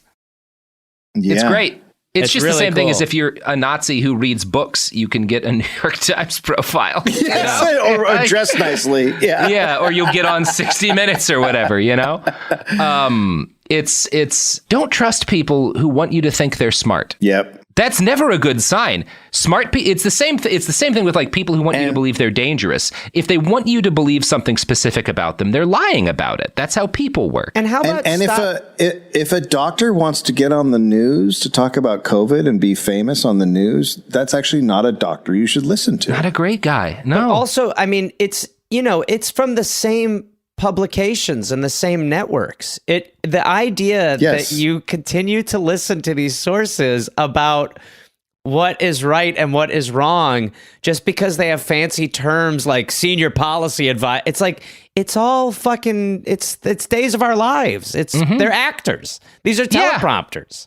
Yeah, and they don't know any more than you about anything that matters as a general rule. Every now and then you get, but like even like within agencies that are heavily like medical oriented, like the CDC, where you would expect them to have a lot of specialized knowledge, it doesn't necessarily mean they're going to do a good job. But like the New York Times comfortably lied about Iraq. Yeah, it's not great. So during the transition from the Johnson to Nixon administration, U.S. military command began to act under what General Creighton Abrams described as a total war mindset against the infrastructure of the Viet Cong insurgency. This began with a 6-month operation to clear the Mekong Delta, codenamed Operation Speedy Express. This would prove to be the first major military operation that both Nixon and Kissinger oversaw, and it was a titanic bloodbath. There is a good article on this operation in The Nation, and the title of the article is A My Lie a Month. Oh my God. Yeah, so it's bad. Oh my God. Yeah. Now, the My Lai massacre had occurred in 1968, before Nixon or Kissinger were in power. You know, that ain't on them. And Seymour Hersh didn't break the story until 69, which is the year that they come to power. And this slaughter of 500 civilians by U.S. troops was horrific enough. But within a few months of taking power, Speedy Express had exceeded it many times. Quote from The Nation. An inkling that something terrible had taken place in the Mekong Delta appeared in a most unlikely source, a formerly confidential September 1969 senior officer debriefing report by none other than the commander of the 9th Division, then Major General Julian Ewell, who came to be known inside the military as the Butcher of the Delta because of his single-minded fixation on body count. In the reports, copies of which were sent to Westmoreland's office and to other high-ranking officials, Ewell candidly noted that while the 9th Division stressed the discriminate and selective use of firepower in some areas of the Delta, where this emphasis wasn't applied or wasn't feasible, the countryside looked like the Verdun battlefields, the site of a notoriously bloody World War I battle. That December, a document produced by the National Liberation Front sharpened the picture. It reported that between December 1st, 1968 and April 1st, 1969, primarily in the Delta provinces of Kien Hoa and Din Tuong, the 9th Division launched an express raid and mopped up many areas, slaughtering 3,000 people, mostly old folks, women, and children, and destroying thousands of houses, hundreds of hectares of fields and orchards. But like most NLF reports of civilian atrocities, this one was almost certainly dismissed as propaganda by U.S. officials. A United Press International report that same month in which U.S. advisors charged the division with having driven up the body count by killing civilians with helicopter gunships and artillery was also largely ignored. And because they're saying they're soldiers that they're shooting from a distance on helicopters. And then they justify, Colin Powell justified it by saying, well, they're providing food for the enemy. So there's no difference. Yeah. By the time Speedy Express comes to an end, U.S. forces had killed more than 10,000 people. The vast majority of these were claimed to have been insurgent fighters, but extensive mop-up operations after the fact found less than 800 weapons on all these bodies. They shared. That is fucking crazy. Yeah. I mean, we can't even frame them competently. No. And also remember, you're taking guys that you drafted. Yeah, right. To do this. Yeah. I mean, like you said with your uncle, I mean, it is. It's like the generational ripple through that and the lifetime, what it does. It's pretty beyond who dies, who doesn't live again. Yeah, exactly. And what do people take back with them? Now, it is fair and necessary to note that this began in the December before Nixon and Kissinger took office. This is not entirely on them. Some of the blame for this goes on the LBJ administration as well, obviously, but it continued under them. This paragraph, written by Christopher Hitchens, gives you some idea of the savagery of what occurred in the early days of the Nixon administration's control of the Vietnam War. The people who still live in pacified Kienhoa all have vivid recollections of the devastation that American firepower brought to their lives in early 1969. Virtually every person to whom I spoke had suffered in some way. There were 5,000 people in our village before 1969, but there were none in 1970, one village elder told me. The Americans destroyed every house with artillery, airstrikes, or by burning them down with cigarette lighters. About 100 people were killed by bombing, others were wounded, and others became refugees. Many were children killed by concussion from the bombs, which their small bodies could not withstand, even if they were hiding underground. So, Nixon's plan at the beginning, when his people had derailed the peace negotiations in 68, was that he would win election and then make peace with Vietnam, right? Then he's going to do the thing that he promised to do. But it swiftly became clear that peace was a messy prospect. One of the things he's worried about is that, if we withdraw from Vietnam, the Saigon government's probably going to fall, right? Because we're just barely propping up this shitty dictatorship. And it'll make me look weak, right? And so I can't do it because it'll make me look weak. Yeah, give me one beer and then I'll quit drinking. And then I won't win re-election in 1972. And that's unacceptable. Obviously keeps going over and over. You get into office and then you're like, well, what about re-election instead of going the best direction for... It is one of the few things I'll give Biden some credit for, because he had the same calculus with Afghanistan. A lot of criticisms to make about the pullout from Afghanistan, but he did not make the same decision Nixon and Kissinger did. He did get out, and it would have been easy. Yeah. So withdrawing from Vietnam means Saigon is going to fall, the government's going to fall, and that will be bad in the 72 elections, and it might push Kissinger and Nixon out of power. Neither of them can accept this. And this description of a meeting from December 1970 by H.R. Haldeman shows Kissinger's role in pulling back from peace. Kissinger came in and the discussion covered some of the general thinking about Vietnam and the president's big peace plan for the next year, which Kissinger later told me he does not favor. He thinks that any pullout from next year would be a serious mistake because the adverse reaction to it could set in well before the 72 elections. He favors instead a continued winding down and then a pullout right at the fall of 72, so that if any bad results follow, they will be too late to affect the election. Yeah. And it's, that's what our wars always are. They're all about... Yeah. They're all about elections. They fucking always are. It's, this led to Republicans thinking that, they had to get war back on track at some point. Yeah. But, and it's, it's always, it never works. It's just such a crazy idea. And you also, people are watching body bags go home. No one's happy about anything that's going on. No. And it, they just kind of, that's part of why it keeps going is this kind of craven knowledge that the worst thing that could happen is we don't get reelected. Yeah. At no point is he thinking about any of the human beings involved, even any of the American human beings involved. It's just we can't be losing re-election, Imagine if Kissinger was damaged from his childhood, how bad things would get.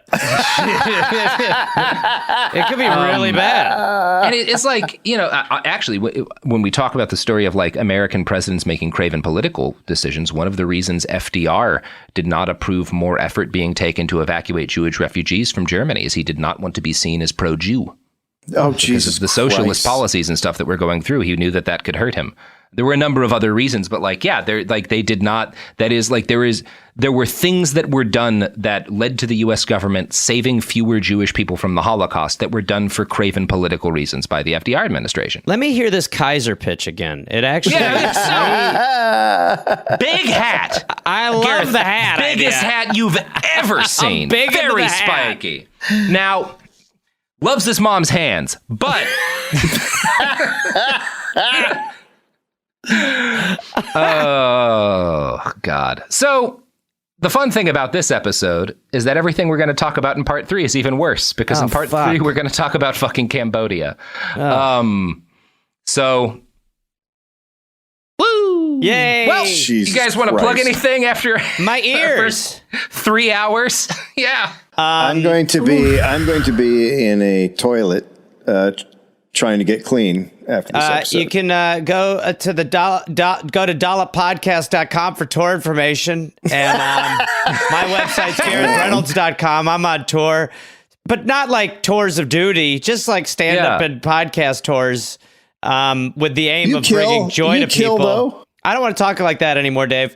You just slaughter when you're up there. Dave, shut your fucking mouth, and you can just listen to the Dollop. Last time I saw you do a set, you just fucking murdered the whole fucking crowd. Shut your fucking face. Just like not the only way did you they kill did that in crowd, Vietnam. you left unexploded ordnance in the crowd that they then tripped over that later. should have been over 15 minutes earlier. And like with unexploded ordnance in Laos, 40% of the people who loved your jokes after the set ended were children. No more. There'll be no more relating. There'll be no more correlating.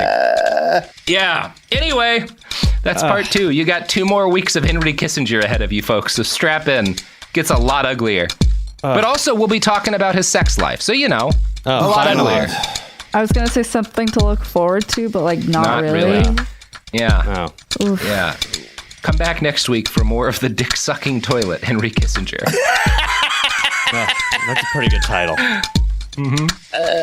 Sophie's not happy with it. No, Sophie's not on board. I don't love it, but All right. This is Bethany Frankel from Just Be with Bethany Frankel. Let me be blunt. Most dog food is junk. It just is. And I'm not feeding junk to Biggie and Smalls. That is why they eat Just Food for Dogs. It's real, 100% human-grade food with ingredients I actually recognize, not mystery pellets pretending to be healthy. And once I switched, the difference was obvious. Better digestion, better skin, more energy, dogs who actually feel good instead of just surviving dinner. Here's the thing. You care about quality. You make an intentional choice to be healthy.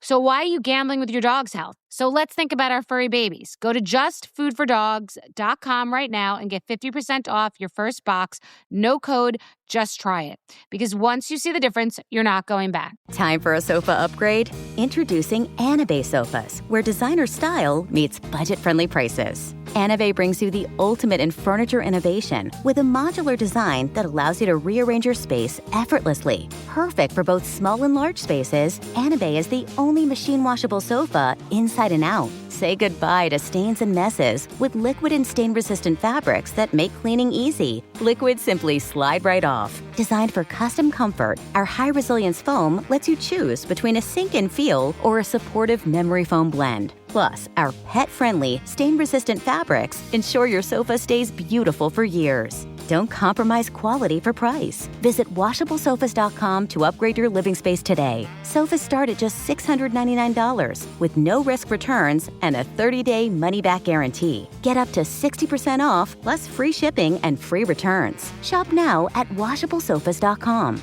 Offers are subject to change and certain restrictions may apply. For period protection you can put on and forget about, nothing beats Knix leak-proof underwear. North America's #1 leak-proof underwear brand. Let's face it, life can be unpredictable, but your leak-proof underwear shouldn't be. That's why millions of people choose Knix. For periods, for light leaks, for everyday freshness. Knix undies are super comfy, super absorbent, and made to handle whatever your day throws at you. Day 2 of your period? Covered. Your daily run? No problem. That big sneeze? You know the one. Yep, we've got you. And with styles like bikinis, boy shorts, thongs, and high-rise, plus sizes from extra small to 4XL, Knix makes it easy to find your perfect fit. Say goodbye to stress and leaks and say hello to undies that work just as hard as you do, no matter the leak. Find the style and level of protection you want at Knix.com and use code FLOW15 for 15% off. That's KNIX.com, code FLOW15 for 15% off. Knix, for your leaks, for your life.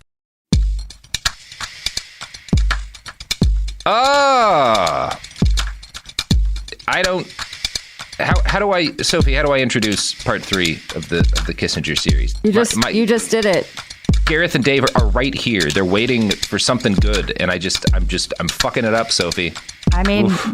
yeah, but you accidentally introduced the podcast, which is Behind the Bastards. Well, Behind the Dollops, Dollop the Bastards. Dollop the Bastards. Dollop the Bastards. A hybrid podcast.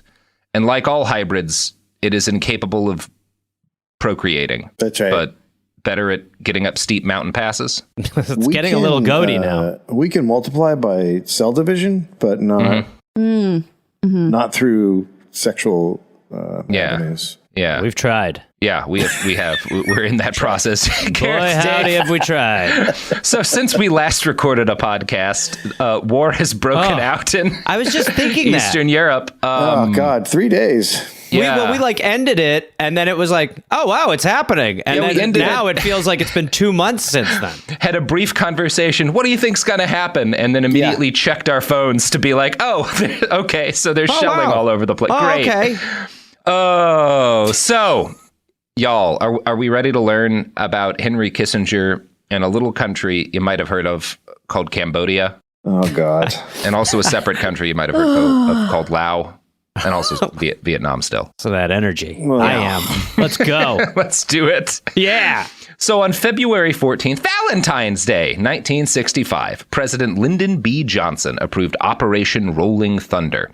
This was a long-term campaign of aerial bombing against North Vietnam. Its primary aims were to help the morale of the South Vietnamese and the Saigon government, to persuade North Vietnam to stop supporting the Viet Cong, and to destroy the North Vietnamese transportation infrastructure and industrial base so as to stop them from sending men and equipment south.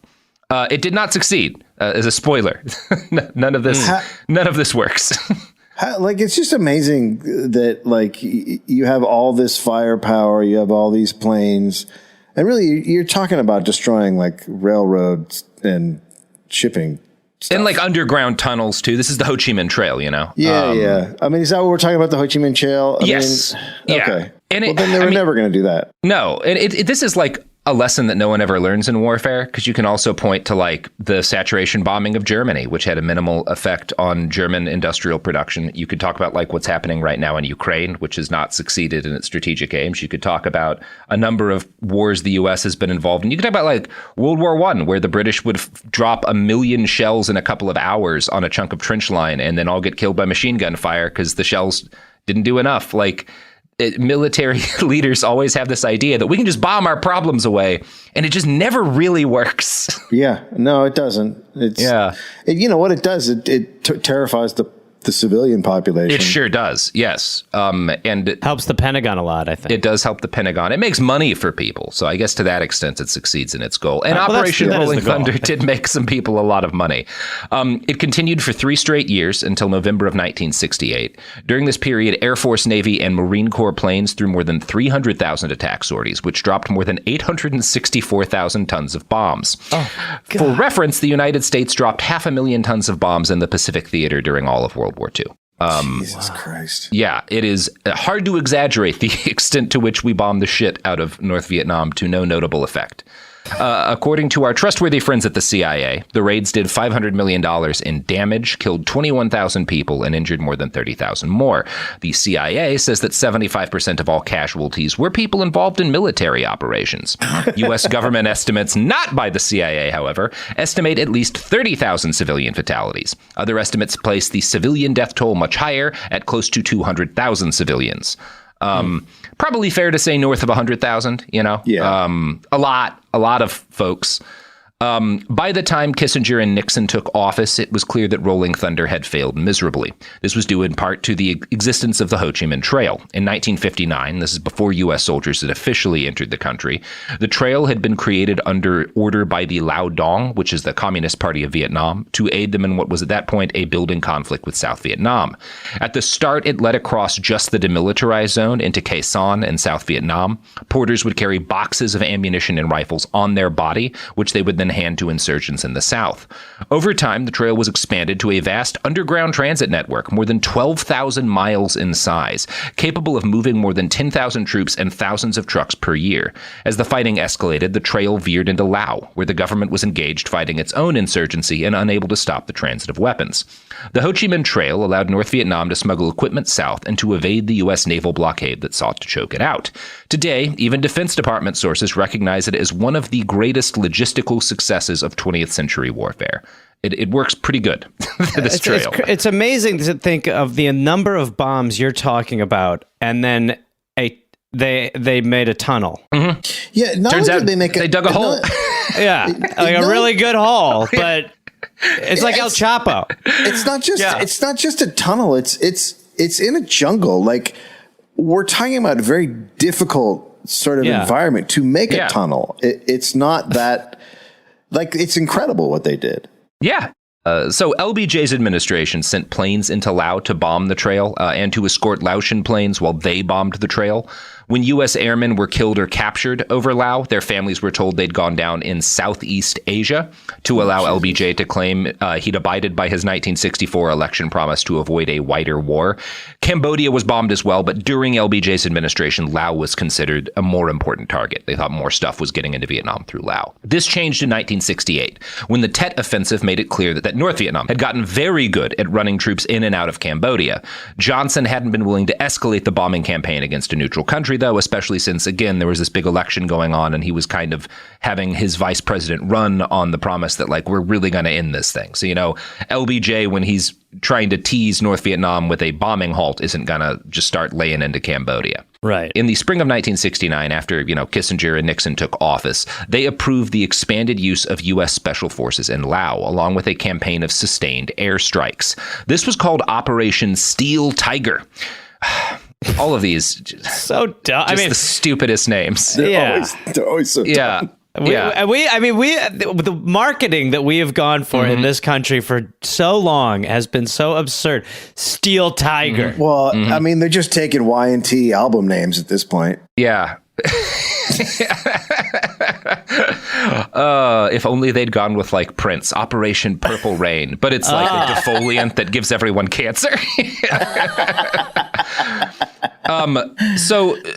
I should note here that all secret operations carried out by any U.S. forces anywhere in the world during the Nixon administration were approved personally by Henry Kissinger. Henry was the chairman of something called the 40 Committee. Hell. Oh, sorry. The chair, yes. This was a semi-secret body that had been set up to provide management and oversight to CIA covert operations. The committee was made up of members of the National Security Council. They concerned themselves regularly with the question of how to stop weapons from flowing into Vietnam. By this point, trails ran through parts of Laos and Cambodia, but also from the Vietnam-Chinese border. So Kissinger, as the head of this committee, considers a number of ways to stop weapons from getting into from getting into North Vietnam, including the use of thermonuclear weapons to annihilate the railways between North Vietnam and China, which is Jesus Christ out of its entire damn mind. And to be fair, is nuts enough that even Kissinger is like, no, that's a little too far. Let's sleep on this. He also considered bombing the dikes that kept North Vietnam's irrigation system from flooding all of its fields. Both of these would have been war crimes on a titanic scale. Thankfully, Kissinger declined to do either in favor of a completely different set of war crimes. So that's good. That's nice. At least he picked, let's do a different thing. He decides which war crimes to commit, like we decide like jeans or sweatpants in the morning. That'd be nice. I mean, I think that would go really well with what we're doing now. That'll really tie the whole thing together. Yeah, that's quite a life. So immediately after taking office, Henry helps his new boss put together a menu of bombardment targets in Cambodia. This is literally called Operation Menu. No. Yeah. What? Have you bombed with us before? Have you ever bombed with us before? Try the specials. We got some great ideas on special right Be now. sure to tip your bombardier. Tip your bombardier. Get the sample platter. That's what... I actually don't recall off the top of my head which bombing operation McCain was involved in, but there's a good tip joke to be made there. Somebody will figure it out. We'll do it in post. Yeah, we'll figure it out. Different or parts of Operation Menu had code names. Different targets had code names like breakfast, lunch, snack, dinner, dessert. Right. What? Oh. Why? I mean, it is one thing to be like so sadistic, and it's just another thing to tie it into. Do you want to try brunch? Yeah, should we do a brunch? Yeah, we're going back to brunch finally under the watchful eye of the Nixon administration. They'll never take this away from us. It's nice that slaughter can be fun. Like you can find fun. Ways you should. You gotta love what you do, Dave. Otherwise, it's just gonna feel like work. You know? So before they began this series of bombings, the Joint Chiefs of Staff, they warned the White House, quote, some Cambodian casualties would be sustained in the operation, and that, quote, the surprise effect of attack could tend to increase casualties. So they're like, the fact that we're not warning anyone and that we're keeping this a secret means more civilians will die. Like, heads up, so you know what you're doing. This is what's going to happen. Now, as they approached the question of bombing Cambodia, Kissinger and Nixon had a choice. They could either tell Congress or they could hide what they were doing and use the presidential power over the armed services to appropriate funds from other places in order to carry out the bombing in secret. Nixon had been elected with Kissinger's help, in part due to the LBJ administration's failure to end the war. He didn't want to go into 1972's re-election campaign having to defend the fact that he expanded it.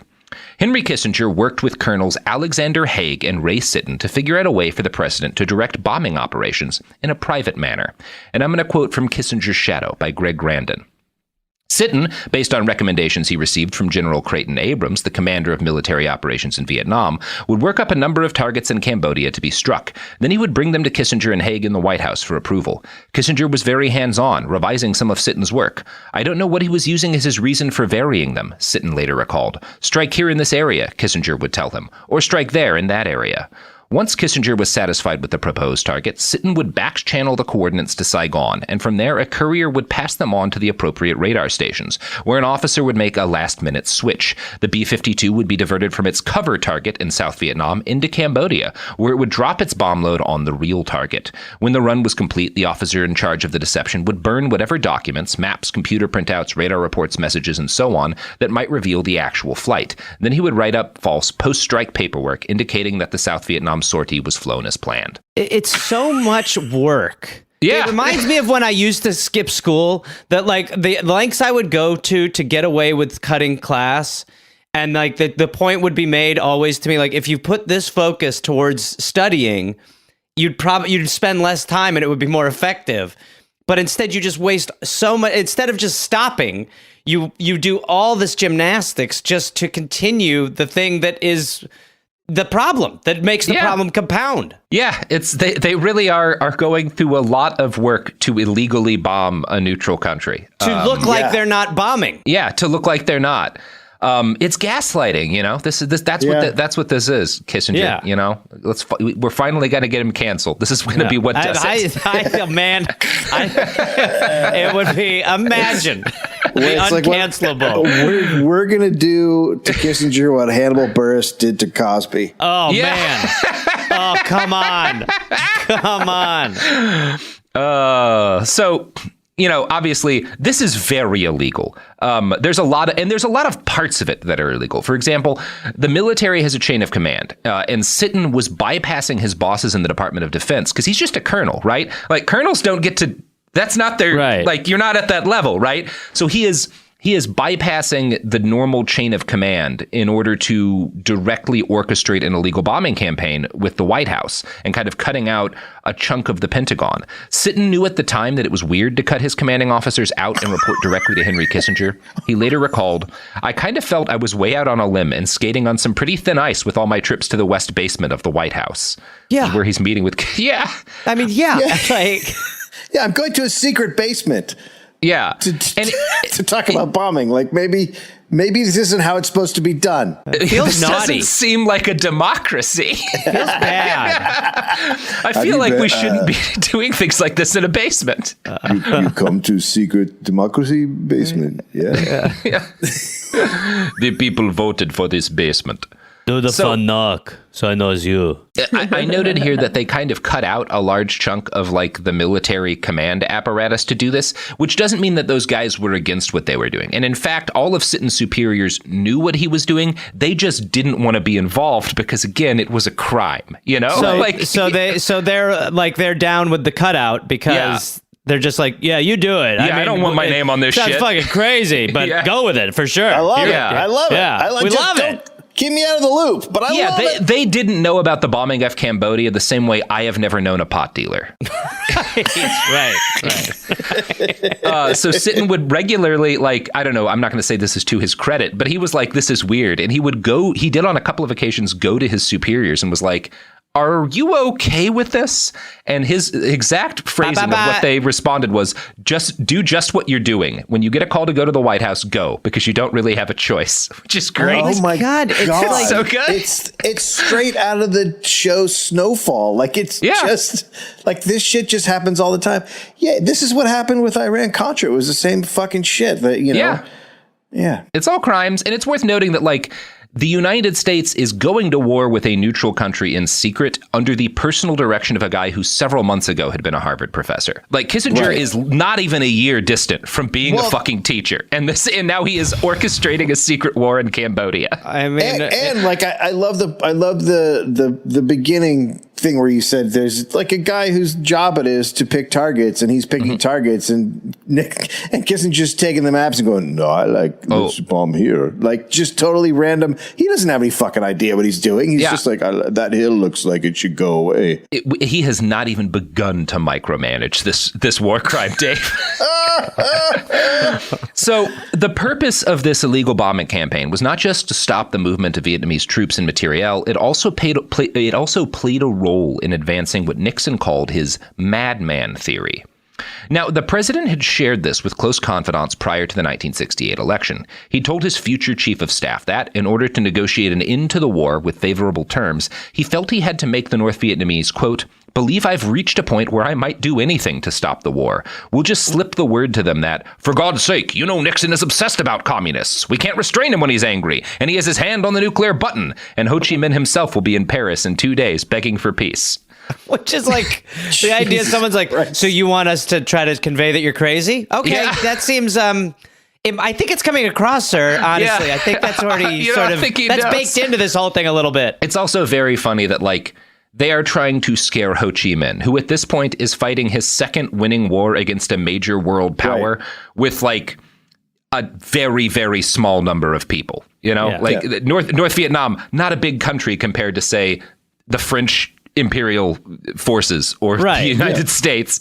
He's not you're not going to scare Ho Chi Minh, right? He's not a guy who gets spooked. Yeah. No, it's over. That's just absolutely not happening at this point. Yeah. Now, Kissinger either believed in his boss's plan or understood that he had to play along. Greg Grandin argues that Nixon's madman theory was actually just an extension of the foreign policy arguments that Kissinger himself had been making for years. Quote, toughness, after all, was a leitmotif that ran through much of his statecraft. The idea that war and diplomacy are inseparable, and that, to be effective, diplomats need to be able to punish and persuade in equal, unrestricted measure. In fact, the madman theory was an extension of Kissinger's philosophy of the deed, that power wasn't power unless one was willing to use it, that the purpose of action was to neutralize the inertia of inaction. I mean, it's not even. I mean, it's not a double down. It's like it's 18 double downs, but at some point, I at least in my lifetime had a moment where I did believe that there were people who would like point out the crazy shit. Yeah. And the more you learn, the more you go, no, there's not. They are just all like, it's like a bunch of junkies figuring out how to get more junk. Yeah. I mean, it's just how do you get through the day? It's not long-term anything. Yep. You know, there's a degree to which, and this is like one of the things that's most frustrating about this, part of how this always gets justified is there's legitimate logic in that, yeah, Hitler gobbled up a bunch of little chunks of Western Europe and nobody stopped him, and they should have. Like, something should have been done, like when he decided to take Czechoslovakia, you know, or during the Anschluss, or certainly, you know, like there. And they take this logic of like, yeah, if you have this like massive militarized nation gobbling up its neighbors, you can't just necessarily do nothing. And they apply that to like, well, okay, we've got to bomb Cambodia because some dudes are hiking through it with guns on their back. Like, that's a nonsense escalation. Chamberlain also is always in play there too, because it's like everyone's like, oh, you don't want to be Chamberlain. Yeah. We're appeasing North Vietnam if we don't drop more bombs than were dropped in all of World War II on Cambodia. Yeah, on Cambodia. It's this nonsense escalation of logic, of historical logic. That's like someday Nixon's just going to look in the mirror and be like, sometimes I think I'm just fighting a war inside of myself. There actually are some quotes from Kissinger that aren't all that far off, Garrett.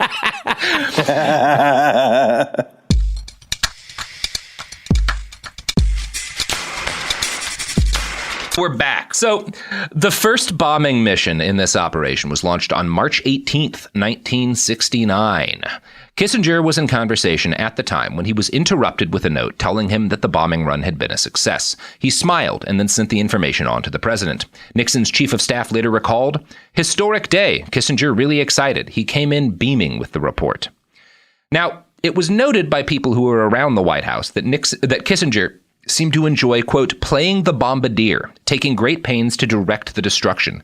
Seymour Hersh wrote that, quote, when the military men presented a proposed bombing list, Kissinger would redesign the missions, shifting a dozen planes, perhaps, from one area to another and altering the timing of the bombing runs.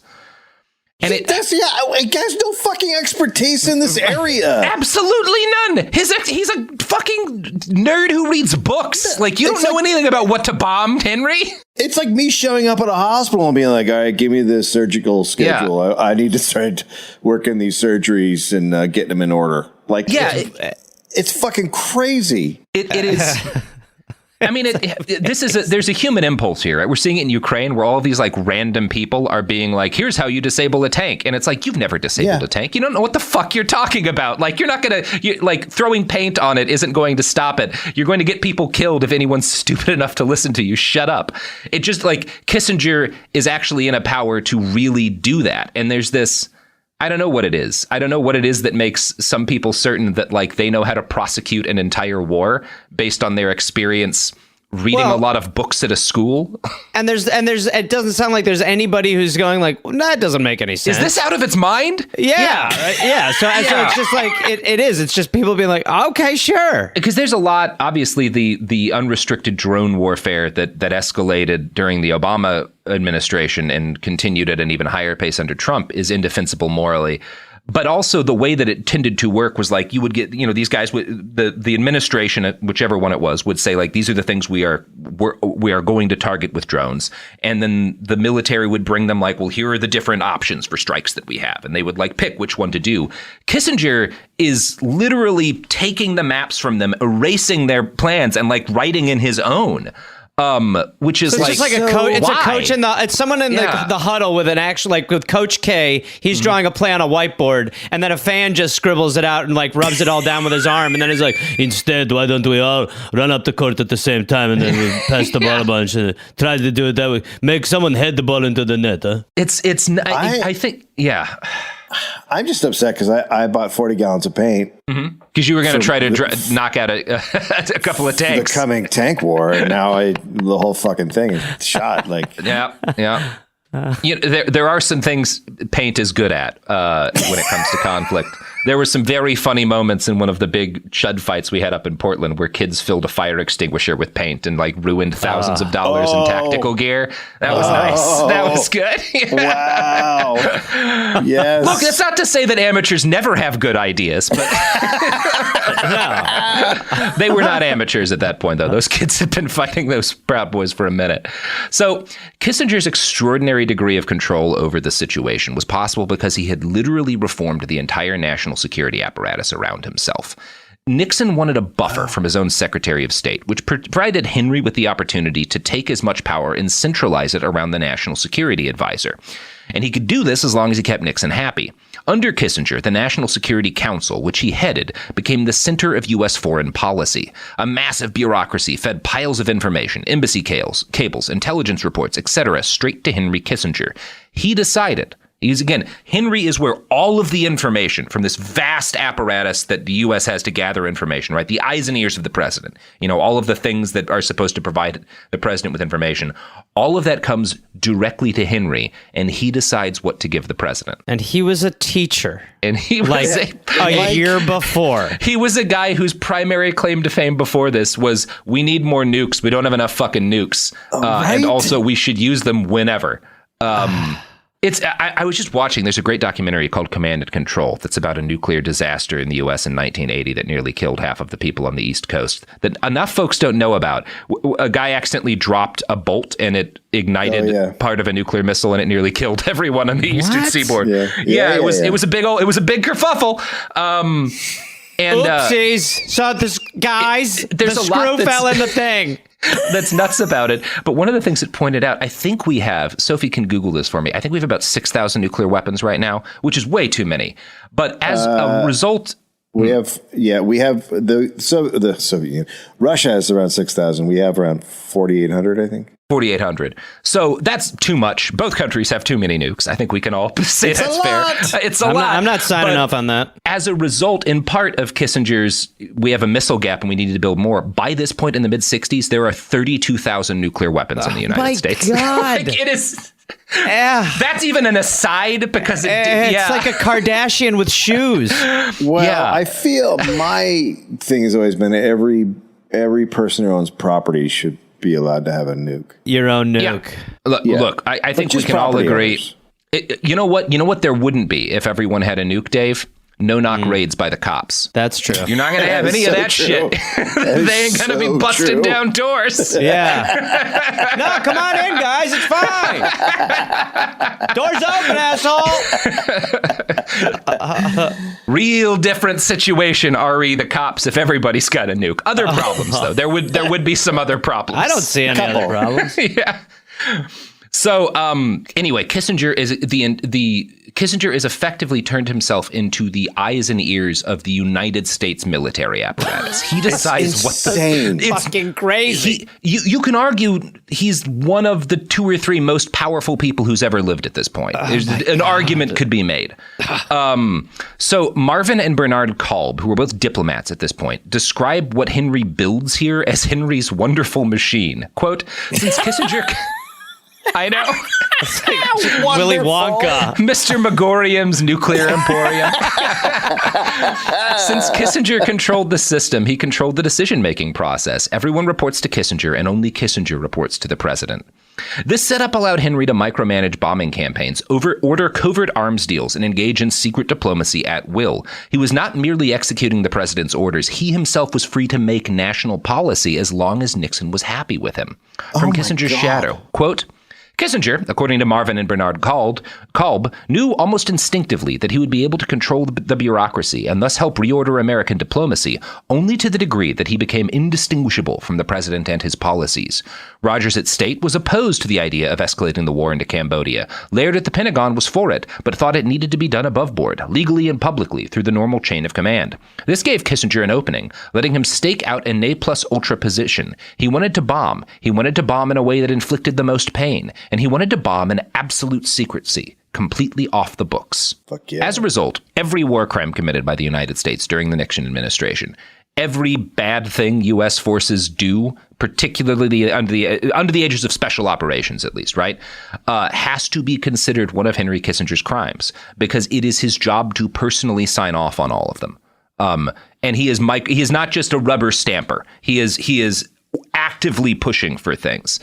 So we are going into very specific detail about one specific crime. If you find a bad thing that the CIA or special forces did from 1969 to 1973, Henry Kissinger gave that the old thumbs up. So again, we're going to have to leave out a lot. It doesn't even sound like it's like ego based. Yeah. It's not even, I mean, there's so little actual, and it just shows you like what happens when you're in a bubble. Yeah. But I mean, I just don't think most people would be capable of this, but it's just like, it's not really from anything other than he just feels great being at the helm of this. And it's an extremely powerful position. It's such a bad idea. Like, if you proceed, like a moment, get ourselves in the headspace of someone who thinks all of this is morally justified, it's a bad idea because a person can't competently manage all of this. Right. Like, this is too much. They would be like, look, I need help. I mean, we're doing what we came to do. Like a reasonable warlord would be like delegating one of those rational, more. level-headed. Yeah. I mean, yeah. So when he was signing off on bombing runs, Kissinger poured over raw intelligence documents, which included information on exactly, in many cases, down to the number, how many civilians lived in a certain target area. Now, sometimes it was a little bit less specific in this. For example, Area 704, which had, quote, sizable concentrations of civilians, didn't have an exact number, but was bombed 247 times on Henry Kissinger's orders. And since we're going to be talking a lot about bombing, we should discuss exactly what that meant in this case, because all bombings are not created equal. The bombings Kissinger directed were carried out by B-52 bombers. These are massive planes. These are like the size of the big international commercial aircraft, roughly, right? These are not like fighter jets and stuff. Right. These fly too high to be seen from the ground, and they are incapable of meaningful discrimination between civilian and military targets. This is not an era in which there's much at all in the way of precision-guided bombing, and with a B-52, you cannot even attempt precision. You are dropping explosives blindly from like a mile up. I want to quote now from a write-up by Taylor Owen and Ben Kiernan for Yale. Quote, a single B-52D big belly payload consists of up to 108 225 kilogram or 42 340 kilogram bombs, which are dropped in a target area of approximately 500 by 1,500 meters. In many cases, Cambodian villages were hit with dozens of payloads over the course of several hours. The result was near total destruction. One U.S. official stated at the time, we had been told, as had everybody, that those carpet bombing attacks by B-52s were totally devastating, that nothing could survive. It's like a sturgeon with eggs. Yeah, it is. It is just completely indiscriminate. Yeah. One Cambodian survivor, because people did live, as we've stated, these are never as good at killing people as the military likes to claim, which is not to minimize the horror. It's just like, it's also not, it doesn't work. Right. One Cambodian survivor of U.S. bombing described it this way. 3 F-111s bombed right center of my village, killing 11 of my family members. My father was wounded but survived. At that time, there was not a single soldier in the village or in the area around the village. 27 other villages were also killed. They had to run into a ditch to hide, and then 2 bombs fell right into it. Oh, for fuck's sake. Yeah, it is. You cannot exaggerate the extent to which this is indiscriminate. Yeah, it's just total madness on top of madness. Yeah. I mean, there's no... Yeah. People are rightly furious about like bombing in Ukrainian cities right now. What the United States is doing in Cambodia is eliminating grid squares on a map of all life. Like, right. Yeah. Which is a country that has nothing to fucking do. Yeah, some dudes are walking through it, you know? Like, it's cop logic where, like, well, a guy who stole a car was seen in this neighborhood, so we had to shoot someone we saw in the window of their house, you know? Like, it's that kind of shit. Which I guess it makes sense that cops act the way they do, because this has always been the way people with guns and power act everywhere through all time. Yeah. So that's good. Yeah. So the ostensible purpose of all this carnage was to put an end to North Vietnam's ability to wage war. But a huge factor for both Kissinger and Nixon, even larger than any actual like impact on the war itself, was to preserve their personal power. Right after the bombing of Cambodia began, Nixon sent Kissinger to talk with the Soviet ambassador, a fellow named Dobrynin. In Henry Kissinger and American Power, Thomas Schwartz writes, quote, Kissinger put forth a straightforward domestic political account for Nixon's motivation and thinking, noting that Nixon is not seeking a military victory, but he cannot go down in American history as the first U.S. president to have lost a war in which the U.S. participated. I mean, the honest, like, you'd think you'd at least lie about. No. Just oh my God. Look, it's murdering, democide is one thing, Gareth, but dishonesty to your friends? It's disgusting. I feel like a parent. Look, the Soviet ambassador is someone Kissinger drinks with, you know? Yeah, He's not going to lie to him. Exactly. I mean, I would love to see a version where he just keep up an appearance. Look, Nixon hates losing. That's what this is about. We can't take the L. People. Yeah, So between March of 1969 and May of 1970, more than 3,630 raids were flown across the Cambodian border. Each was approved personally by Henry Kissinger. The New York Times broke this story to the American public for the first time in May of 1969. So that's pretty good, right? Like, the New York Times actually is pretty quick on this and reveals what has happened. This prompts protests and international outcry. That's one of the frustrating things about the New York Times, because there's a million things to be angry at them all the time. And then it's like, oh, and they also were the first people to reveal this horrific crime against humanity. Because there are these bright spots where you're like, oh, you fuckers. Well, it's like a broken clock, though. It's, every now and then. It's like a broken clock, but when it's right, it's about like the massacre of civilians on an industrial scale. But also when it's wrong, it's about the massacre of civilians on an industrial scale. So mixed bag. So there's immediately protest and international outcry. Armed students seize a building at Cornell University, which is very based. Students at Kissinger's own Harvard engage in a 2-week strike. Ever PR savvy, Kissinger agreed to meet with student protesters in order to prop up his image among liberals. He told them, if you come back in a year and things haven't changed, we won't have a morally defensible position. So like, hey, I know it's all fucked up. I've got to fix this whole messed up. It's been going on for years. I'm working on it. If you come back in a year and I find out who's behind this, I will figure it out. Once I find out who's the problem, there's a cog in here. Give me 1 year to kill all the babies. And it also shows how fucking crazy you are. Like, if you're doing this, you'd be like, look, hide me. I do not want to talk to... The fact that he's like, I'll meet with them. It's he knows he can make it work. Yeah. Get me out in front of this. Get me out in front of it. I'll just tell him what's up. Like, look, we got to kill people for like a year. Let's see how it goes. Give me a year. I'm going to bomb the shit out of just villages and shit and kill a bunch of babies and ladies. You have no idea how many babies. It's just nice. Nice to be back at Harvard. Look at the campus. You guys really changed a couple of things, huh? You guys are just like, oh, I heard something bad. We're just getting started. By the way, give me a year is an amazing thing to say when it's on this. Look, if this is happening in the year, we'll revisit. It's like, no, not a year. You don't get to revisit this. We should revisit. We should revisit where we are in the story after this break. Yeah, let's revisit the sponsors of this show. You know who else need a year to keep killing? Yeah, look, if has not stopped the carpet bombing of Cambodia in a year, then you can cancel your subscription, By the way, that's menus. Those are menu options. Speaking of it's very much like, it's very much like a White House visit with a hello. What do you want to make, a quesadilla, or do you want to do this chickpea salad? What do you have there? There's options. You want to do a flatbread, margarita style?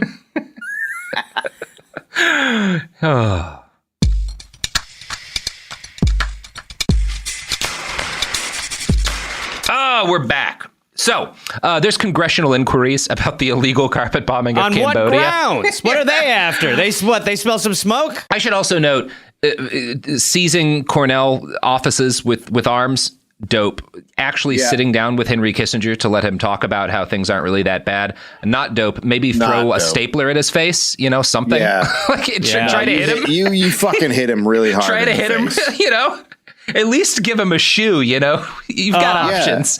God. Somebody from a fucking baseball team at Harvard had to have been able to hit him with a fastball. There are people that if you're around, you should... Cheney, Bush, you get around certain people, you get close to them, you should fucking hit them. Mm-hmm. Hit them hard. Look, Dick Cheney is basically like a charging phone. Just unplug him at this point and see what happens. Just whatever his little plug is, just be like, turn on a microwave next to him. Just have a microwave and an extension cord and put it on popcorn and throw it in his lap. Yeah, but look, we all know, everybody here knows that eventually Cheney and Kissinger shed their human skins to become one ball of energy. Mm-hmm. I think Kissinger currently is shedding his human skin. If you've seen him lately, it looks like he's halfway through the molting. Fingers crossed. But the two of them merge, and then wings pop. Oh yeah, I get it. So they kind of become like a Cerebus or something like that. Yeah, and then they're one. It's like come on, Henry, let's get out of here. Finally, they got true form. Mm-hmm. It's and like then they centipede of evil. Then they locate and nuke microbiological life on Europa. We are culminating. This is a war crime no one has done yet. Oh, I love culminating. Didn't see this coming. So there's congressional inquiries. Kissinger gets brought before the Senate, where he assures everyone that Cambodian territories bombed by the U.S. were all, quote, unpopulated. He knew this was a lie at the time. We know from briefing documents Kissinger received that he was warned in detail about such things. The breakfast bombing target, he was told, was inhabited by 1,640 civilians. Dessert had 350. Nixon initially... It's just like ice cream. Yeah. You wouldn't get angry at me for bombing a Baskin Robbins, would you? There are no people there. Senator, who hates cake? It's called the magic shell. So Nixon initially blamed Kissinger for the leaks that had revealed the story of the bombing of Cambodia to the New York Times. And this is because Kissinger brings in a lot of like liberals. Like a lot of Kissinger's staff are not Republicans, are not like right-wing guys. Yes. They're like Northeastern liberals. Yes, because... Yeah. He's charming. They are Wrong. not. But He's Nixon charming. is like, it must have been one of these East Coast liberals you brought in that leaked it to the Times, right? Oh, right. So he thinks it's an extension of Kissinger, not Kissinger himself. No. He doesn't think Kissinger. No, like, that would be nuts. You know, someone's really up to something. Somebody's fucking around. Somebody's a big asshole. I won't tell you who though. But this is Kissinger's like bringing Woody Allen in. He's funny. He's good. This is some good context on how comprehensively shitty a person Kissinger is, how incapable of real loyalty he is. Thomas Schwartz writes that in order to preserve his own position, Kissinger had to throw large numbers of his team members under the bus. Quote, Kissinger called FBI Director J. Edgar Hoover and gave him a list of those staffers in his office with access to the information, telling Hoover that he would destroy whoever did this if we can find him, no matter where he is. Among the first to be wiretapped was Morton Halperin, who had helped devise the NSC system, Helmut Sonnenfeld, Kissinger's fellow German Jewish refugee, and even Winston Lord, the man Kissinger later called his conscience on foreign policy issues. All there would be 17 FBI wiretaps by the White House, 13 on government employees, including Kissinger's staff, and 4 on newsmen, among them Kissinger's British friend who was a reporter for the London Times. It's a meteoric rise. It's like American Idol level sudden impact as far as, because, I mean, as you pointed to, he wasn't like this crazy. I mean, he was crazy, but now it's like he's just, it's on roids. The level the level he's gotten to and the level of insanity that he's gotten to is really, even for this country, historic. Yeah, it's pretty cool, and just like it's great. He's not capable of even like treating his very loyal friends well.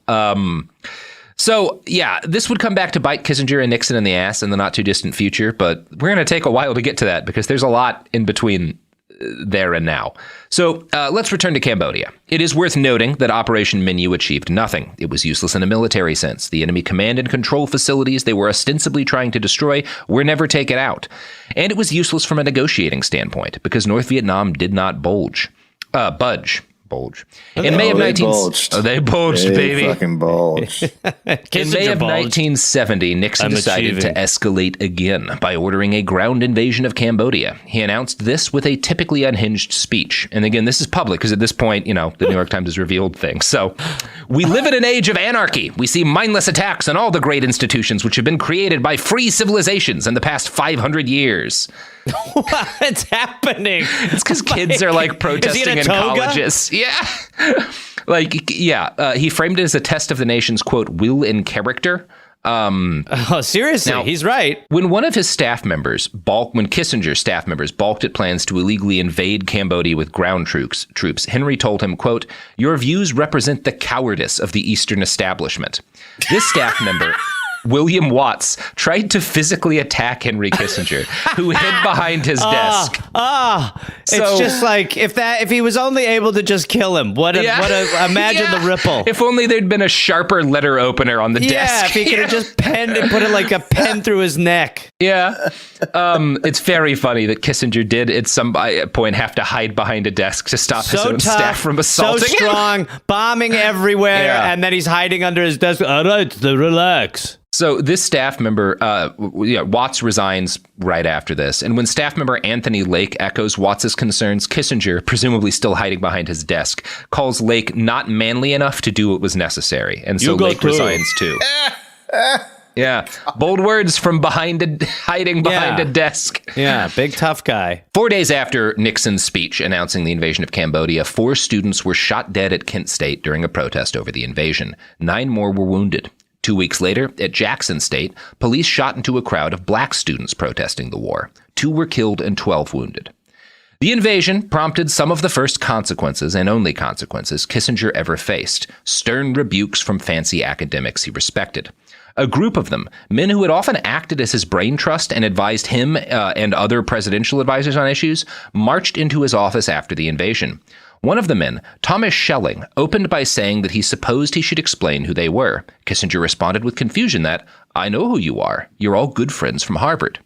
Next, from Niall Ferguson's Kissinger, "No," said Schelling, "we're a group of people who have completely lost confidence in the ability of the White House to conduct our foreign policy, and we have come to tell you so. We are no longer at your disposal as personal advisors." Each of them then proceeded to berate him, taking 5 minutes apiece. Now, is he under the desk at this point? It's like that scene from Rudy when they all hand in their uniform to get Rudy to play.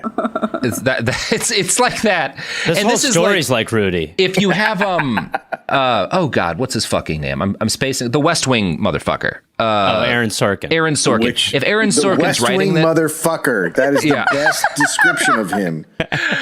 If Aaron Sorkin is writing this is like the heroic moment where the conscience of like the American ruling class comes in and is like, this is not right, Henry, and really that's bullshit. That's not what's happening. And Ferguson goes on to note that these guys were kind of full of shit. They are all Washington insiders. They have Schelling advised LBJ to massively escalate violence throughout the war in Vietnam.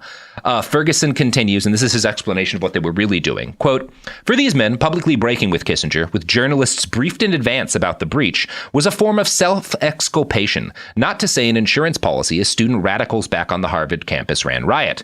When Neustadt told the Crimson, 'I think it's safe to say we're afraid,' he did not specify of what. Others were more candid. As Schelling put it, 'If Cambodia succeeds, it will be a disaster, not just because my Harvard office may be burned down when I get home, but it will even be a disaster in the administration's own terms.'"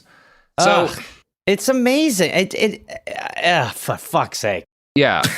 I mean, honestly, that's what this happens on the Dollop a lot, where I'm like, all right, we got a hero. And then immediately I'm like, more villains. God damn it. I mean, to the extent that there's some heroes, the kids on these campuses who are actually lighting buildings on fire and destroying things, they do make Henry Kissinger and his academic friends afraid and uncomfortable briefly, which is more than anyone else does. Yeah. And this would kind of be the last time that that even happens, really, right? That that people in that level of power do feel any sort of threat from the regular folk. Yeah, credit where it's due. They are the only people that I'm aware of who made Henry Kissinger briefly feel something that vaguely resembles shame. So emotion. Yeah, good seriously, good work. Yeah. But of course, that doesn't stop anything. Obviously, no. He's got many desks. Yeah.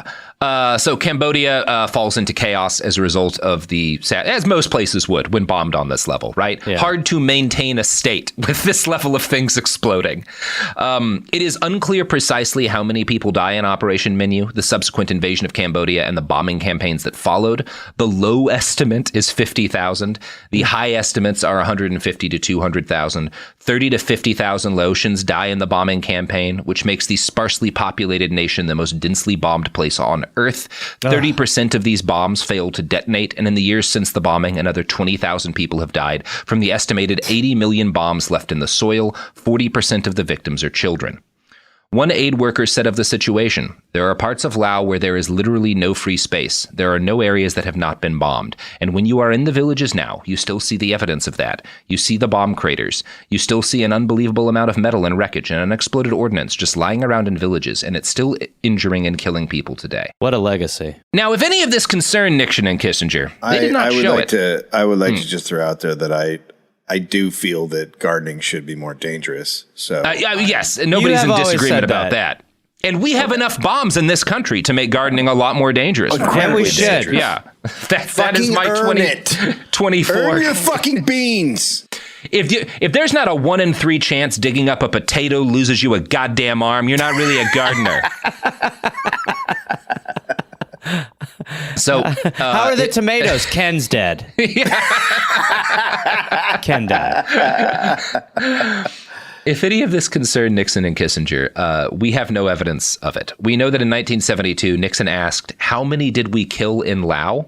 And the press secretary, Ron Ziegler, responded with a guess, maybe 10,000, 15. Kissinger agreed. In the Laotian thing, we killed about 10, 15. This is how they talk about. It's the showcase showdown. 3 to 5 9/11s worth of people. I mean, it's the way you talk about. It. Did you get like one bag of grapes or two? I got 2 bags of grapes. Oh, what's the cover fee to get into that concert? It's like $10 or $15. You know, yeah. Except for they're just complete and total fucking psychopaths, and they're off by a half at least. You know, it's hard to get accurate. You know, death tolls here. And the bombs were not the only thing left behind by the campaign that Kissinger orchestrated. Greg Grandin writes, defoliation chemicals did their work. Just over a 2-week period, April 18th to May 2nd, 1969, U.S. dropped Agent Orange caused significant damage. Andrew Welsdang, who has long been involved in relief aid to Southeast Asia, writes, both the U.S. government and independent inspection teams confirmed that 173,000 acres were sprayed, 7% of Kompong Cham province, 24,700 of them seriously affected. The rubber plantations totaled approximately 1/3 of Cambodia's total and represented a loss of 12% of the country's export earnings. Washington agreed to pay over $12 million in reparations, but Kissinger tried to defer the payment to fiscal year 1972, when the money could be paid without a special request that would have revealed U.S. cross-border activity. Every effort, Kissinger wrote, should be made to avoid the necessity for a special budgetary request to provide funds to pay this claim. Oh my God! Look, we're gonna give you the money. You're gonna get the money. You're gonna get the money. It's just gonna take a while. I just need to. It's like a tax thing. I need to move some stuff around. But you're gonna get it. It's fine. Let's just keep it on the DL. You know what I mean? Yeah. If the Secret Service wasn't calling Trump Agent Orange, by the way, if that wasn't his code name, that's a disappointment. That is, I mean, there's a lot of reasons to be disappointed in the Secret Service, but that is one of them. That's my number one.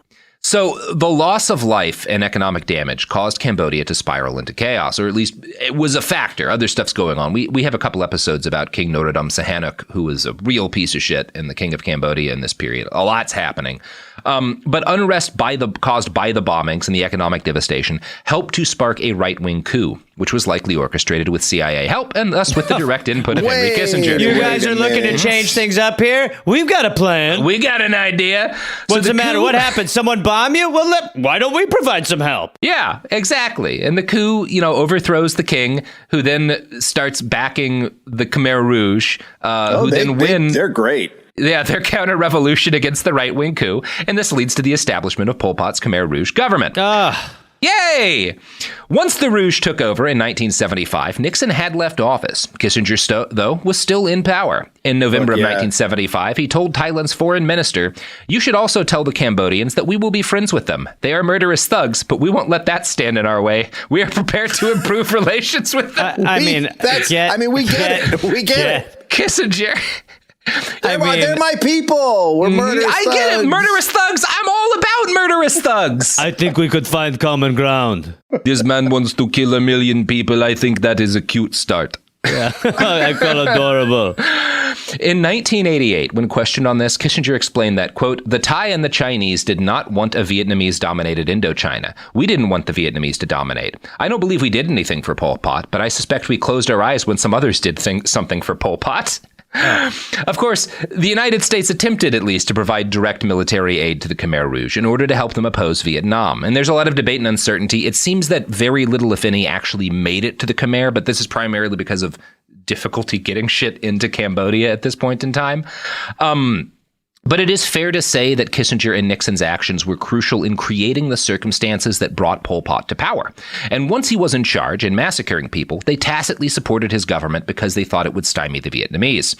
In total, from the killing that started when the U.S. bombing raids began, to the people killed by Pol Pot's regime, to those who died fighting in the fighting with Vietnam that finally brought the Rouge to an end, 1.7 million Cambodians died, more than a quarter of the population of the country pre-war. It's so incredible how their ideology of just communism bad. They're like, well, communism will kill a bunch of people, and they're just fucking everything they can to save those people.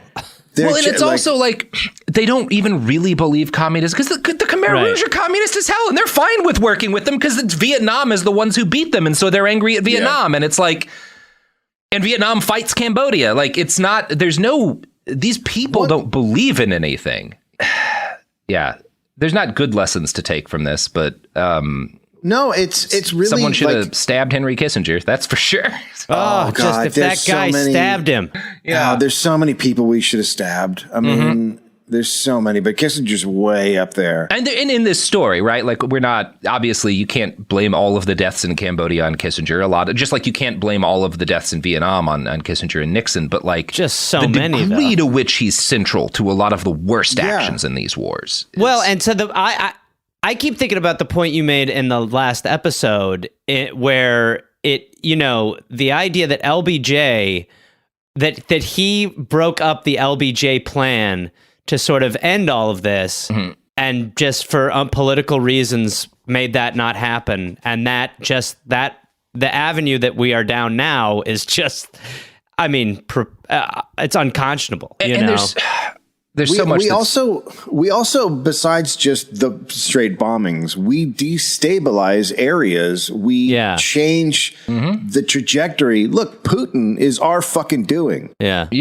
We fucking took out the government. Yeltsin, all that shit. That was a fucking American. I'm not going to let you sit here and talk shit on Yeltsin. He was very in control of what he was doing towards the end. He definitely knew what was happening. It wasn't like having a bottle of Smirnoff in charge. Nothing that happened. Everything we get involved with turns into a fuck pie. I mean, we just create chaos. Yeah, we're murder Midas. It's this thing where we're talking about like how insane it is that Kissinger is micromanaging these bombings, which is not to say that like the military men who were doing it before were particularly better. And this is the problem that like we're going to have, with Ukraine and whatnot too, is just that like, well, now we have all of these people who are supposed to be, or the people we call experts who are now going to be doing things. And like, if you actually look at their resumes, it is not a wide ranging history of successes, Right. And it is the same thing with Russia. You could look at like Russian intervention in a bunch of places. It's a nightmare. The kind of people who are in a position to make calls when the conflicts get to this level are always ghouls. And they're always bad at anything but causing devastation. And that's why all of this keeps happening. Because none of these people are any good at it. And no one gets punished for failing. And nobody ever gets punished for failing. Rising up. I mean, the fact that Bill Kristol is still saying what anybody should do anywhere in the world, you're like, what in the fuck is going on? Who gets to go? Who goes away? Whoever goes away? Favoriting his tweets. Imagine. I know somebody who lost their job at a grocery store because they got arrested protesting against police violence. Oh my God. Meanwhile, Bill Kristol's like a guest on media shows. Yeah, it's Bill. What do you think? Well, I mean, it's frustrating. Every now and then, far too seldom, you get a story like that billionaire Russian arms dealer whose yacht got partially sunk. But there's like 3 of those stories for every 1,000 Kissingers. Yeah. And they don't ever mean anything because that guy can afford to fix his fucking yacht. So it's like when they were egging Bezos's boat when he was getting that bridge torn down. Yeah, you're like, I mean, this isn't as satisfying as some people are. It's like he's gonna have someone hose it down, and that's he's fine. Yeah, everybody, look, yachts burn. We know this. We've seen it. They burn. That's the thing. Yachts burn, and so do Bill Kristol's. Bill's crystals. So I think it's like an attorney's. Actually, when you burn him, he just turns into a few crystals. So Greg Grandin, author of Kissinger's Shadow, sees the bombing campaign in Cambodia and Laos as the terminal phase in what he calls the crack-up of America's domestic consensus, which had begun under Johnson. Kissinger considered conditions in the country at the time of Kent State to be, quote, near Civil War conditions. The paranoia Nixon had felt led him to push for illegal expansions of domestic surveillance, which eventually led to his ouster from office. The Senate investigation into the Watergate scandal concluded, quote, Kent State marked a turning point for Nixon, the beginning of his downhill slide towards Watergate. Nixon grew increasingly unhinged, which is a story for another time. Quite a statement. Hey, Nixon's starting to lose it, gang. It is worth noting that for all of the things happening at this point, Nixon is, as a rule, anytime I quote him and Kissinger talking, Nixon is, as a rule, drunker than you have ever been. Right. Like, than you have ever been. I don't care how drunk you've gotten. You have never gotten Nixon in the White House hammered. Wow. That's amazing.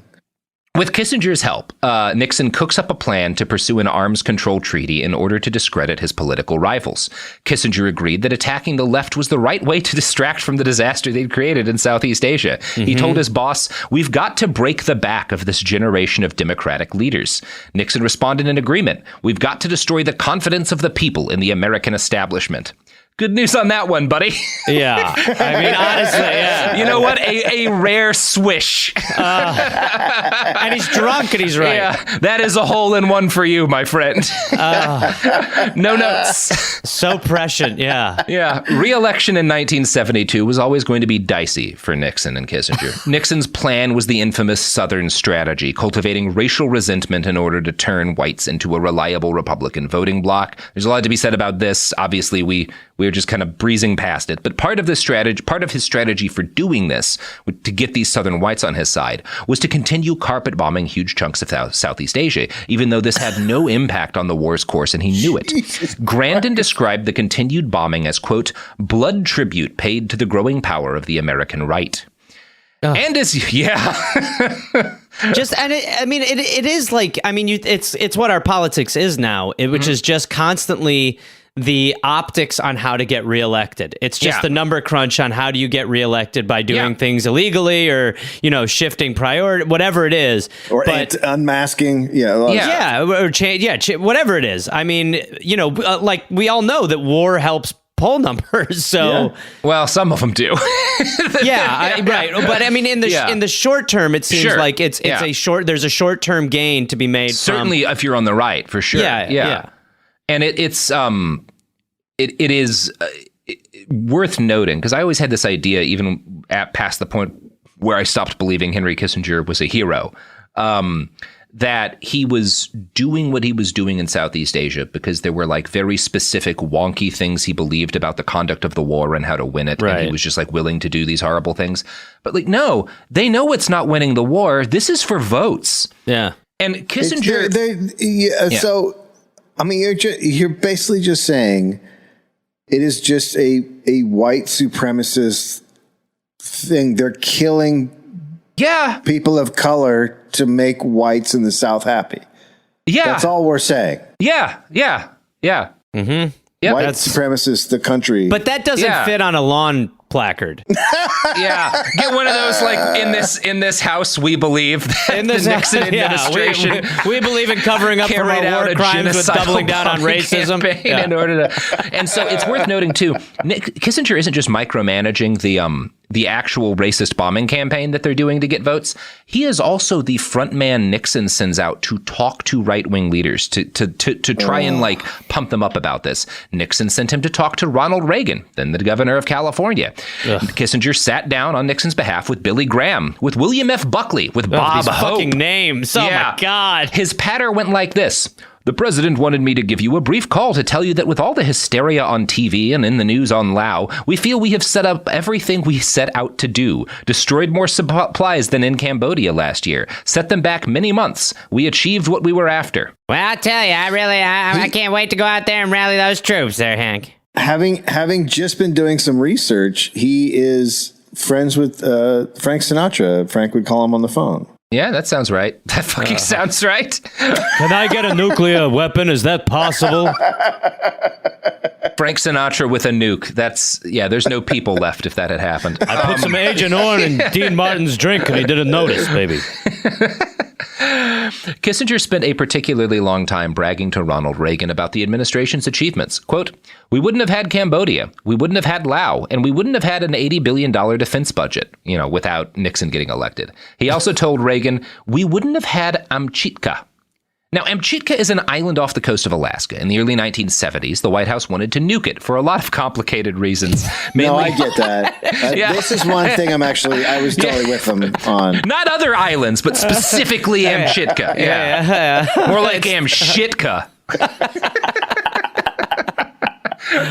So the White House wants to nuke this island off the coast of Alaska. Sure. And a lot of like environmentalists and indigenous people, just folks whose brain aren't. Go. I I don't want a fucking island Why do turning they to hate blacktop. freedom? They hate freedom. Here's Greg Grandin again. The test had no military or scientific benefit, but was seen as something of a ritual by the right. Fireworks to celebrate the end of Johnson's presidency, when many hawks like Curtis LeMay felt the United States had fallen behind on nuclear development. Then, when public opposition to the detonation began to grow, Nixon had a chance to show conservatives that he would stand up to liberals. He let it be known that, were the Supreme Court to issue an injunction against the test, he would go forward anyway. The court didn't block the test, but Haldeman told Kissinger to play it for politics anyway. Tell Reagan we're taking an unmitigated heat in order to keep that thing going. We need all the support of the right. Later, after the test was conducted, Nixon met with Senator Barry Goldwater and mocked the fears of environmentalists. The seals are still swimming, the president said. I'm damn proud of you, Goldwater told him. These people honestly, I need to get a bucket to barf in. Yeah. When people think like, oh, we've become dumb recently, we've always been so fucking stupid. It cannot be emphasized enough. We're just really dumb. I honestly, I definitely thought that it is a shocking level of dumb. It's the fact that it's just this dumb. Yeah, and it's just been going on for an island because they wanted a fireworks show. And then because he wanted fireworks, and it's just also so they could tell Reagan. It's like his gender reveal fucking party. Like right. Jesus Christ, it's a bomb. It is worth noting, for the sake of talking about how dumb we still are today. Curtis LeMay, who was one of the people cheering on the bombing of this random island, is essentially the hero of Malcolm Gladwell's book, The Bomber Mafia, which talks about how cool the bombing apparatus we set up was and how it helped keep things peaceful and built the wonderful Pax Americana that I'm sure these Cambodian civilians we've talked about appreciate it. Well, that's the one where you need to, once you have 10,000 bombs, you're an expert? Yeah, that's right. That's right. Yeah. If you drop 10,000 bombs, you're an expert. An expert at bombing. Yeah, that's exactly. So in order to be able to do it right, you have to do it wrong for a long time. Log those bombs. Yeah, you got to log the bombs. That's exactly right, Gareth. So part of what made Kissinger remarkable, though, was his ability to rope conservatives in line for mass murder while also charming the entire liberal establishment of the East Coast. Nixon's chief of staff later recalled, "We knew Henry as the Hawk of Hawks in the Oval Office, but in the evenings, a magical transformation took place. Touching glasses at a party with his liberal friends, the belligerent Kissinger would suddenly become a dove, and the press, beguiled by Henry's charm and humor, bought it. They just couldn't believe that the intellectual, smiling, humorous Henry the K was a hawk like that bastard Nixon." It really is all about, like, if Donald Trump had talked like an Aaron Sorkin character and like quoted books that people don't read but know are smart books, he would have been the most popular president in a generation. Like, well, and I mean that'll happen. Yeah, they'll figure. One of them will figure it out. Yeah, that code will get cracked, and you gotta dial the racism down a little, and you gotta dial the polite up, and then kind of equalize them, and then you can. And then more, with the right access to the right people in media. I mean, we already saw that. I mean, even under Trump, where you've got all these fucking reporters who had these like bombshells about horrible crimes being committed that they like didn't release for a year and change because they got a book deal. Right. Yeah. I mean, John Bolton was basically just there to write a book. Yeah, everyone was. The whole administration was. Yeah. They're like fucking Navy SEALs with the books. So Kissinger's reputation was as a brilliant computer-brained policy wonk, but his success came from his charm. He was able to win reporters over with a mix of leaks and effusive praise for their work, something that made them feel like insiders and thus sympathetic. He had a regular series of lunches with Arthur Schlesinger, a liberal historian, whom he made sure to confidentially inform, quote, "I have been thinking a lot about resignation after the invasion of Cambodia." Schlesinger was not privy to the information that proved Kissinger had planned the whole thing, so he believed Kissinger when Henry said that he'd only kept working for Nixon to prevent more damage to, quote, "institutions of authority." Kissinger would warn his liberal friends that if he resigned, Spiro Agnew would run foreign policy. He was basically threatening, if I'm not here, the far right's going to be totally in power in foreign policy. I'm the only one keeping things from going crazy. It's like Sessions and with Trump. Yeah. I mean, there are multiple people like that. But the amount of times when people will be like, oh, McMaster's, these are the good guys inside of the, Look, I hate this too, as he's drawing on a map where to annihilate. Yeah. Right, yeah. Oh. And it works. It always works. Yeah, and it works. And it works over and over and over again. As a rule, if their job is to be a journalist who spends their time face to face with powerful people, they're bad at their job. As a rule. Every now and then you get an exception, but as a rule. No, it's like when Chomsky points out to that reporter that why he's sitting in that seat. Yeah. And you get the odd people who are willing to like report on the Pentagon Papers or whatever. And like you get, or the Afghanistan Papers with the Washington Post, not to downplay the fact that there are people in those institutions who do damning reports on power, but also the level of complicity within the broader media apparatus means that even when you get a damning report on, for example, the war in Afghanistan, which the Washington Post, if you've read that, it's utterly damning. It didn't do anything. Doesn't matter. Yeah. Like doesn't stop anything. They're very, I mean, and the reason why people do it less and less is because you're attacked. So, I mean, it works. The public attacks discredit you, and then you are what you are. You no longer get access to that information. Yeah, it's great. So a good example of how Kissinger used his charm is a speech he gave at MIT in January of 1971. He started off by feigning a confidential air and telling the students that Nixon had not been his, quote, first choice, but that in time he'd come to see the bombing of Cambodia as the only, quote, sensible path towards Vietnamization. Vietnamization is like the process of the U.S. getting out and South Vietnam taking over, right? That's the big buzzword Nixon and Kissinger are using. When one student asked him what it would take to make him resign from the Nixon administration, Kissinger said he wouldn't, quote, unless gas chambers were set up or some horrendous moral outrage. What? Wait, what is it? What does that mean exactly? He wouldn't get out unless Nixon was setting up gas chambers. I mean, what the fuck? The dude who said like his childhood, his childhood didn't affect him in any way. Yeah, outrageous. And it's confidence. The student, and it's interesting because then the student who asked this question of Kissinger later realized, like, is there really a difference between forcing people into a gas chamber and incinerating them from the sky with a bombing campaign? I guess not. But at the moment, this doesn't really occur to him. And at the moment, he writes, quote, he had sounded so sincere, so sympathetic, so much one of us. And right, I'll blame the journalists. Like, I'm not going to blame a student for falling for Henry because, like, he's essentially still a child. Mm-hmm. And Henry Kissinger is the most powerful man in the world. Of course, he's good at talking circles around these fucking kids. The week after that speech, Kissinger and Nixon sent ground troops into Laos after another massive round of aerial bombardment.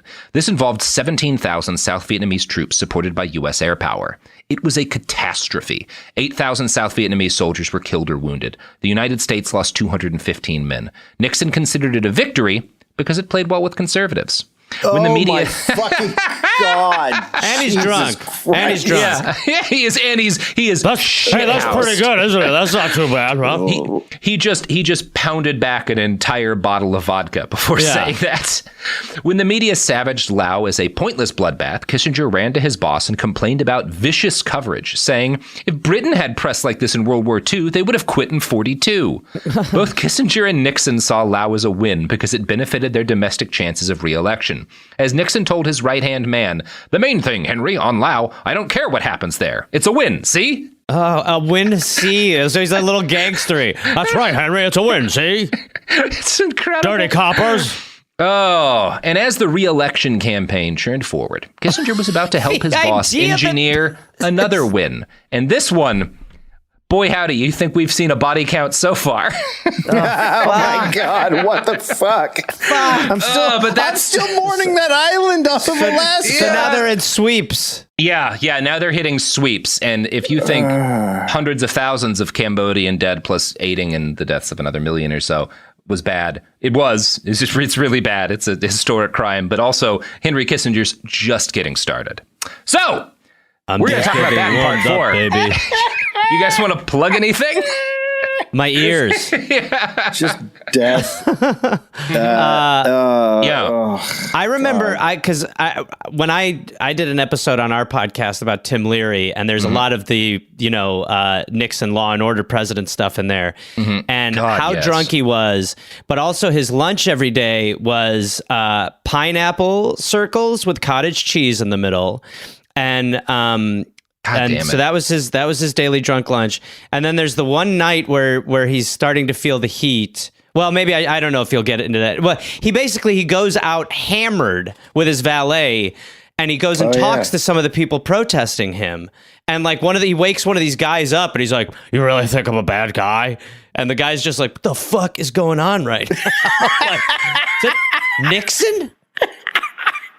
Drunk Nixon out cruising. Yeah, well, we as you know, look, it sounds like the world loves America after hearing some of this stuff. So we will be going to Australia on a tour. You can go to dolloppodcast.com for those tour dates. We'll be touring America. And even if we do badly, we won't bomb as hard as Kissinger and Nixon. Yeah. I mean, it would be hard to. It would be pretty tough to bomb on that level. I honestly, we still have a lot of bombs. I don't know if we have enough bombs to bomb that hard anymore. I don't think so. I honestly think we could pull our pants down and fight with our penises, and still people be like, "That's not I've heard of worse bombings." I have seen a couple of cities leveled by American bombs at this point, and it's still not as much as fucking Lao got bombed. It's just Jesus Christ. He cannot process it. And so many bombs. I'm on the road too. Go to GarethReynolds.com for tour dates. Yeah, but feels wrong to do that. It's a hard promotion. Well, it's gross. I will put in a plug for the concept of death, because as long as men die, you know, there's all of these ghouls eventually had to face the end of everything in the same way that those people in Cambodia did. And one day it will come for Henry Kissinger, and he will be frightened and alone and left with nothing. So. I feel like he bombed the Reaper. I mean, he is the level of melting. I mean, he is. I hope he dies. I hope he shits himself and then slowly dies over 8 hours. Yes. It needs to be like that. It needs to be a letting. There's the one war criminal in all of history who got close to what he deserved is Reinhard Heydrich, the architect of the Holocaust, who stupidly charged a bunch of assassins and got wounded by a bomb and shat into his own guts for several days until he died of sepsis over the course of a week and change. That's the kind of death. That's war porn. And not just Kissinger. There's like 30 people we've named in this story who deserve that kind of death, right? There's a lot of folks. I mean, Pol Pot died old and relatively, unpunished, most of them do. Not all that of would them. be great to hear a judge sentence Kissinger to that. Like, it would I be sentence dope. you to shitting in your own guts for about a week after a bomb disembowels you. That's the right punishment for this kind of stuff. All right. Woo. Yeah. Behind the Bastards is a production of Cool Zone Media. For more from Cool Zone Media, visit our website, coolzonemedia.com, or check us out on the iHeartRadio app, Apple Podcasts, or wherever you get your podcasts. This is Bethany Frankel from Just Be with Bethany Frankel. Most dog food is marketing, not nutrition. That is why Biggie and Smalls eat just food for dogs, real 100% human-grade food with ingredients I actually recognize. And yes, I do see the difference. Better digestion, healthier skin, more energy, dogs that feel better, my babies. If you've been on the fence about switching, stop overthinking it. What's more important than your furry babies and their health? Go to justfoodfordogs.com right now and get 50% off your first box. No code needed. Just try it. Time for a sofa upgrade? Introducing Anabay Sofas, where designer style meets budget-friendly prices. Anabay brings you the ultimate in furniture innovation with a modular design that allows you to rearrange your space effortlessly. Perfect for both small and large spaces, Anabay is the only machine-washable sofa inside and out. Say goodbye to stains and messes with liquid and stain-resistant fabrics that make cleaning easy. Liquids simply slide right off. Designed for custom comfort, our high-resilience foam lets you choose between a sink-in feel or a supportive memory foam blend. Plus, our pet-friendly, stain-resistant fabrics ensure your sofa stays beautiful for years. Don't compromise quality for price. Visit washablesofas.com to upgrade your living space today. Sofas start at just $699 with no risk returns and a 30-day money-back guarantee. Get up to 60% off, plus free shipping and free returns. Shop now at washablesofas.com. Offers are subject to change and certain restrictions may apply. Wasn't that delicious? So good. Your bill, ladies? I got it. No, I got it. Seriously, I insist. I insisted first. Oh, don't be silly. You don't be silly. People with the Wells Fargo Active Cash credit card prefer to pay because they earn unlimited 2% cash rewards on purchases. Okay, rock, paper, scissors for it. Rock, paper, scissors, shoot. No! The Wells Fargo Active Cash credit card. Visit wellsfargo.com/activecash. Terms apply. This is an iHeart podcast. Guaranteed human.